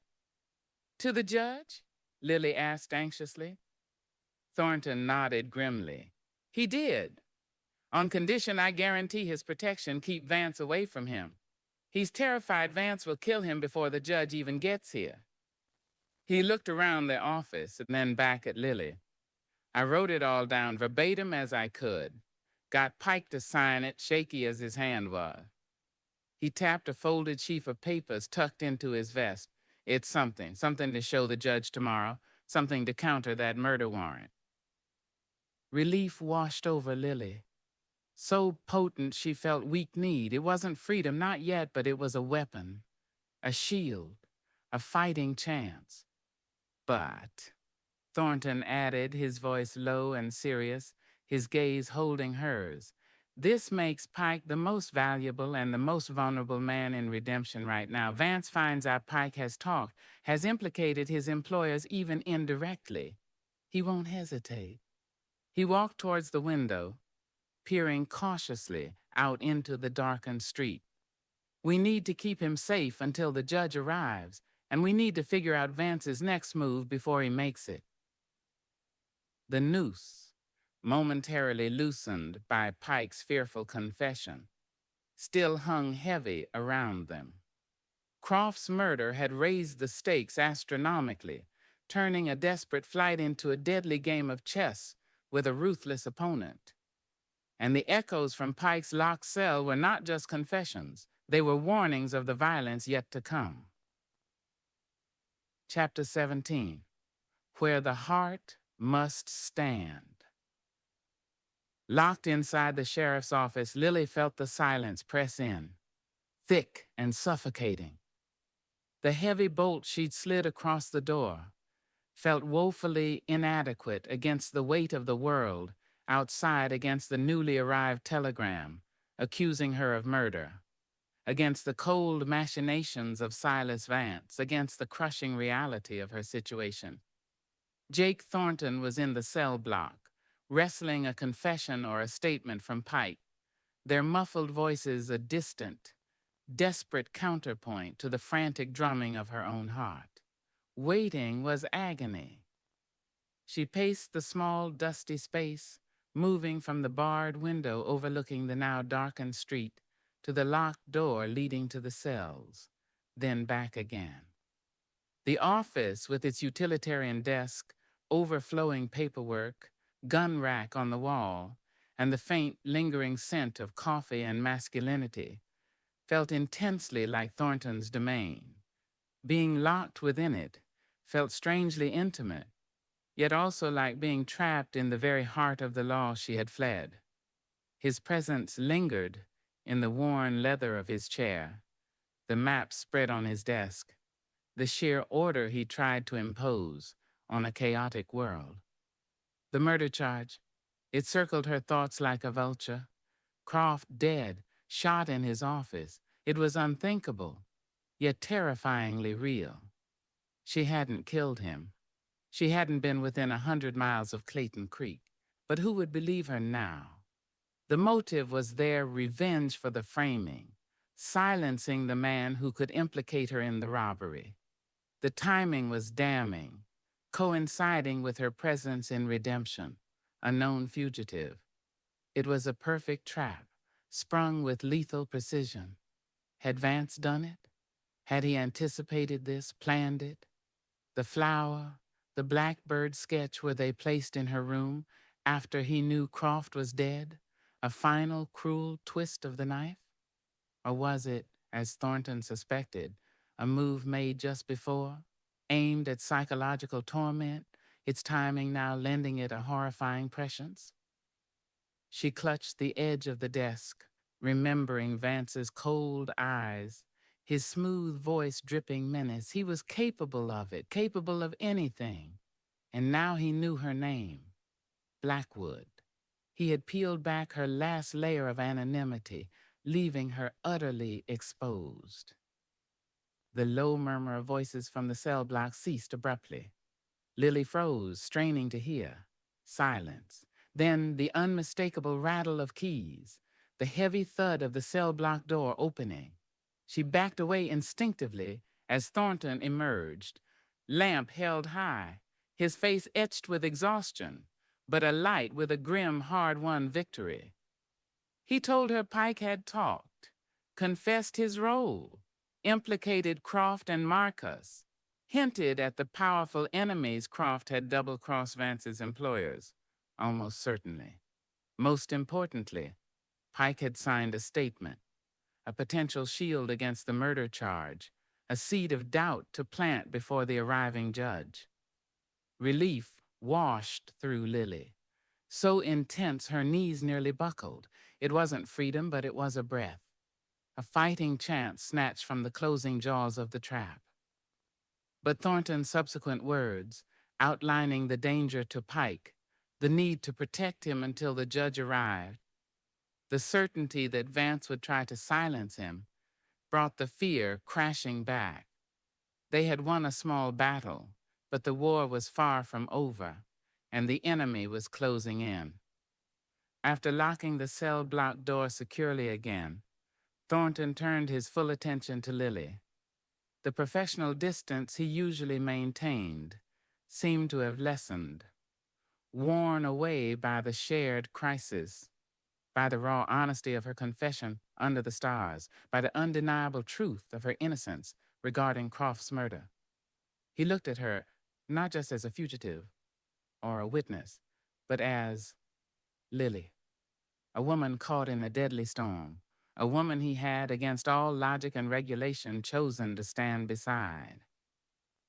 He knows, Lily, Thornton said quietly, his voice rough with fatigue as he leaned back against the edge of his desk, the lamp casting long shadows around them.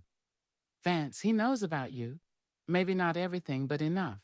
That flower, the bird, that was targeted, precise. He's not guessing anymore. What do we do? Lily whispered, the question echoing her earlier plea, but feeling different now. It wasn't just a fugitive asking the lawman, it was one cornered soul asking another. Thornton ran a hand through his hair, the gesture betraying the immense pressure he was under. First, Pike stays put. Moving him is too risky. I'll double-check the locks, the bars, my deputy. He's young, but he's loyal enough, I think. I'll have him posted outside the cell block door for the rest of the night, armed. And I'll be right here. He gestured around the office, close enough to hear a pin drop. And Vance? Vance will likely try something, Thornton admitted grimly. Maybe try to bribe the deputy. Maybe try to create a diversion. Maybe even try to get to Pike through me, pressing me about the investigation, trying to see if Pike has talked. I'll handle Vance. His jaw tightened.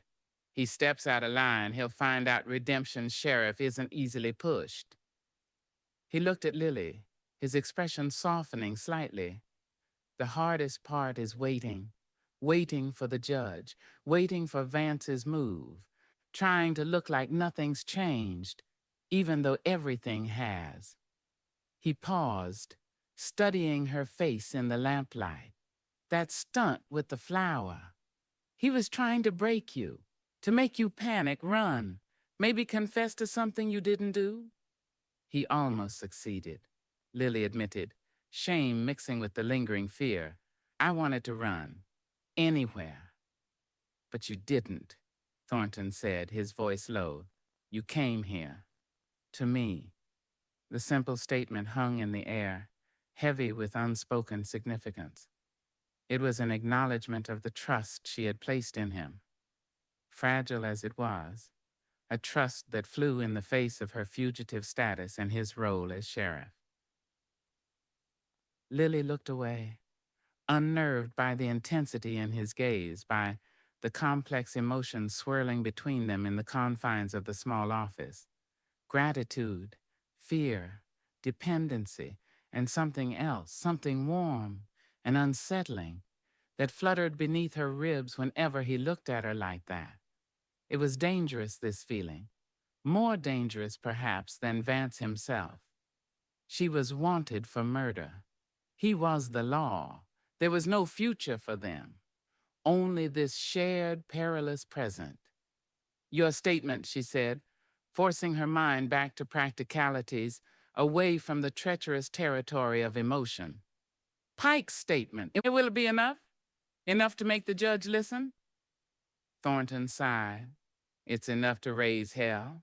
Enough to show there's a conspiracy swirling around Croft's death, not just a simple fugitive takes revenge story. Enough to make the judge pause, question the warrant, maybe even authorize me to investigate further, instead of just shipping you back to Clayton Creek to hang. He met her eyes again. It buys us time, Lily. That's the most important thing right now. Time to find more proof. Time to find Marcus and Finn. Time, maybe, to find that damn gold. He pushed away from the desk, resuming his restless pacing. But presenting it, that's tricky. The judge arrives tomorrow morning. Vance will be watching my every move. He'll expect me to act on the murder warrant. If I suddenly produce a statement from Pike exonerating you and pointing fingers elsewhere, Vance will know Pike talked. He'll know I'm protecting you. Lily saw the dilemma instantly. Protecting Pike's confidentiality, protecting her own precarious position, required Thornton to maintain a facade, even before the judge. So, Thornton stopped pacing, facing her, his expression deeply troubled. When Judge Harlan arrived, I'm going to have to make a show of it. Lily braced herself. A show? I'll have to acknowledge the warrant. I'll have to take you into custody, officially. He saw the fear leap into her eyes and quickly held up a hand. Just for show, Lily. Put you in the other cell, the empty one. It's the only way to make it look convincing to Vance, to the judge initially. It keeps you safe, under lock and key, right here, where I can watch you and Pike. It makes Vance think he's won, that you're neutralized, might make him careless, might give me the room I need to present Pike's statement to the judge privately, explain the situation, argue for time to investigate properly. He took a step closer, searching her face, his own etched with the difficulty of what he was asking. It's a hell of a risk, I know. Asking you to trust me enough to let me lock you up, even temporarily. Asking you to believe I won't just hand you over. But I don't see another way to play this, not with Vance breathing down our necks and the judge arriving on the morning stage. Lily stared at him, her mind reeling. Let him lock her up, voluntarily walk into a cell, the ultimate symbol of her entrapment. It went against every survival instinct she possessed. Yet, she looked into his eyes, into those clear, steady, gray depths. She saw the conflict there, the weight of his torn allegiance, but she also saw the sincerity, the fierce determination to protect her. the promise he'd made under the stars. He was risking everything for her, his badge, his reputation, maybe even his life. Could she do any less? Could she deny him the trust he needed to execute this desperate gamble? This was it, the moment where belief had to harden into action, where the heart had to stand, despite the fear, despite the logic screaming at her to run. Taking a deep, shaky breath, she met his gaze squarely. "All right, Jake," she said, her voice quiet but firm. The use of his first name felt natural now, sealing their pact. "I trust you. Lock me up. We play it your way." A wave of relief washed over Thornton's face, so profound it momentarily erased the lines of stress and weariness. The trust implicit in her words, her willingness to place her fate entirely in his hands, despite the bars that would soon separate them, seemed to settle something within him, strengthening his resolve. The allegiance was no longer torn. It was chosen. "Thank you, Lily," he said softly, his voice thick with emotion he quickly suppressed. He cleared his throat, becoming the sheriff again, focused, practical. "Okay, here's how it will work." He spent the next hour outlining the plan, anticipating contingencies, preparing Lily for what to expect when the judge arrived, how to react, what to say, or, more importantly, what not to say. They spoke in low tones, the late-night silence of the office broken only by their hushed voices and the steady ticking of the clock, counting down the hours until dawn, until the arrival of the judge, until the next, most dangerous phase of their shared ordeal began. The air between them crackled with unspoken feelings, with the raw vulnerability of their situation, but overlaying it all was a new sense of shared purpose, a desperate alliance forged in the face of overwhelming odds. The heart had taken its stand, and now they had to face the consequences together, even if separated by iron bars. Chapter 18. A Whisper of Betrayal. The key turning in the lock of the cell door sent a visceral shudder through Lily, a cold echo of the terror she'd felt upon fleeing Clayton Creek.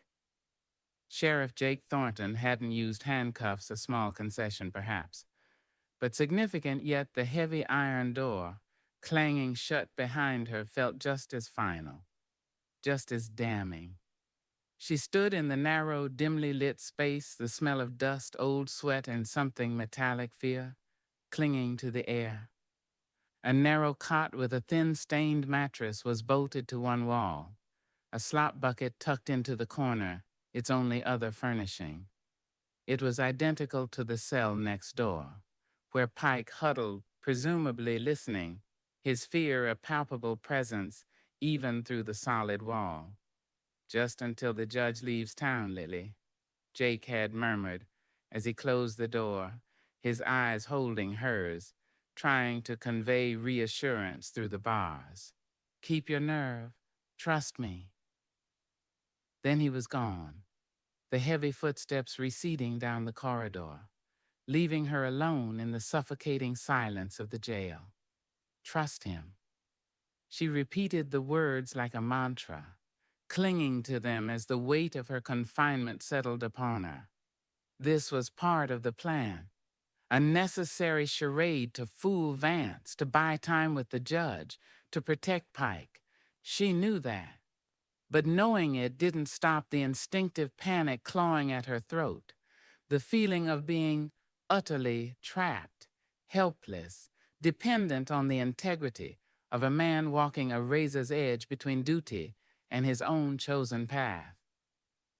Through the bars, she could see the corridor leading back to the office, currently empty save for the young, earnest-faced deputy, Miller, whom Jake had posted there, armed with a shotgun. Miller looked uncomfortable, avoiding her gaze, clearly bewildered by the sudden incarceration of the woman hailed as the sheriff's savior just days before. He represented the town's confusion, the questions that would soon be buzzing through redemption. Hours crawled by. Lily alternated between sitting numbly on the edge of the cot and pacing the 3 short steps the cell allowed, her mind racing. She strained to hear sounds from the office, from the street outside. Morning arrived, heralded not by sunlight reaching the cell, but by the increased noise from the town filtering through the barred window. High on the outer wall, the rumble of wagon wheels, distant shouts, the clang of the blacksmith's hammer, the sounds of freedom mocking her captivity. Then came the expected bustle, signifying the arrival of the stagecoach, carrying Judge Harlan. Lily's heart pounded. The charade was beginning. She heard Thornton's voice in the office, calm, professional, greeting the judge. Then another voice, deeper, more resonant, carrying the weight of authority, Judge Harlan. And soon after, a third voice, smooth, cultured, immediately recognizable Silas Vance, inserting himself into the proceedings, polite, deferential, yet subtly positioning himself, ensuring he was present, observing. Lily pressed her ear against the cold iron bars, straining to hear, but the thick door muffled the conversation, reducing it to indistinct murmurs. She could only imagine the scene. Thornton, maintaining his professional composure. Judge Harlan, stern, perhaps impatient. Vance, watchful, calculating, his cold eyes missing nothing. Had Thornton mentioned the murder warrant yet? Was he presenting Pike's statement now, or was he waiting, playing his hand carefully? The uncertainty was torture. Time stretched, thick and slow. Eventually, she heard footsteps approaching the cell-block corridor again. Thornton, Judge Harlan, and Vance appeared outside her cell, their faces illuminated by the lamp Thornton carried.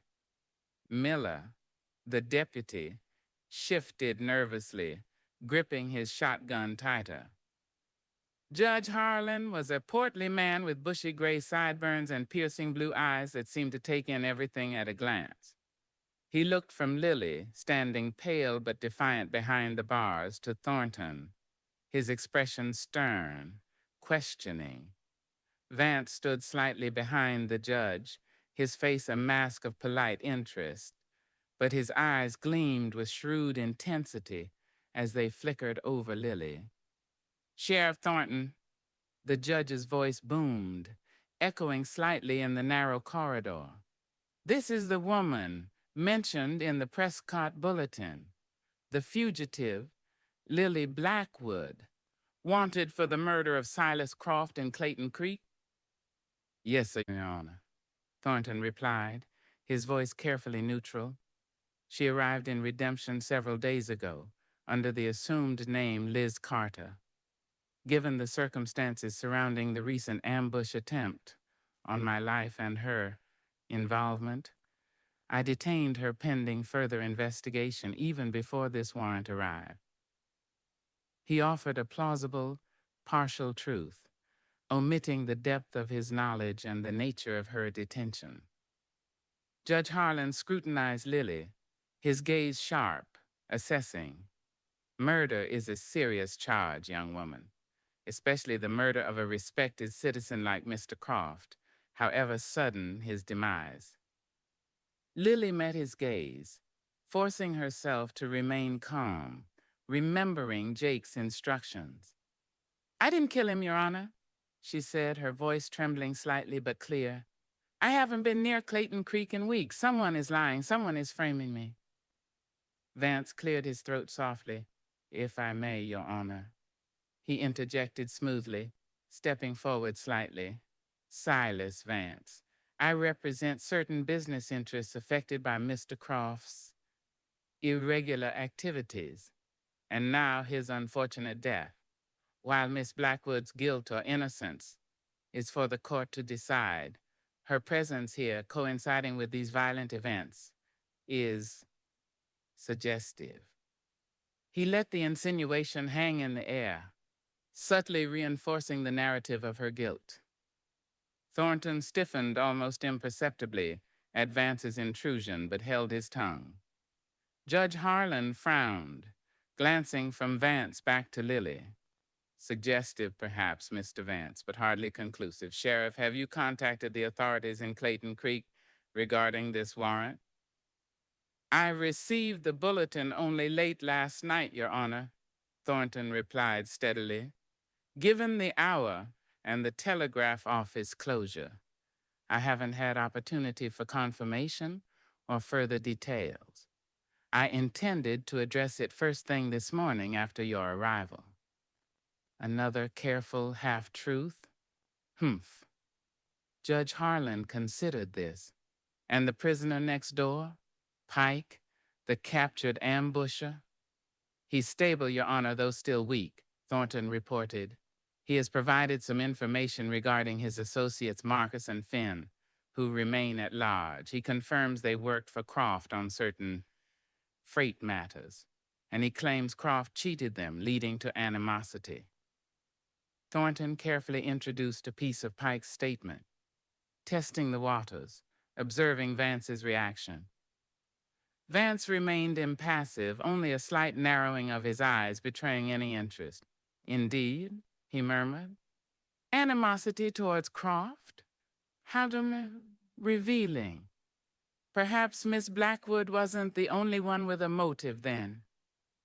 He skillfully twisted Thornton's words, making it seem like Pike's statement might even reinforce Lily's potential guilt by association with disgruntled, violent men. Judge Harlan stroked his sideburns thoughtfully.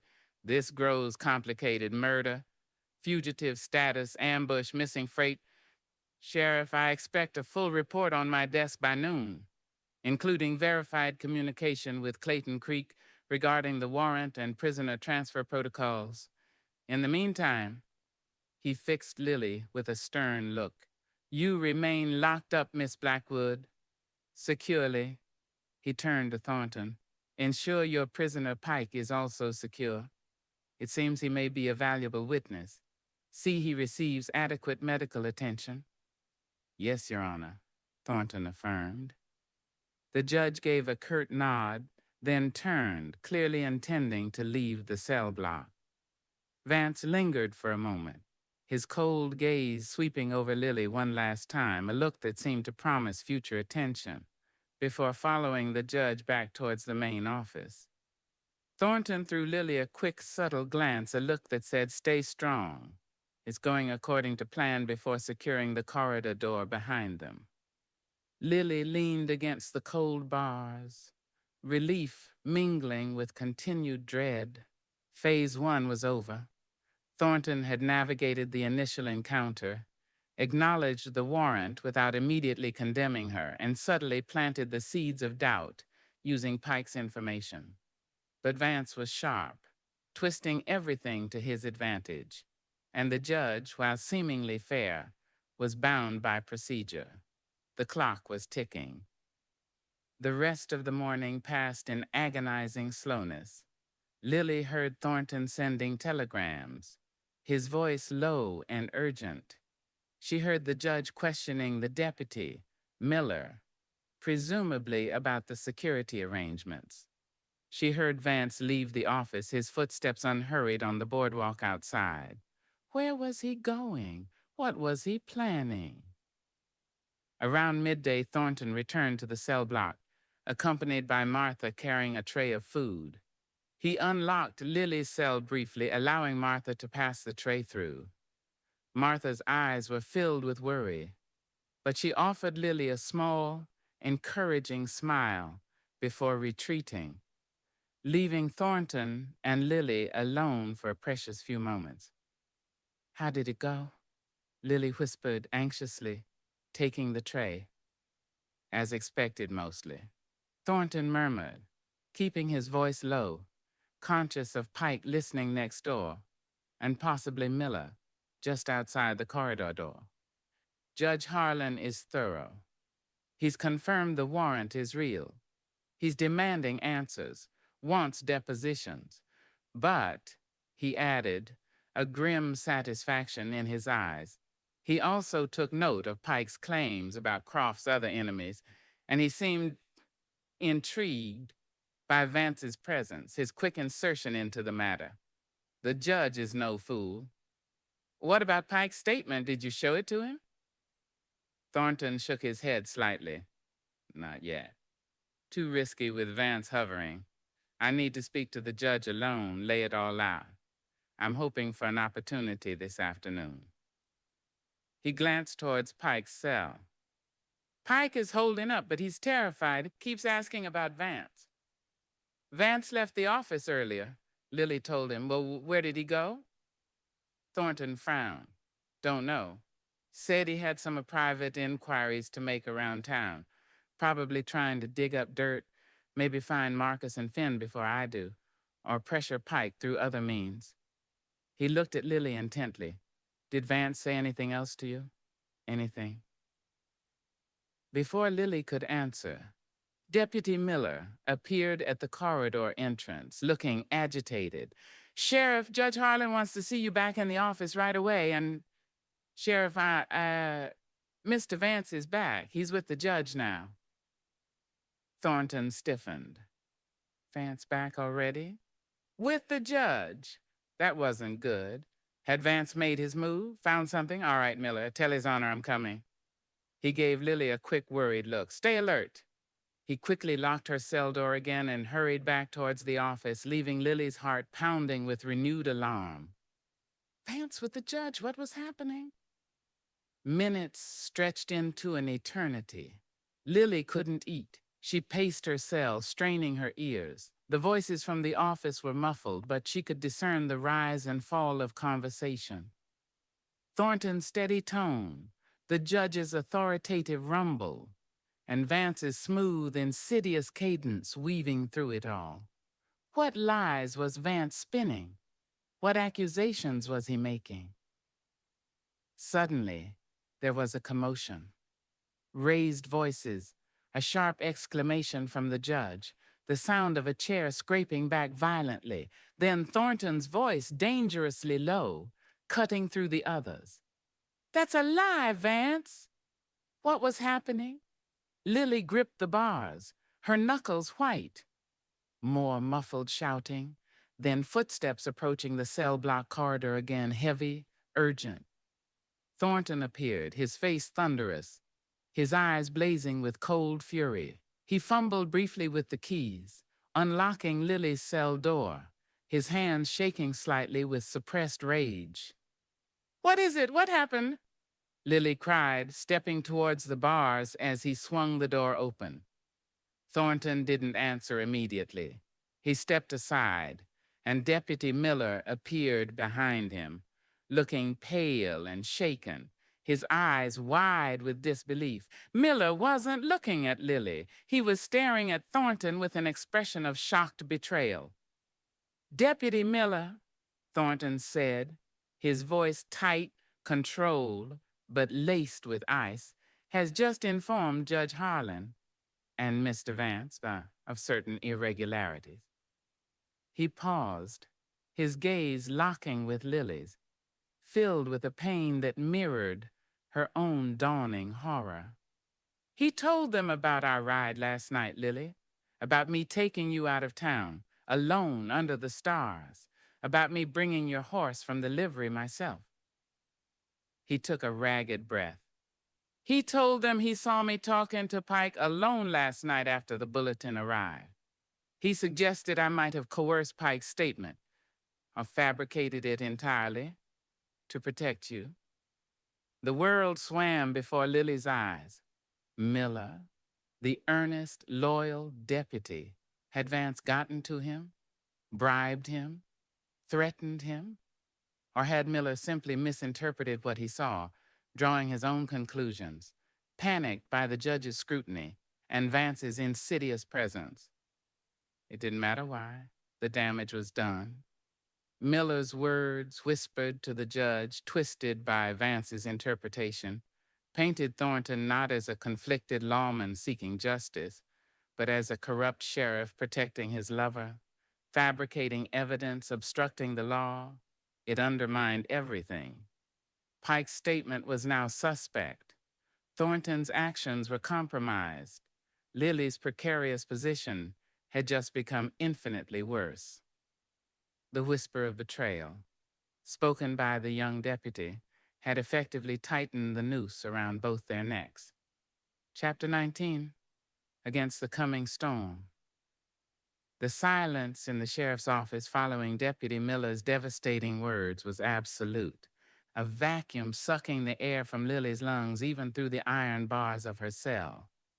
Miller stood pale and trembling, unable to meet Thornton's blazing gaze, looking instead at the floor, at Judge Harlan, anywhere but at the man he had just effectively condemned.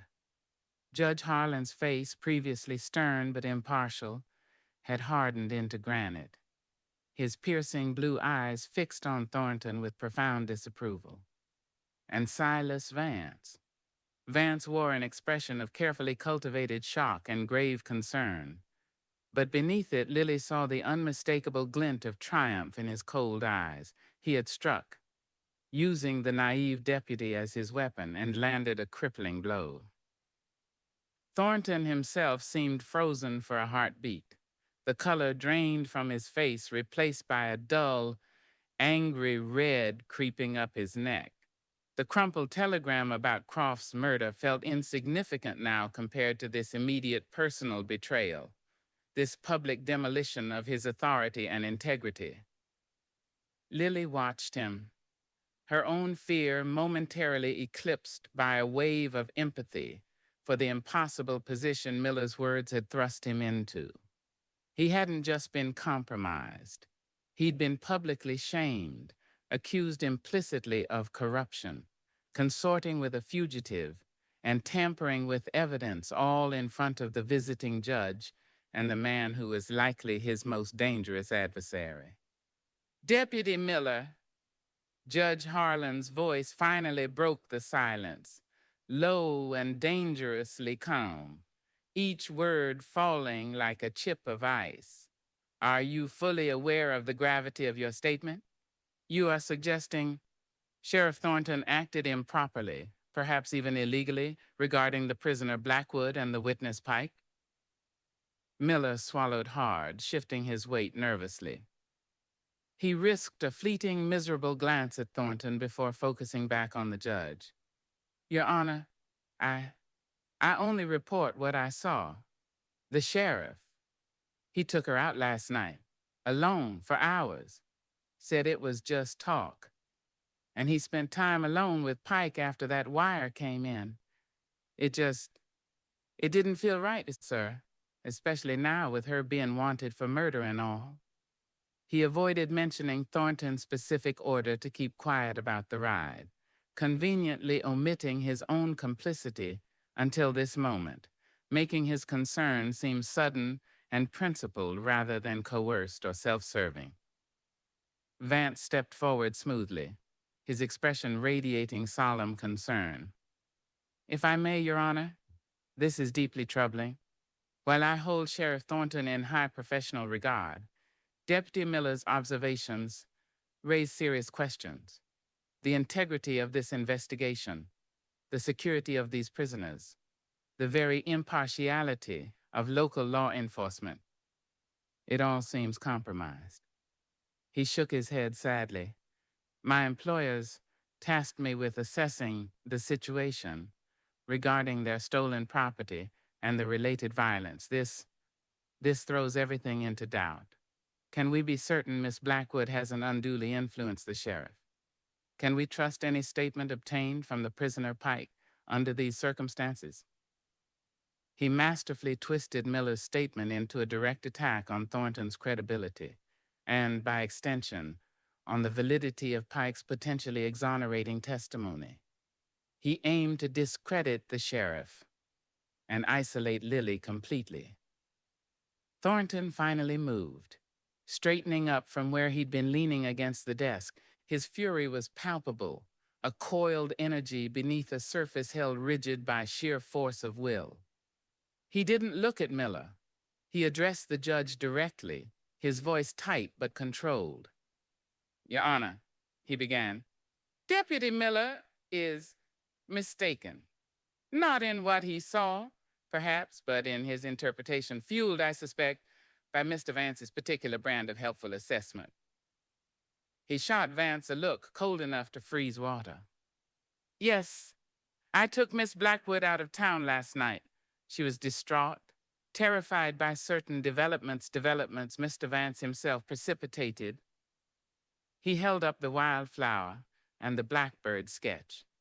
"Mr. Vance saw fit to leave these in her locked room yesterday, letting her know he knew her true identity before the news of Croft's death arrived. A calculated act of intimidation." He placed the items on the desk before the judge.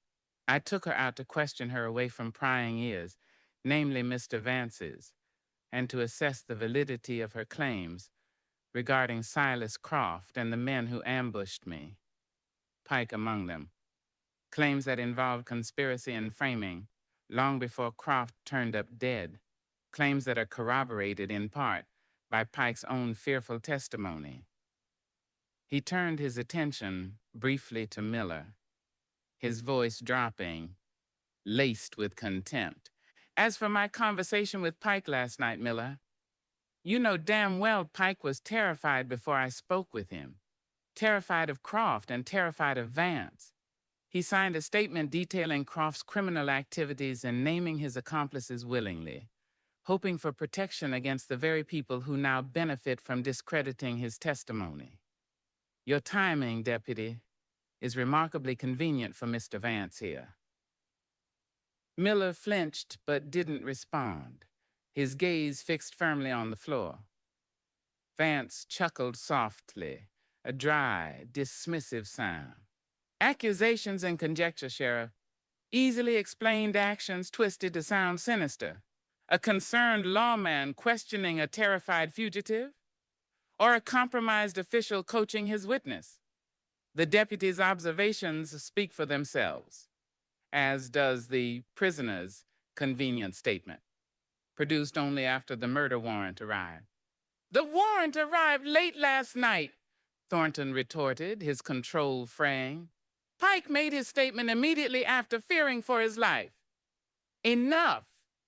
Judge Harlan's voice cut through the escalating tension like a whip crack. His silence fell instantly. The judge fixed Thornton with a hard, unwavering stare. "Sheriff, regardless of Mr. Vance's intrusions or your deputy's questionable timing, the appearance of impropriety here is undeniable and deeply concerning. Taking a prisoner, a suspected felon, now wanted for murder, out for a private nighttime conference is highly irregular. Spending time alone with the key witness against her alleged associates after learning of the murder victim is equally suspect. Your personal involvement stemming from her saving your life further clouds the issue." He picked up the wildflower and the sketch, examining them. Then Pike's signed statement, which Thornton had produced. His expression remained stern, unreadable. "These items, Pike's statement, they introduce complexity, certainly. They suggest Miss Blackwood's story may warrant investigation, but they do not erase the murder warrant, nor do they excuse procedural lapses that undermine confidence in your handling of this case." He laid the papers down decisively. "Therefore, I am implementing temporary measures, effective immediately, Sheriff Thornton. You are confined to redemption until this matter is clarified. You will retain your badge for now, but you will have no further unsupervised contact with either prisoner Blackwood or Pike. Deputy Miller," he glanced at the pale young man, "given your observations, you are also relieved of direct prisoner duty. I want 2 trustworthy townsmen, deputized temporarily, assigned to guard this cell block, reporting directly to me. Is that understood?" Yes, Your Honor. Thornton ground out, his face tight with resentment but accepting the judge's authority. Miller nodded mutely. Furthermore, the judge continued, his gaze sweeping over them all, lingering on Vance. I want verified communication established with the Clayton Creek Marshal immediately regarding the murder investigation and prisoner transfer. And I want full, written depositions taken from both Blackwood and Pike, supervised by myself, as soon as possible, certainly before I leave Redemption. He looked pointedly at Vance. Mr. Vance, your interest in this case is noted. You may remain in Redemption and make yourself available for questioning regarding your employers and your knowledge of Silas Croft's affairs, should I deem it necessary. However, you will refrain from any contact with the prisoners or interference in this investigation. Vance inclined his head politely. Of course, Your Honor. I am merely here to observe and offer assistance should the court require it. His expression was bland, but his eyes held a spark of satisfaction. Thornton was sidelined, his access to Lilly and Pike cut off. The field was clearer now. Judge Harlan rose, gathering the papers. Sheriff, arrange for the deputized guards immediately. I will conduct preliminary interviews in your office later today. Until then, ensure the prisoners remain secure and undisturbed. He gave Thornton one last hard look, then swept out of the office, leaving a wake of strained silence behind him. As soon as the judge was gone, Thornton turned on Miller, his voice dangerously quiet. Get out, Miller. Go find Jedediah Smith and Old Man Hemlock. Tell him the judge deputized him for guard duty. Effective now, then make yourself scarce until I call for you. Miller didn't need telling twice. He practically bolted from the office, relief warring with shame on his young face. Thornton watched him go, then leaned heavily against the desk, the fight seeming to drain out of him momentarily, leaving behind a bone-deep weariness. He looked across the room towards Lily's cell, his expression bleak. He played us, Lily, he said, his voice rough. Vance used Miller's fear or his ambition, or maybe just his stupidity, turned our own precautions against us. He ran a hand over his face. Confined to town. No contact with you or Pike. Vance has effectively cut me off at the knees right when we need to move fastest. Lily gripped the bars, her own fear momentarily forgotten in a surge of anger on his behalf. It wasn't your fault, Jake. Miller, he chose to speak. Vance manipulated him. Doesn't matter whose fault it is, Jake said bitterly. The result's the same. Vance has breathing room now, room to search for Marcus and Finn, room to find that gold, room to arrange accidents for anyone who gets in his way. Pike is a sitting duck, and you... He looked at her, helpless frustration in his eyes. You're locked in here with Vance knowing exactly who you are, and my hands tied. The office suddenly felt colder, the shadows deeper. The temporary guards, Jedediah Smith and Hemlock, arrived soon after older men. Reliable townsfolk, but hardly a match for Vance or professional killers if it came to a direct assault. They took up their posts stolidly outside the cell block corridor, following the judge's orders, acknowledging Thornton with respectful nods, but making it clear their current allegiance was to Harlan. Jake retreated behind his desk, ostensibly to work on the report for the judge. But Lily could see the restless energy simmering beneath his forced stillness. He was trapped, just as surely as she was. He kept glancing towards the window, towards the cell block door, his mind clearly racing, searching for an angle, a loophole, a way to fight back within the new constraints. Outside, the sky, which had been clear after the previous day's storm, began to cloud over again, a familiar, heavy stillness settled over the town, the air growing thick, expectant. Another storm was gathering, mirroring the tempest brewing within the sheriff's office, the storm of betrayal, desperation, and impending violence. Jake Thornton, stripped of his ability to act freely, confined by the very law he served, could only watch and wait, bracing Lily against the coming onslaught. The noose hadn't just tightened, it felt like it was beginning to strangle them both. Chapter 20, Kindred Spirits in the Fray. The hours following Judge Harlan's decree crawled by with agonizing slowness, each tick of the office clock amplifying the oppressive silence, the suffocating sense of entrapment. Lily remained locked in her cell. Jake confined to his office, separated by iron bars and the rigid authority of the judge's orders.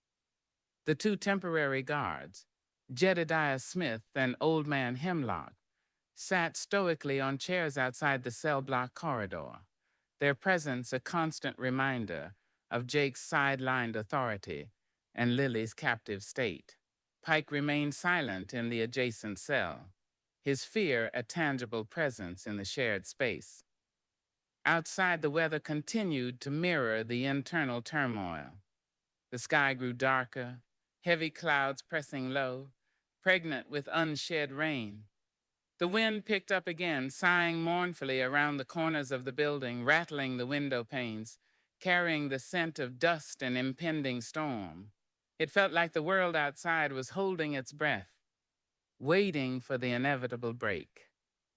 Lily watched Jake through the bars. He sat at his desk, pretending to write his report for the judge, but his restless energy was evident.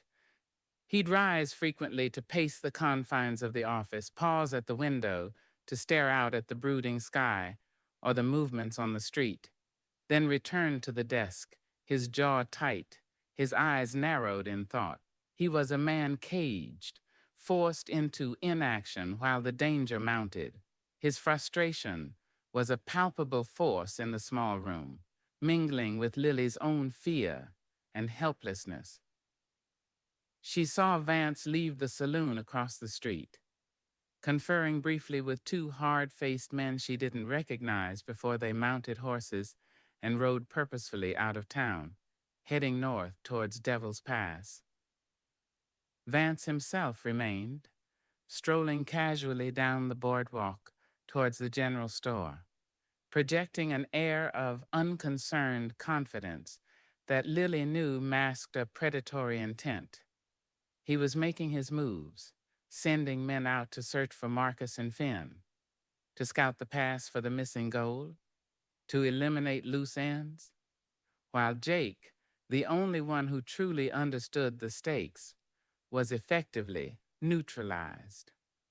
The judge had conducted brief formal interviews earlier, with Lily supervised by Jake, who was allowed that small concession, though ordered not to speak. Judge Harlan had been stern but correct, listening to her denial of the murder charge, her plea of being framed without comment, his expression unreadable. With Pike, the deposition had been taken with only the judge and the terrified prisoner present, behind the closed cell door, leaving Jake and Lily to wait anxiously outside the corridor, guarded by Jedediah and Hemlock. Pike had apparently stuck to his story, judging by the judge's thoughtful frown afterward. But Harlan had made no pronouncements, offered no hint of his conclusions. He was gathering facts, reserving judgment, operating strictly by the book, while a conspiracy potentially swirled around him. Now, in the tense quiet of the late afternoon, with the storm gathering outside, a fragile, unspoken connection strengthened between the two people trapped within the sheriff's office. Thrown together by violence and circumstance, bound by shared secrets and the fight against a common enemy, Jake and Lily found themselves relying on each other in ways neither could have anticipated. Their communication was limited to glances exchanged through the bars, small gestures, the reading of expressions, yet an understanding flowed between them, a sense of being kindred spirits caught in the same fray.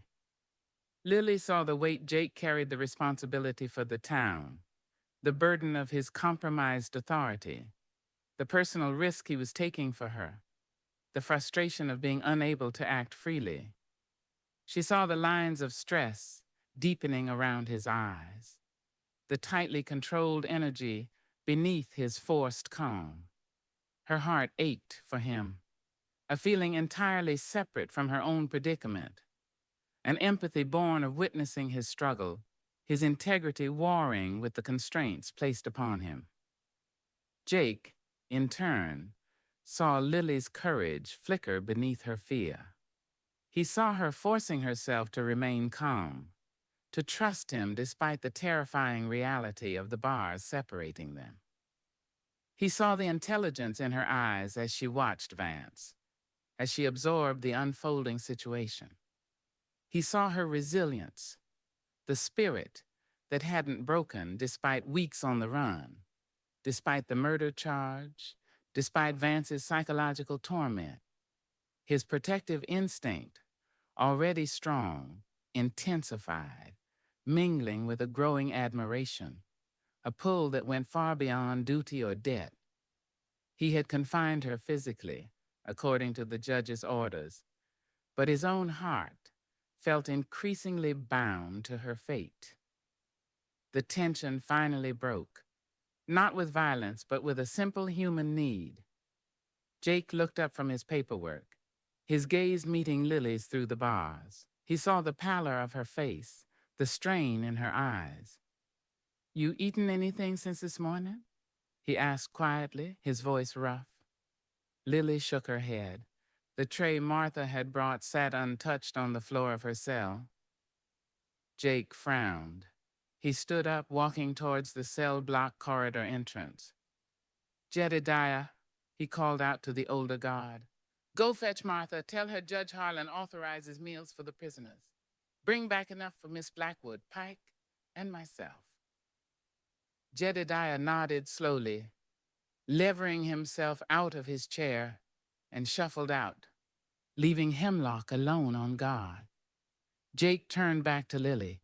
"You need to keep your strength up," he said, his tone softening slightly. "Whatever happens next, you need to be ready." It was a small gesture, ordering food, ensuring she ate, but in their constrained circumstances, it felt significant. A reminder that despite the bars, despite the danger, he still saw her, still cared about her well-being. While they waited for the food, Jake resumed his pacing, his mind clearly working. He stopped abruptly, staring at the map spread on his desk, a detailed survey map of the county, showing the trails, canyons, and mountain passes. His finger traced the route towards Devil's Pass, then moved west towards the notation for Red Rock Canyon. Pike said Red Rock Canyon. Jake mused aloud, forgetting for a moment the guards outside, speaking more to himself, yet loud enough for Lily to hear clearly. "Where Croft's contact was supposed to meet the mule train after it cleared the pass. It's remote. Old mining claims mostly abandoned.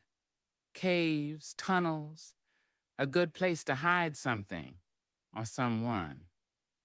He looked up, catching Lily's eye, sharing the thought. What if Marcus and Finn weren't just hiding out there?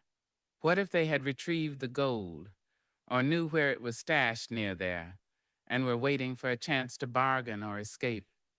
And Vance's men riding north, were they heading towards the pass, or further west towards the canyon? Before Lily could respond, Jedediah returned, followed by Martha carrying a large basket covered with a cloth. Her face was etched with worry as she glanced towards Lily's cell, but she said nothing, just handed the basket to Jake as per the judge's implied instructions. Hemlock watched impassively. Jake took the basket, thanking Martha quietly. He dismissed Jedediah back to his post, then brought the basket towards the cells. He passed a wrapped bundle of bread and stew through the bars to Lily, his fingers brushing hers briefly in the exchange. He did the same for Pike, whose trembling hand snatched the food without a word. Jake then took his own portion back to his desk. They ate in silence, the simple act grounding them amidst the swirling uncertainty. The stew was hot, nourishing, and Lily found herself eating hungrily, realizing how depleted she felt. Watching Jake eat at his desk, the lamplight catching the weary lines of his face, she felt that strange connection again, a shared moment of respite before the storm broke. As they finished, the wind howled louder outside, rattling the window, and the first heavy drops of rain began to spatter against the glass. The new storm was arriving. Suddenly, Pike cried out from the next cell, a strangled sound of pure terror. "He's here! Don't let him get me, Sheriff!" Jake was on his feet, instantly, moving towards the cell block corridor, hand on his coat. "Oh, what is it, Pike? What's wrong?" he demanded through the bars, peering into the dimness of the adjacent cell. Jedediah and Hemlock shifted nervously, raising their own weapons, peering down the corridor. "Outside!" Pike gasped, pointing a shaking finger towards the high barred window on the outer wall of his cell. "Saw a face looking in. It looked like Marcus." Jake swore under his breath. Had Marcus doubled back? Was he scouting the jail, trying to assess the security, maybe planning to silence Pike? Or was Pike just hallucinating from fear and pain? Jake couldn't get close enough to the window from the corridor to see out clearly, and entering the cell was forbidden by the judge's order. "Stay calm, Pike," Jake commanded, his voice sharp, trying to project authority he no longer fully possessed in this situation. "Jedediah, Hemlock, check the back alley. See if anyone's lurking around. Be careful." The two old guards nodded grimly and moved cautiously towards the back exit of the office, leaving the cell block momentarily unguarded, save for Jake himself standing helplessly in the corridor. Lily watched from her cell, her heart pounding. Marcus back, or just Pike's terror? If Marcus was outside, was Finn with him? Were they planning a rescue or an assassination? Jake turned back towards Lily's cell, his expression grim. "Could be Pike's imagination," he muttered, pitching his voice low so Pike wouldn't overhear his doubt. "But we can't risk it if Marcus is out there." Just then, a different sound reached them, cutting through the wind and rain, the sound of splintering wood, followed by a muffled curse coming not from the back alley but from the front of the office. "The main door." Jake spun around, drawing his coat, realizing instantly. Pike's cry, the face at the window, real or imagined, it could have been a diversion. While the guards were sent to the back, someone was trying to force the front door. Vance, or Marcus and Finn, making a desperate move. He raced back into the main office, Lily gripping the bars of her cell, watching helplessly. He reached the front door just as it shuttered again, under a heavy impact from outside.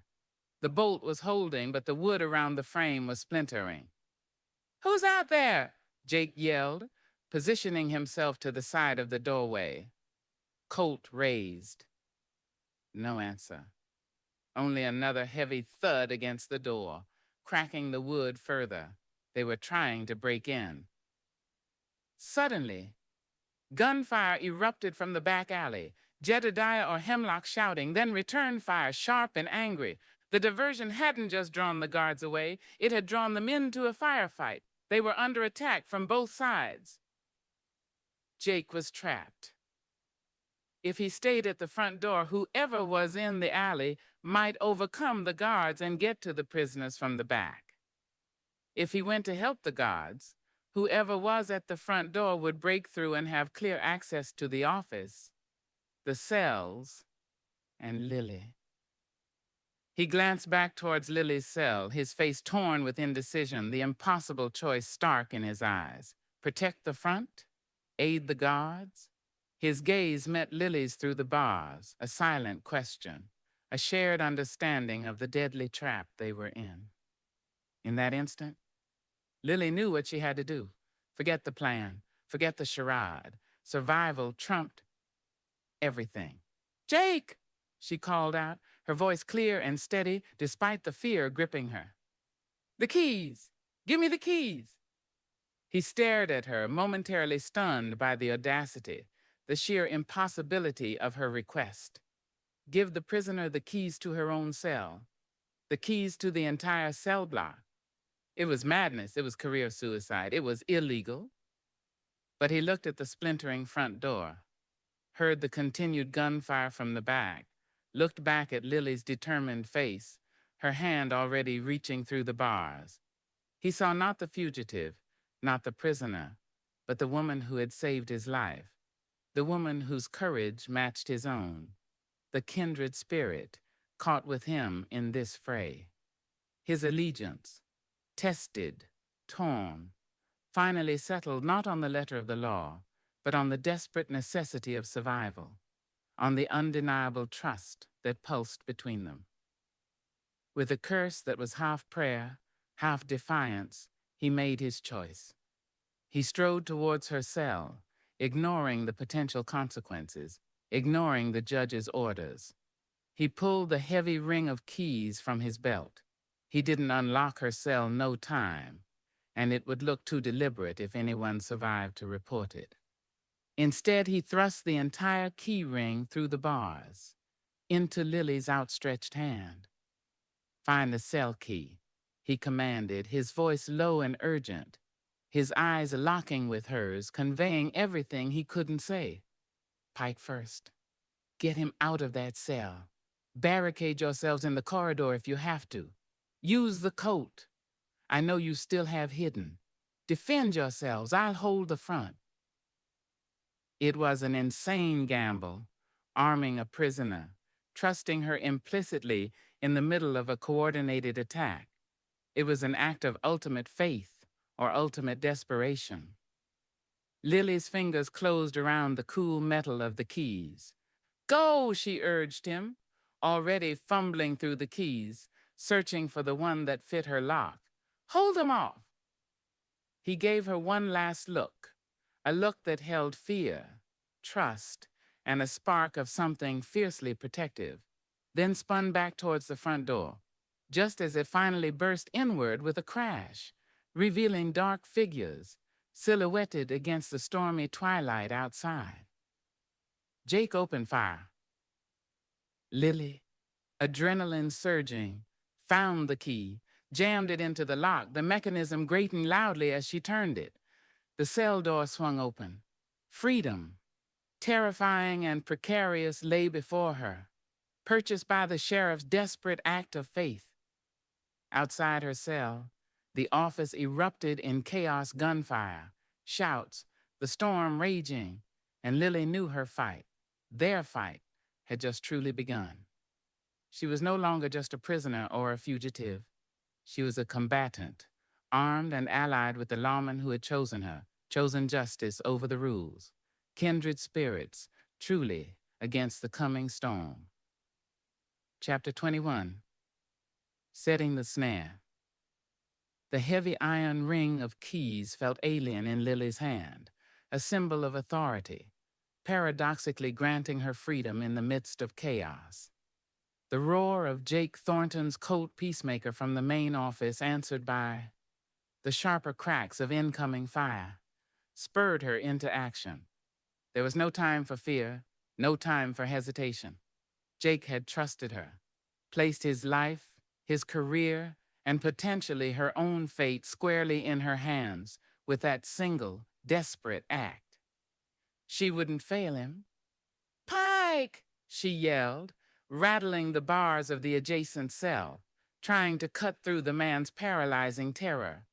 Pike, listen to me. The sheriff gave me the keys. I'm getting you out of there. Through the bars, she could see Pike huddled on his cot, eyes wide with uncomprehending horror, shaking uncontrollably as the gunfire echoed from both the front office and the back alley. He seemed incapable of moving, lost in his fear. Pike, damn it! Lily shouted again, searching frantically through the cluster of keys on the ring, trying to find the one that matched Pike's lock by feel and dim light filtering from the corridor lamp. The similarity of the keys, the trembling of her own hands, the cacophony from the office, it all conspired against her. Each second felt like an eternity. More shots boomed from the front. Jake's Colt had a distinctive heavy sound, but the answering fire was more sporadic now, suggesting he was holding his own, forcing the attackers at the door to take cover. From the back alley, however, the gunfire sounded more intense bursts of rapid shots. The heavier boom of Jedediah or Hemlock's shotguns answered by multiple handguns. The two old guards were outnumbered, maybe pinned down. If the attackers broke through from the back, they'd have a clear path down the corridor to the cells. Lily finally found the right key, jamming it into Pike's lock. It grated, resisted, then turned with a heavy click. She swung the cell door open. "Come on, Pike, move! We have to get out of the cells." Pike just stared at her, then at the open door, as if unable to process the reality of it. He whimpered, curling tighter on the cot. "Useless," Lily muttered in frustration. Leaving him here was a death sentence if the attackers reached the cells, but dragging him out seemed impossible. Plan B, barricade A. She glanced down the corridor towards the office. Jake was still exchanging shots, using his desk for cover. The attackers at the front door seemed momentarily stalled, but the sounds from the back alley were growing closer, more desperate. She made a split-second decision. Leaving Pike cowering in his unlocked cell, Lily slipped out into the corridor. She still had her own Colt Peacemaker tucked beneath her jacket, fully loaded. She drew it now, the familiar weight settling reassuringly in her hand. The keys? She quickly found the key to the heavy evidence locker built into the wall near the cell block entrance. Unlocking it, she peered inside. Besides stacks of files and bagged evidence from minor crimes, there was what she hoped for: a spare shotgun, likely confiscated, and a box of shells. Not ideal, but better than nothing.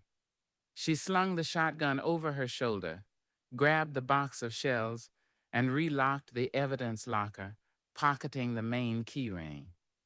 Her eyes scanned the narrow corridor. Not much to barricade with.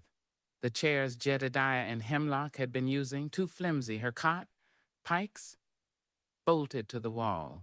The heavy cell block door itself, the one leading back to the main office, that was their best bet. If she could secure that, it would bottleneck attackers coming from the front, forcing them through the narrow opening, buying time, creating a kill zone. Attackers from the back alley, if they got past the guards, would still be a threat, but maybe she could hold the corridor. "Jake!"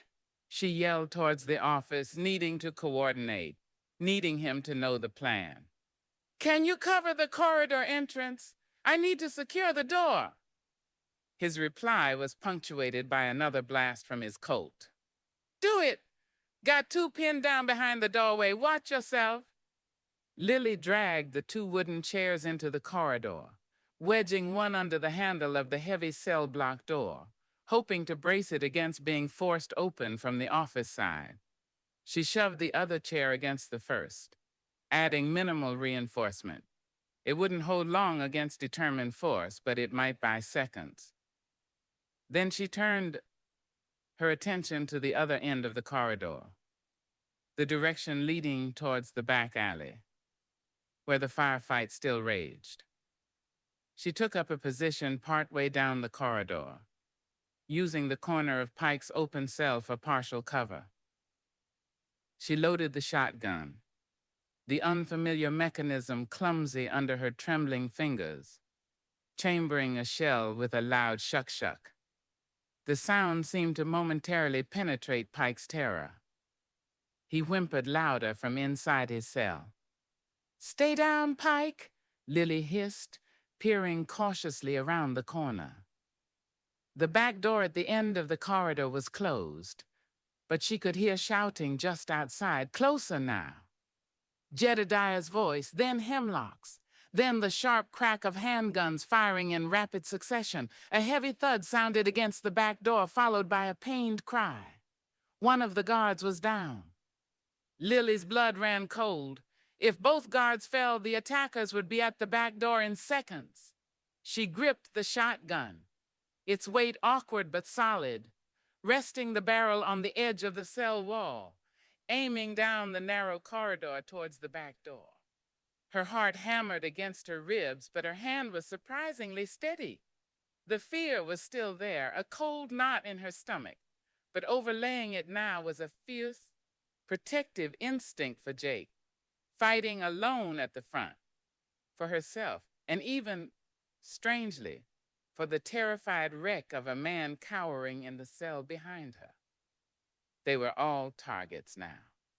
More gunfire erupted outside the back door, followed by a final defiant roar from a shotgun, then silence. A terrible, ominous silence. Lily held her breath, listening. Footsteps crunched outside the back door, slow, cautious. Then a heavy boot kicked the door open. Two figures filled the doorway, silhouetted against the dim, rain-streaked light from the alley. Lily recognized them instantly, despite the poor light and the rain plastering their hair to their faces. Marcus, his face set in a grim snarl, and Finn looking bulky and menacing, both holding smoking pistols, stepping cautiously over the apparent bodies of Jedediah and Hemlock. They saw her at the same time she saw them, standing half hidden by the cell wall, the shotgun leveled. Surprise flickered across Marcus's face, quickly replaced by murderous rage. Finn reacted instinctively, raising his pistol. Lily didn't hesitate. She pulled the trigger. The shotgun roared in the confined space, the recoil slamming brutally against her shoulder, momentarily deafening her. Finn cried out, stumbling backward, clutching his leg where the buckshot had torn through his trousers, his pistol clattering to the floor. He collapsed just outside the doorway, writhing in pain. Marcus reacted instantly, diving sideways behind the sturdy doorframe, returning fire blindly down the corridor. Bullets whined past Lily's head, thudding into the thick wooden walls, sending splinters flying. She ducked back behind the corner, racking the shotgun's pump action, ejecting the spent shell and chambering a fresh one, the metallic sound echoing loudly. "Come on out, Marcus snarled from the doorway, his voice tight with fury and perhaps a touch of fear now. He knew who she was, knew she could shoot. "Make it easy on yourself." Lily didn't answer. Her mind raced. One attacker down, incapacitated. Marcus pinned at the doorway. Jake still holding the front. Stalemate. No. Marcus was smart. Ruthless. He wouldn't stay pinned for long. He'd try to flank her, maybe break through a window or wait for reinforcements from the front. She needed to end this. Quickly. Risking a quick glance around the corner, she saw Marcus peering cautiously around the doorframe, trying to pinpoint her position. She fired again, the blast echoing, the shot going wide, but forcing him back into cover. Think, what would Jake do? He wouldn't just trade shots blindly, he'd create an advantage. Force the enemy's hand. An idea sparked. Desperate, dangerous. The lamp. The single oil lamp hanging from the ceiling in the middle of the corridor, casting flickering, unreliable light. If she could shoot it out.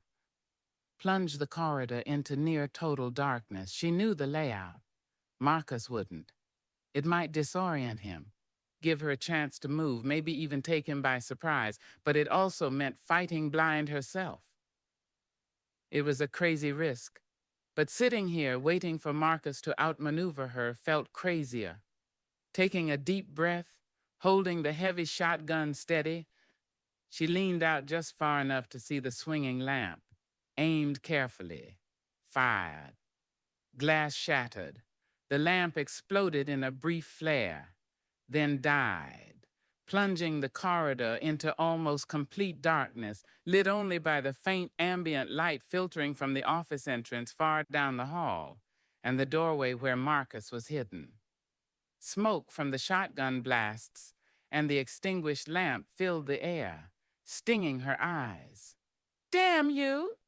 Marcus roared, momentarily blinded, firing wildly into the darkness. Bullets ricocheted harmlessly off the walls. This was her chance. Moving swiftly, silently in the sudden gloom, Lily abandoned her position by Pike's cell.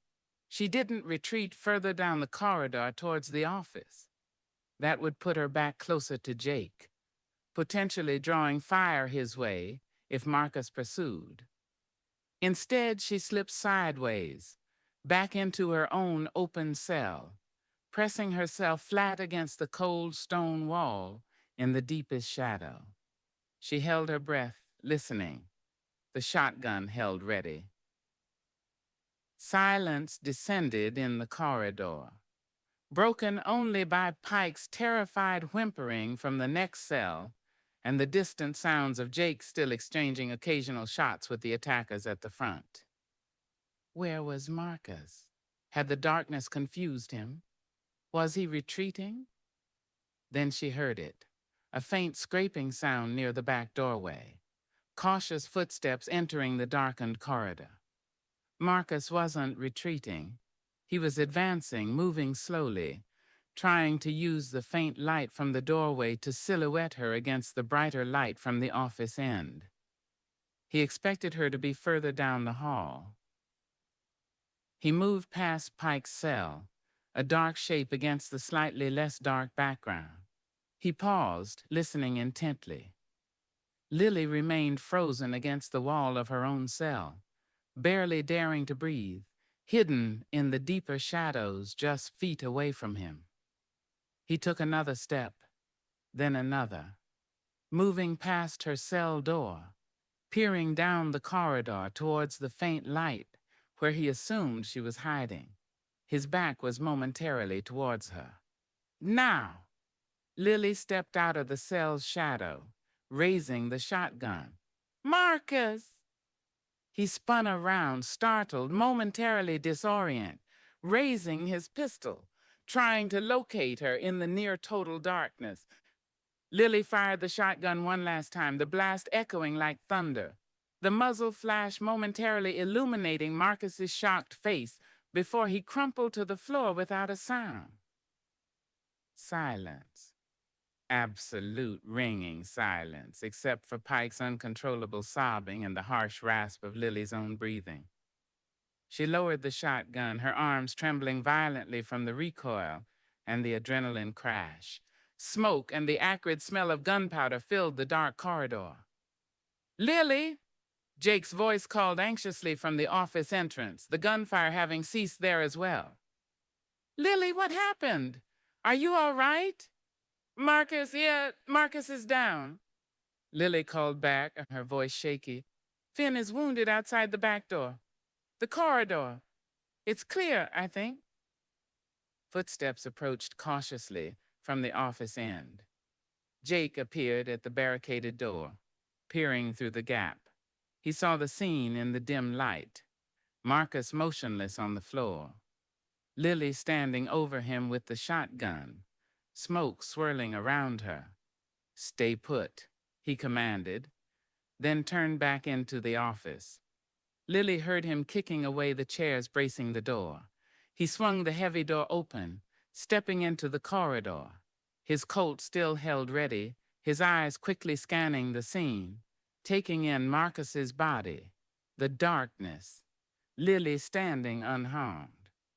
His gaze met hers, and the relief that flooded his face was palpable, profound. He strode quickly towards her, holstering his weapon as he came. He stopped in front of her, his eyes searching her face, then dropping to the shotgun she still held, then back to her eyes. He didn't say anything for a moment, just looked at her, taking in the fierce, terrified, resolute woman standing amidst the carnage she had wrought.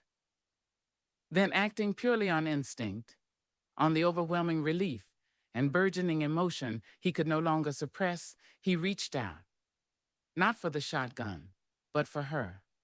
He pulled her into a rough, desperate embrace, holding her tight against his chest, his arms strong and solid around her. Lily stiffened in surprise for a fraction of a second, then sagged against him, dropping the heavy shotgun, burying her face against his dusty vest, overwhelmed by the violence, the fear, and the sudden, unexpected safety of his arms. They stood there for a long moment in the dark, smoky corridor, surrounded by violence and death, clinging to each other, the sheriff and the fugitive, kindred spirits who had faced the storm together and against all odds survived.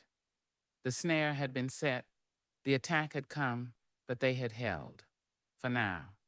But the cost and the dangers yet to come hung heavy in the air around them. Chapter 22. Reckoning at Devil's Pass. The aftermath of the thwarted attack left the sheriff's office thick with the acrid stench of gunpowder, shattered glass, and spilled blood. Marcus lay dead in the corridor, a stark testament to Lily's desperate defense. Finn, dragged inside from the back alley by Jake Isle, moaned pitifully on the floor. Clutching his wounded leg, his bluster vanished and replaced by raw pain and terror. Outside, the bodies of Jedediah Smith and Old Man Hemlock lay sprawled in the mud near the back door. Victims of the attacker's ruthless efficiency, a grim confirmation that the assault had been deadly serious, aimed at eliminating Pike and anyone who stood in the way. Lily stood numbly beside Jake near the splintered front door, the heavy shotgun still feeling unnaturally fused to her hands, though she'd lowered it. The adrenaline rush had faded, leaving behind a bone-deep exhaustion and the sickening tremor of reaction. Jake, his face grim as granite, surveyed the scene, the dead men, the wounded prisoner, the compromised office, Lily trembling but resolute beside him. The cost of holding the line had been steep. Judge Harlan arrived moments later, alerted by the prolonged gunfire, his face thunderous. He took in the carnage with appalled disbelief, the dead guards, the dead attacker, the wounded accomplice, the armed fugitive standing beside the sheriff. He rounded on Jake, his voice shaking with fury. "Thornton, what in God's name happened here? I ordered these prisoners secured. I ordered you confined." Jake met the judge's fury head on, his own voice low, tight with controlled anger and grief for his fallen townsmen. "We were attacked, Your Honor. Coordinated assault front and back. They killed Jedediah and Hemlock trying to get through the alley. Tried to break down the front door simultaneously. It was a deliberate attempt to silence Pike. Maybe grab Miss Blackwood." He didn't elaborate on the keys, on Lily arming herself, on her killing Marcus. The evidence spoke for itself. Marcus dead inside the cell block corridor. Finn captured, Lily alive, Pike alive. In the face of such a blatant, violent attack, the procedural irregularities seemed secondary, trumped by the brutal reality of the conspiracy they faced. Vance appeared then, drawn by the commotion, his face a perfect mask of shocked concern, though his eyes glittered as they took in the scene. Calculating. "My word! An attack? Here? Unthinkable. Sheriff, are you all right? Miss Blackwood? He sounded genuinely appalled, the consummate actor. No thanks to your veiled threats and the convenient timing of your arrival, Van, Jake retorted, not bothering to hide his suspicion. Sheriff, Judge Harlan snapped, cutting off the burgeoning confrontation. He bent over Finn, who groaned again. This man needs Doc Finley. The dead need the Undertaker. And you, he fixed Jake with a hard stare, need to explain how this happened under my direct supervision and how your prisoner ended up armed and apparently defending the cell block. The moment of reckoning had arrived, different than Lily had anticipated. Jake took a deep breath. Your Honor, with all due respect, procedure went out the window when bullets started flying through my door. They killed 2 good men trying to get to Pike. If Miss Blackwood hadn't acted, he gestured towards Marcus's body. Pike would likely be dead. She might be dead or abducted, and these killers would be long gone. She defended herself, and she defended Pike, using means at her disposal. He deliberately avoided stating he had provided those means. It proves Pike's testimony is valuable. It proves someone is desperate to stop him talking. It proves this conspiracy goes deeper than any of us imagine. He then laid out Pike's full, detailed account, the framing of Lily, Croft's double cross, the plan to move the stolen gold via mule train through Devil's Pass to Red Rock Canyon, the failed rendezvous, Marcus and Finn's fear, Pike's terror of both Croft and Vance's unnamed employers. He presented it not as coerced testimony, but as vital intelligence obtained before the attack, intelligence the attack itself tragically validated. Judge Harlan listened intently, his expression grim, occasionally glancing at Vance, who maintained his facade of detached concern, occasionally interjecting questions about the reliability of Pike, subtly trying to undermine the narrative. But the evidence of the attack, the dead bodies, lent Pike's fearful story a terrible weight. Finally, the judge looked at Finn, still moaning on the floor. And you? What do you know about this missing gold? About the attack? Finn, seeing his partner dead, himself wounded and captured, seemed to crumble. Marcus said we had to get Pike, he whimpered, clutching his leg. Said Croft cheated us. Said maybe Pike knew where the mule train really went, where the gold was stashed after they scattered from the pass. He just wanted the gold. Our share. He dissolved into pained sobs, confirming Pike's story, confirming the gold was the motive, confirming Marcus led the attack. He didn't mention Vance, likely fearing him more than the law. Judge Harlan fell silent, absorbing the converging testimonies, the violence, the sheer chaotic desperation of the situation. The law demanded procedure, warrants, prisoner transfers, but the reality was unfolding outside the neat lines of legal code. More violence was almost certain. The missing gold was a magnet for it, and Lily Blackwood, murderer or not, was undeniably tangled in the center, a target for powerful, ruthless forces. He looked at Jake, then at Lily, still standing pale but steady behind the bars. Jake had subtly guided her back inside and relocked the door after the immediate threat passed, maintaining the necessary illusion for the judge. He seemed to arrive at a difficult decision. Sheriff Thornton, he said finally, his voice heavy, pragmatic. This situation is untenable. Formal procedure is breaking down under the weight of this violence. We're waiting for confirmation from Clayton Creek, arranging transfers. It invites further bloodshed. That stolen gold is clearly the key. Find the gold, or find irrefutable proof of this conspiracy, and we resolve everything. Fail, and this town tears itself apart. He took a deep breath. Therefore, under emergency authority, vested in me as circuit judge, I am authorizing you, Sheriff, to pursue this lead. Take whatever resources you deem necessary, including. He glanced pointedly at Lily, then back at Jake, a silent, reluctant acknowledgement of the reality of their alliance passing between them.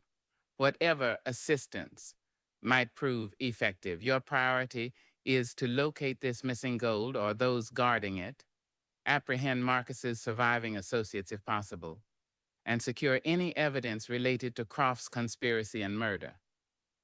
Neutralize the immediate threat to this town and its inhabitants. Is that clear? It was extraordinary.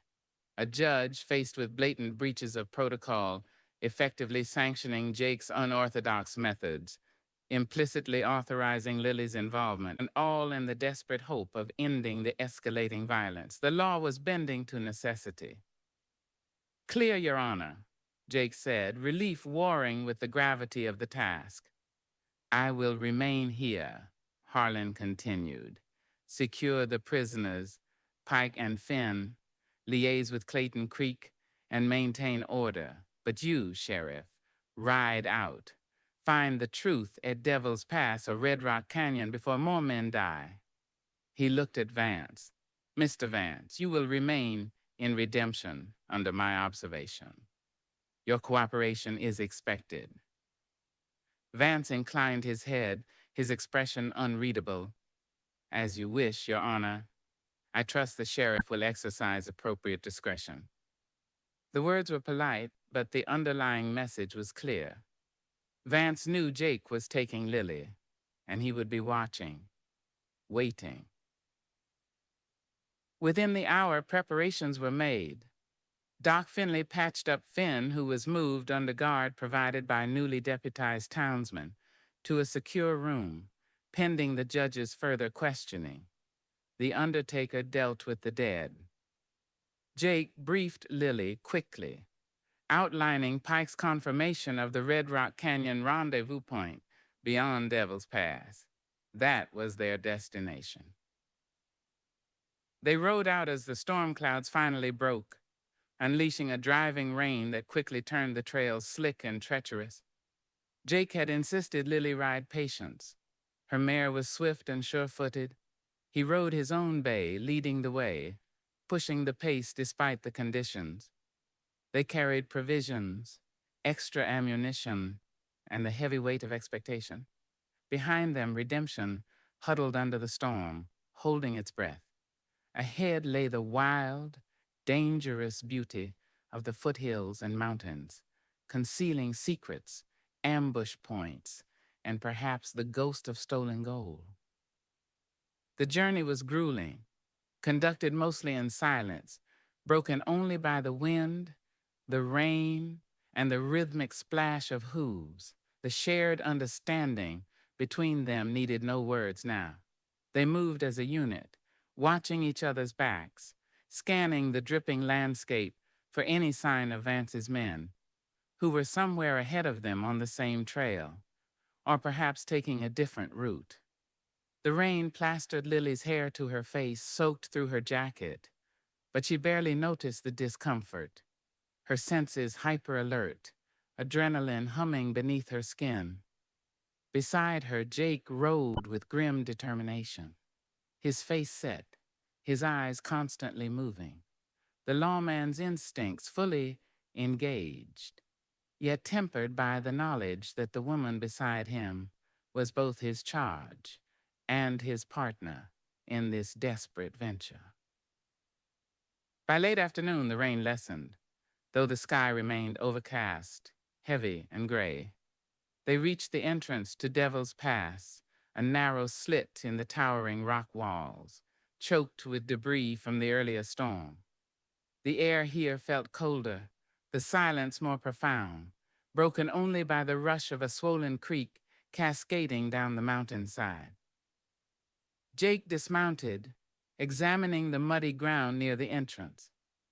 Tracks, he said quietly, pointing. Shod horses, 3 riders passed through here maybe 6, 8 hours ago, moving fast. Vance's men. They were ahead, heading deeper into the mountains, likely towards Red Rock Canyon. Pike said the mule train scattered before reaching the rendezvous. Jake mused, scanning the treacherous slopes above them. If the gold was stashed, it might be somewhere in the pass itself, or near it. Easier access than the deep canyon, maybe? They proceeded cautiously into the pass. The towering cliffs pressing close on either side, the trail winding steeply upwards. Every shadow seemed menacing, every rock formation a potential hiding place. The sense of being watched was intense. Lily rode with her colt drawn, resting it across her saddle horn, her gaze sweeping the heights. Jake rode just ahead, shotgun resting easily in the crook of his arm. Around a sharp bend where the trail narrowed further, squeezed between a sheer rock face and a dizzying drop-off into the churning creek below, Jake suddenly reined in, holding up a hand. Lily stopped Patience beside him, listening intently. Above the rush of the creek, another sound. Faint, metallic, a horse whickering nervously, somewhere just ahead, hidden by the next switchback. Jake exchanged a look with Lily, his eyes grim. Not Vance's men returning. Someone else waiting or guarding something? He motioned for silence, swinging down from his horse. Lily dismounted too, moving with practiced quiet. Stay with the horses, Jake whispered, drawing his colt. Keep them calm. If shooting starts, find cover. He began to move forward, keeping low, hugging the rock wall, moving with the fluid grace of a predator. Lily watched him go, her heart pounding, then turned her attention to the horses, murmuring softly to keep them steady, her own colt held ready, scanning the rocks around them. Jake disappeared around the bend. Seconds stretched into an eternity. Lily listened, holding her breath. She heard nothing but the creek and the wind sighing through the pass. Then a sudden shout, sharp, startled, followed instantly by the roar of Jake's colt. An answering shot cracked, echoing wildly between the canyon walls. More shots, rapid succession. Lily reacted instinctively, pulling the horses back further around the bend, seeking the meager cover offered by a cluster of boulders near the trail's edge. She peered cautiously around the rock, trying to see what was happening. Around the next switchback, she saw Jake exchanging fire with two men hunkered down behind a jumble of fallen rocks near a shallow cave entrance partway up the slope. They weren't Vance's well-dressed riders. These men were rough, desperate-looking, dressed in miners' worn clothing, Marcus and Finn's missing associates, or the scattered mule train handlers Pike had mentioned, guarding the gold they'd likely stolen or hidden themselves. Jake was pinned down behind a rock slide near the trail, the angle disadvantageous. One of the men above him yelled something indistinct, then fired again, the bullet kicking up dirt near Jake's head. Lily knew Jake needed help. He was outnumbered, outpositioned. Leaving the horses partially sheltered, she began to move forward, keeping low, using the rocks along the trail for cover. Her colt held ready. She needed to get a better angle, draw their fire, give Jake an opening. As she crept closer, she saw it, tucked back beneath an overhang near the cave entrance, where the two men were hiding, partially covered by fallen rocks and brush, were several heavy, mud-caked ore sacks. Not the usual canvas sacks, but sturdy leather ones, reinforced the kind used for transporting valuable concentrate, or perhaps gold. The ghost had materialized. The stolen gold, or at least part of it, stashed here in Devil's Pass, and these men were guarding it. One of the men spotted her movement. He swiveled, firing wildly in her direction. Lily dove behind a waist-high boulder as bullets whined past. Now she had their attention. "Jake!" she yelled. "Distraction!" Jake understood instantly. While the two men were focused on Lily, he broke cover, firing rapidly, accurately. One of the men cried out, clutching his arm, stumbling back towards the cave entrance. The other man hesitated, glancing between Jake below and Lily creeping closer. Seeing his partner hit, seeing Lily advancing, the second man seemed to panic. Instead of fighting, he turned and scrambled deeper into the darkness of the shallow cave behind him. Retreating or going for better cover? Jake used the moment, charging up the slope towards the remaining wounded man near the entrance. The wounded man tried to raise his pistol, but Jake was too fast, kicking the weapon from his grasp, then slamming the barrel of his Colt against the man's head, knocking him unconscious. Silence fell again, broken only by the rushing creak and the harsh breathing of Jake and Lily. Jake quickly checked the unconscious man, then peered cautiously towards the cave entrance where the second man had disappeared. "Stay put, Lily," he called back, keeping his voice low. "Might be waiting inside." He approached the cave entrance slowly, Colt raised, listening intently. No sound came from within. He risked a quick look inside, then another. He straightened up, holstering his weapon, a puzzled expression on his face. "He's gone," Jake said, walking back towards Lily as she emerged from behind her boulder. "Cave's shallow. There's a narrow fissure at the back, leads up onto the ridge. He must have squeezed through, climbed out." "He got away?" Lily asked, disappointment washing over her. "Looks like it," Jake confirmed grimly. He knelt beside the ore sacks, pulling away the brush. He slit one open with his knife. Lily gasped. Inside, nestled amongst padding, gleamed the unmistakable yellow luster of packed gold dust and small ingots. "Part of it, anyway," Jake murmured, examining the contents. "Looks like the Clayton Creek payroll, all right."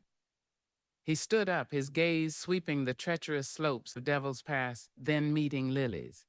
"We found the gold, or some of it, but one of them got away. He'll head back, warn whoever he's working for, Vance, or maybe Marcus's ghost." The reckoning at Devil's Pass was incomplete. They had the gold, tangible proof. They had one prisoner. But a dangerous loose end remained, escaping into the wilderness, carrying the knowledge of their discovery, ensuring the storm wasn't over yet. It was simply moving towards its final, perhaps deadliest, confrontation. Chapter 23. The Price of Truth. The air in Devil's Pass hung thick and cold in the wake of the gunfire, the sharp scent of discharged powder mingling with the damp earth and wet rock. Jake Thornton moved quickly, efficiently binding the wrists of the unconscious guard Clem. He'd learn later, using strips torn from the man's own shirt. Lily stood nearby, reloading her Colt with trembling fingers, the heavy shotgun leaning against a rock beside the recovered ore sacks gleaming with stolen gold. The silence felt profound, broken only by the roar of the swollen creek below and the mournful sigh of the wind whipping through the narrow canyon. Jake checked the fissure where the second guard, Jeb, had escaped.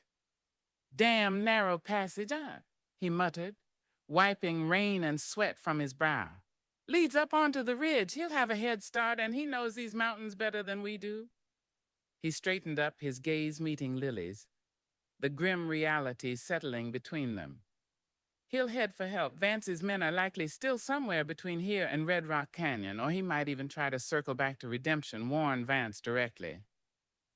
"So Vance will know we found the gold," Lily stated, the implication chilling. "He'll know his hired guns failed." "Aye," Jake confirmed, "which means he won't be waiting politely for Judge Harlan's deliberations anymore. He'll act fast. Probably figure his best chance is to intercept us on the trail back, take the gold, and eliminate the witnesses, namely, us."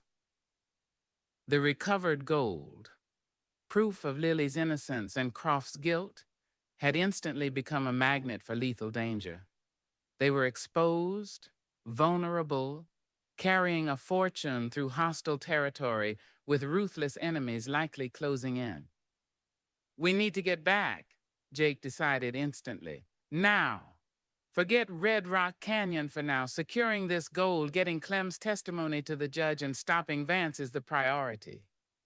He eyed the heavy ore sacks. Too much to carry easily or quickly. We'll split it. Load half on Patience, half on my bay. It'll slow us down, but we can't leave it here. Working together, they hefted the surprisingly heavy sacks, securing them carefully across the saddles, balancing the load. Jake slung the captured guard, Clem, now groaning back towards consciousness, over his own saddle horn, tying him securely. Clem's eyes fluttered open, filled with pain and fear, as he recognized Jake and Lily. "Don't kill me, Sheriff," he mumbled, his voice thick. It was Jeb's idea mostly, guarding the stash. He said Croft promised us extra. "Save it for the judge, Clem," Jake said curtly, checking the ropes. "Right now, you just keep quiet and stay put." Mounting their horses, weighed down by gold and the prisoner, they started the slow, treacherous journey back down Devil's Pass. Every shadow seemed deeper now. Every gust of wind carried potential menace.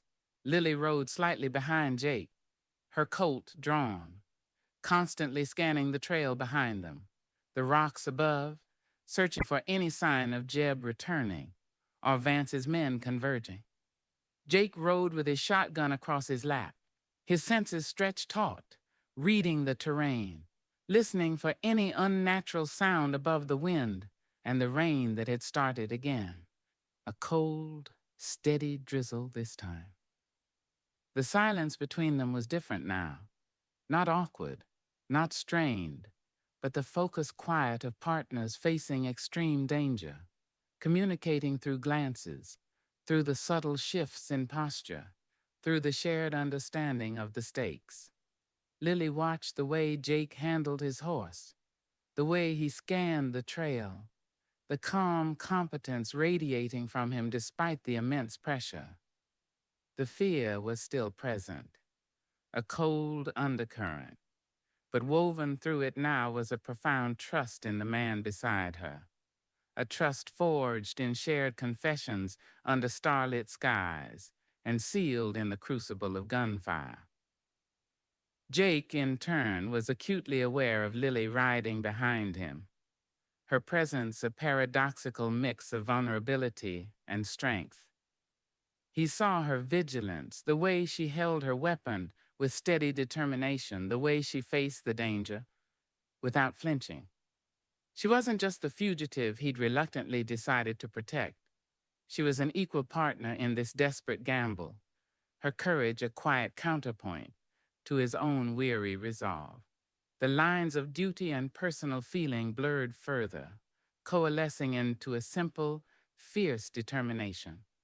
Get her back safe, clear her name, whatever the cost.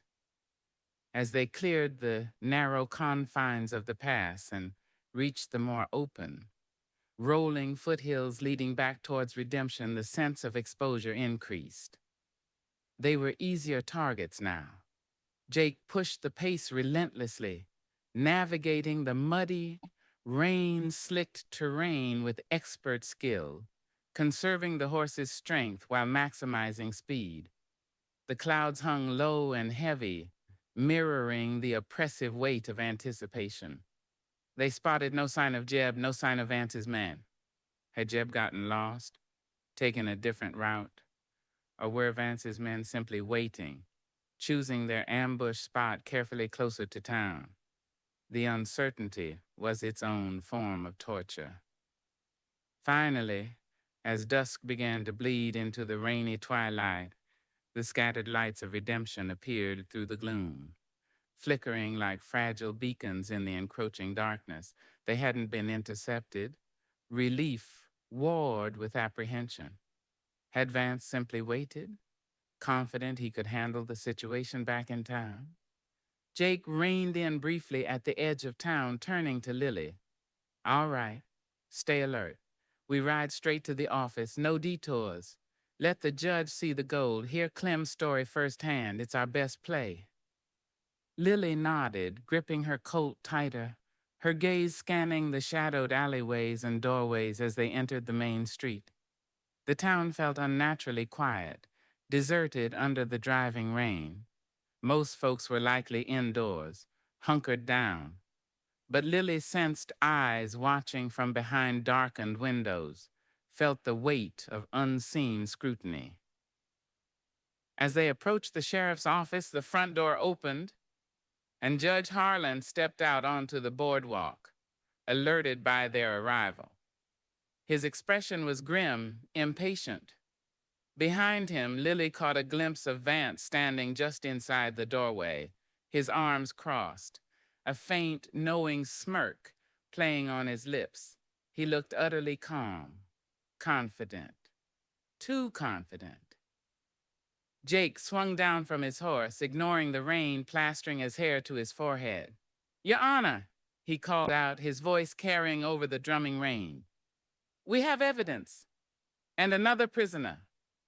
He untied Clem, hauling the groaning man off his horse and shoving him towards the steps. Judge Harlan's eyes widened as he saw the bound prisoner, then widened further as Jake and Lily began unstrapping the heavy ore sacks from the horses, letting them thud onto the muddy ground near the boardwalk. Jake slit one open again with his knife, revealing the dull gleam of gold within. Stolen gold from the Clayton Creek robbery, Your Honor, Jake stated, his voice ringing with authority despite his exhaustion and compromised position. Stashed in Devil's Pass, guarded by this man, Clem, and his partner, Jeb, who escaped. Clem confirms they worked for Croft, confirms the double cross, confirms the plan to move the gold. It corroborates Pike's testimony completely. Judge Harlan stared at the gold, then at Clem, then back at Jake and Lily, realization dawning in his stern eyes. The physical evidence, the captured guard, it changed everything. Vance stepped out fully onto the boardwalk now, his calm facade finally cracking, replaced by a flicker of disbelief, quickly masked by cold fury. Impressive theatrics, Sheriff, he sneered, his voice dripping sarcasm. Finding a conveniently placed stash, a conveniently talkative guard. How very timely. One might almost suspect you planted it yourself to bolster your fugitive companion's improbable story. Before Jake could retort, Clem, seeing Vance's undisguised menace, seemed to find a surge of desperate courage. No, it's true, he cried out, struggling against Jake's grip. He knows. Vance, he met with Marcus just days ago. Offered him double what Croft promised if Marcus handed over the gold and dealt with the girl. He pointed a shaking finger at Lily. Vance wanted the gold and he wanted her dead or silenced. Vance's eyes went glacial. He took a step towards Clem, his hand subtly moving towards the concealed weapon beneath his fine coat. Lies from a desperate man, Your Honor. But Jake was faster. He shoved Clem towards the judge, simultaneously drawing his Colt and leveling it squarely at Vance. Hold it right there, Vance. Don't even think about it. Vance froze, his hand hovering near his coat, his eyes locking with Jake's in a silent, deadly challenge. The rain plastered their clothes, dripped from their hat brims. Townsfolk, drawn by the commotion despite the storm, began to appear in doorways, watching the standoff with wide, fearful eyes. This proves nothing, Sheriff, Vance said softly, his voice dangerously calm again. A wounded man's ravings, easily dismissed.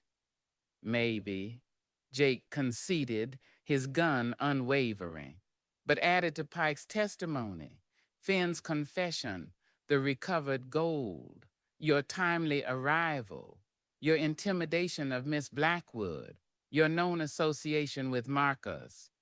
It paints a picture, Vance, a picture Judge Harlan seems to be understanding quite clearly. Judge Harlan, indeed, looked grimly convinced. He nodded curtly.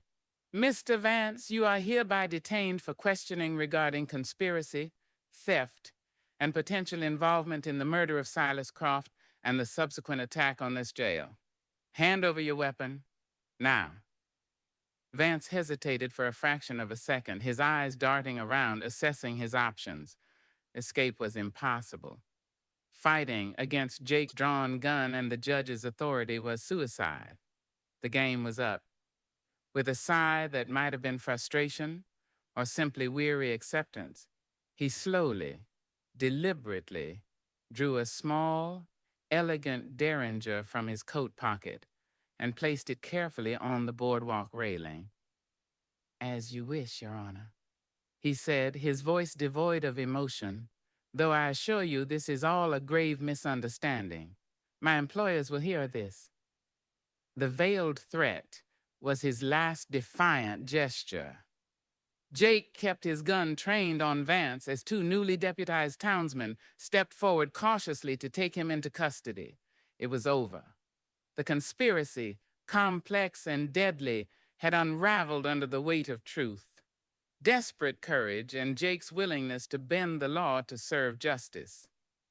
Later that evening, after Vance was secured, after Clem's and Finn's formal depositions were taken alongside Pike's reaffirmed statement, after telegraph messages confirming the recovered gold and the suspect's confessions blazed across the wires to Clayton Creek and Prescott, Judge Harlan called Jake and Lily into the now quiet office. He looked weary, but satisfied. Sheriff Thornton, your methods were unorthodox, he began, fixing Jake with a stern look that slowly softened into grudging respect. Highly irregular, but, he sighed, damnably effective. You brought killers to justice, recovered stolen property, and exposed a deep-seated conspiracy. The Clayton Creek Marshal sends his bewildered thanks and confirms all charges against Miss Blackwood regarding the robbery are dropped, pending transport of the prisoners and evidence. He paused, then looked directly at Lily. As for the murder charge, given the testimony regarding Croft's other enemies, particularly Vance's likely involvement representing disgruntled parties Croft double-crossed, and the utter lack of evidence placing you anywhere near Clayton Creek at the time, I am officially dismissing the warrant. You are a free woman, Miss Blackwood. Free. The word echoed in the small office, simple, profound, almost unbelievable, after the weeks of terror and flight. Tears welled in Lily's eyes again, but this time they were tears of pure, unadulterated relief. She looked at Jake, standing beside her, his relief mirroring her own, a quiet understanding passing between them. Thank you, Your Honor, she managed, her voice thick. Don't thank me, the judge grunted, though a faint smile touched his lips. Thank the sheriff's stubbornness and your own considerable courage. He gathered his papers. I suspect redemption owes you both a debt.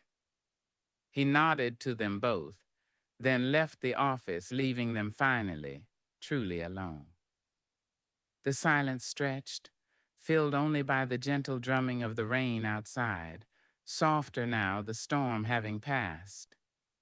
Lily looked at Jake, seeing not just the sheriff, but the man weary, resolute, the man who had risked everything for her. Jake, she began, unsure what to say, how to express the depth of her gratitude, the complexity of the emotions swirling within her. He stepped closer, his gray eyes searching her face, clear now of conflict, holding only a deep, quiet intensity. Lily, he said softly, reaching out, his calloused fingers gently brushing a stray, rain-dampened strand of hair from her cheek. The simple touch sent shivers down her spine. You're free, he murmured. The truth? It cost a hell of a lot. Jedediah, Hemlock, good men. Grief flickered in his eyes. But you're free because of you, she whispered, leaning almost imperceptibly into his touch. You believed me. You fought for me. We fought together, he corrected gently. He let his hand drop, though his gaze held hers.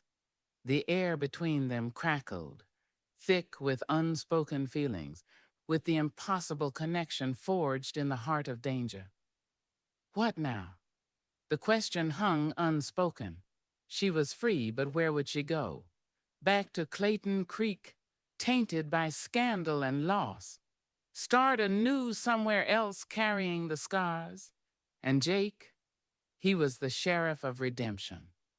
His life was here, bound by duty, by the town that depended on him. Their paths, brought together so violently, seemed destined to diverge again now that the immediate crisis was over. The price of truth had been high lives lost, trust broken, futures uncertain. Yet standing there in the quiet office, the storm outside mirroring the one they had weathered within, Lily felt a profound sense of resilience. She had faced betrayal, injustice, violence, and death, and she had survived. She had found her strength, her voice, and she had found an unexpected ally, a kindred spirit in the lawman who should have been her captor. Jake seemed to read her thoughts. A faint, bittersweet smile touched his lips. The trail ahead, it ain't gonna be easy for either of us, Lily. I know, she whispered. He hesitated, then took another step closer, closing the small distance between them. He didn't touch her again, but his proximity was electric. But you're not alone anymore. It wasn't a declaration of love, not a promise of a future together, not yet. It was something simpler, deeper, an acknowledgement of the bond between them, a bond tested and proven true. It was a statement of unwavering support, of shared understanding. Looking into his steady gray eyes, Lily knew, with absolute certainty, that whatever path she chose, wherever the trail led her now, she wouldn't be walking it entirely alone. The price of truth had been steep, but the value of finding a kindred spirit in the fray, of reclaiming her life and her courage, felt immeasurable. The future was uncertain, perhaps even perilous, but for the first time in a long time, it held the faint, glimmering promise of hope. Epilogue, where the trail leads home. Spring came slowly to redemption that next year, coaxing tentative green shoots from the rain-softened earth, painting the stark foothills with fleeting splashes of wildflower color, Indian paintbrush, desert primrose, the resilient purple sage. The air, usually thick with summer's dust by now, still held a lingering coolness, a freshness that felt like a quiet promise after the long, harsh winter and the violent storms of the previous fall. Life in the rough-edged town continued its familiar, often turbulent rhythm, yet something had subtly shifted, settled, in the wake of the events surrounding the stolen gold and the woman called Lily Blackwood. Silas Vance, stripped of his polished arrogance, had been transported under heavy guard to Prescott, along with the wounded prisoners, Finn and Clem. Their trials became the stuff of distant rumor, filtering back occasionally via telegraph or travelers' lengthy proceedings. Powerful lawyers representing Vance's unnamed employers, attempting to obfuscate and delay, counter-accusations flying. But the weight of the recovered gold, Pike's corroborated testimony, given before he succumbed to infection from his wound a few weeks later, a grim footnote to the violence. And Judge Harlan's meticulous documentation proved damning. Vance was eventually convicted, Though whispers persisted that his wealthy employers ensured his prison sentence was served in relative comfort, far from the harsh realities faced by common criminals. Finn and Clem received lesser sentences, their cooperation earning them some leniency. The ghost of the stolen gold was finally laid to rest. Returned to the mining company coffers, its bloody saga concluded. Deputy Miller, shamed and ostracized, had quietly resigned his position and drifted away from redemption, disappearing back into the anonymity of the frontier. His betrayal, a cautionary tale, whispered occasionally in the saloons. Jake Thornton had weathered the internal investigation prompted by Miller's accusations and the judge's initial concerns. Judge Harlan, convinced by the eventual outcome and Jake's undeniable role in resolving the crisis, had ultimately cleared him, though a formal reprimand regarding procedural irregularities remained in his file, a small scar left by the ordeal. Jake accepted it stoically. He knew the risks he'd taken, the lines he'd crossed. The price felt small compared to the justice achieved, compared to Lily's freedom. And Lily had stayed, not immediately. In the quiet days following Vance's arrest and her official exoneration, the urge to flee had been strong. Flee redemption, flee the memories of violence and fear, flee the complicated gratitude and burgeoning feelings that tied her to the town's sheriff. Clayton Creek held nothing for her but painful ghosts and the lingering whispers of scandal, even with her name cleared. Starting completely fresh, somewhere unknown, seemed the logical, perhaps the safest path. She had packed her meager belongings, saddled patients ready to ride out, destination unknown. Jake had stood on the boardwalk outside Martha's kitchen, watching her, his face carefully neutral, respecting her freedom, the choice that was now hers to make. He hadn't asked her to stay. He hadn't spoken of feelings or futures. The chasm between a respected sheriff and a woman recently cleared of murder and robbery charges felt too wide. The potential for gossip and judgment too high. Perhaps for both their sakes. He simply stood there, his presence a silent anchor, letting her decide. And looking at him, looking at the dusty, imperfect town that had inadvertently become her sanctuary and the stage for her reclamation, Lily had found herself hesitating.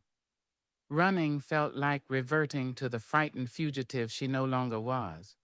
She had faced down her accusers, survived violence, found her strength here, and she had found Jake. Leaving felt less like freedom and more like abandoning something vital, something real and hard-won, something that mattered more than safety or anonymity. So she had unpacked. She had stayed. It wasn't easy. Tongues wagged, of course. Speculation about her past, about her relationship with the sheriff, ran rampant through the saloons and sewing circles. Some townsfolk remained suspicious, wary of the woman who had brought such trouble, albeit unwillingly. Others, remembering her courage during the ambush, remembering Jake's quiet defense of her, treated her with a cautious respect. Martha, bless her practical heart, had offered unwavering support, giving Lily steady work, helping in the eatery, providing not just income but a sense of purpose, a place within the community's daily rhythm. Lily worked hard, kept her head high, met suspicion with quiet dignity, and slowly, gradually, began to carve out a space for herself in redemption. She learned the rhythms of the town, the faces of the regulars, the small joys and persistent hardships of frontier life, lived not as a fugitive, but as a resident. She proved herself reliable, capable, her earlier resilience now channeled into rebuilding her life, piece by painstaking piece. Her relationship with Jake unfolded with excruciating slowness, navigating the treacherous terrain of propriety, gossip, and their own complicated history.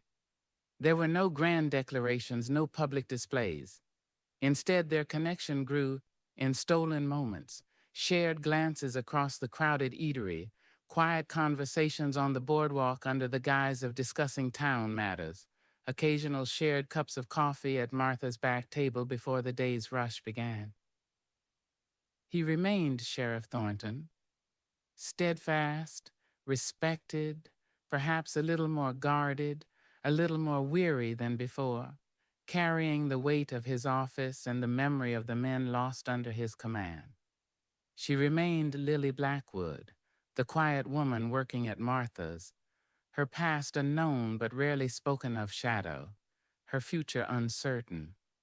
Yet beneath the surface, the bond forged in crisis deepened, evolving from gratitude and shared danger into a quiet, steady affection, a mutual respect that felt more solid, more real than any passionate, fleeting romance. They learned about each other slowly. She learned about the sense of duty that drove him, the loneliness behind his reserved exterior, the quiet integrity that had compelled him to risk everything for her. He learned about her resilience, her quiet determination, the gentle spirit beneath the survivor's toughness, the lingering grief for her father, mixing with her fierce desire for a simple, peaceful life. There were obstacles, internal and external. Lily wrestled with the shadows of her past, the fear that she was somehow tainted, unworthy of the stable life she craved, unworthy of a good man like Jake. She saw the way some townsfolk still looked at her, the judgment in their eyes, and doubted her place in redemption, her place beside its sheriff. Jake, too, struggled. He felt the weight of his position, the scrutiny of the town, the need to maintain impartiality. Associating too closely with Lily, the woman he had controversially protected, could undermine his authority, invite criticism, dredge up the scandal they had barely survived. His torn allegiance, though resolved in action, left lingering complexities in its wake. Yet the pull between them remained undeniable. It was in the way his gaze would soften when he looked at her, the way her breath would catch when he spoke her name, the easy silence that could fall between them, comfortable and laden with unspoken understanding. They were kindred spirits, scarred but not broken, finding solace and strength in each other's presence amidst the harsh realities of their world. One cool spring evening, nearly a year after the confrontation at Devil's Pass, Lily walked out to the small cemetery on the hill overlooking Redemption. The setting sun painted the sky in fiery strokes of orange and gold, casting long shadows across the weathered wooden markers and rough stone cairns. She carried a small posy of the wildflowers that now bloomed bravely on the surrounding hillsides. She found the two fresh graves side by side, marked with simple wooden crosses bearing the names Jedediah Smith and Thomas Hemlock. She knelt, placing the flowers gently between the graves, her heart aching with remembered grief and gratitude for the sacrifice of these two ordinary, decent men who had died protecting the jail, protecting Pike, protecting indirectly her. Their deaths were a stark reminder of the price of truth, the cost of the violence she had unwillingly brought to this town. As she knelt there, lost in thought, she heard footsteps approaching on the soft earth behind her. She looked up, expecting perhaps Martha or another townsperson paying respects. Instead, it was Jake, standing silhouetted against the vibrant sunset, his hat held respectfully in his hand. He had sought her out, here in this quiet place of remembrance. He didn't speak immediately, just stood beside her, sharing the silence, his gaze resting on the two graves. The shared loss, the shared memory of that terrible night formed another quiet bond between them.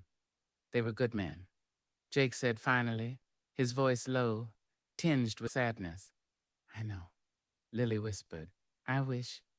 She couldn't finish the sentence, the guilt and gratitude overwhelming her. Jake seemed to understand. He reached down, offering her a hand. She took it, his grip warm and strong, and allowed him to help her to her feet. They stood for a moment, hand in hand, looking out over the town nestled in the valley below, the lights beginning to twinkle in the gathering dusk. Smoke curled from chimneys, the sounds of evening, a dog barking, distant laughter, the faint strains of a piano from a saloon drifted up on the cool air. It looked peaceful, almost idyllic from this vantage point. Redemption, Jake murmured, the name carrying layers of meaning now. Funny name for a town. Maybe not so funny, Lily replied softly, looking at him. Maybe fitting. She had found a measure of redemption here, not just in clearing her name, but in rebuilding her life, finding her courage, finding him. He turned to face her fully, still holding her hand. The setting sun caught the gray of his eyes, turning them molten, revealing the depth of emotion usually hidden behind his reserve. Lily, he began, his voice rough, hesitant, this past year, watching you, seeing your strength, it hasn't been easy for either of us. No, she agreed, her heart beginning to beat faster. The town talks. They watch us. Maybe they always will, he continued, facing the difficulties head on, as was his way. Being sheriff, it puts limits on things, requires discretion. Lily felt a familiar pang of doubt, of resignation. She started to pull her hand away, assuming he was gently letting her down, acknowledging the impossibility of their situation. But his grip tightened, holding her fast. But damn the discretion, he said suddenly, his voice fierce with conviction, startling her. Damn the gossip, damn the shadows of the past. He looked directly into her eyes, his own blazing with an intensity that stole her breath. What I feel for you, Lily, it's real, hard-won, tested. It's not about debt, not about duty. It's about you, the woman you are. He took a deep breath, the vulnerability stark on his face. I know it's complicated. I know your path from here. It's your own to choose. You're free now, truly free. You could leave redemption, start fresh anywhere. He paused, searching her face. But if you choose to stay, if you could see a future here, with me, I want you to know that my heart, it stands with you, wherever the trail leads. Tears welled in Lily's eyes again, blurring the fiery sunset, blurring the face of the steadfast man standing before her, offering not grand promises or easy solutions, but something far more valuable. Honesty, commitment, a shared future, built not despite their scars, but because of them. He wasn't asking her to forget the price of truth, but offering to help her carry its weight, together.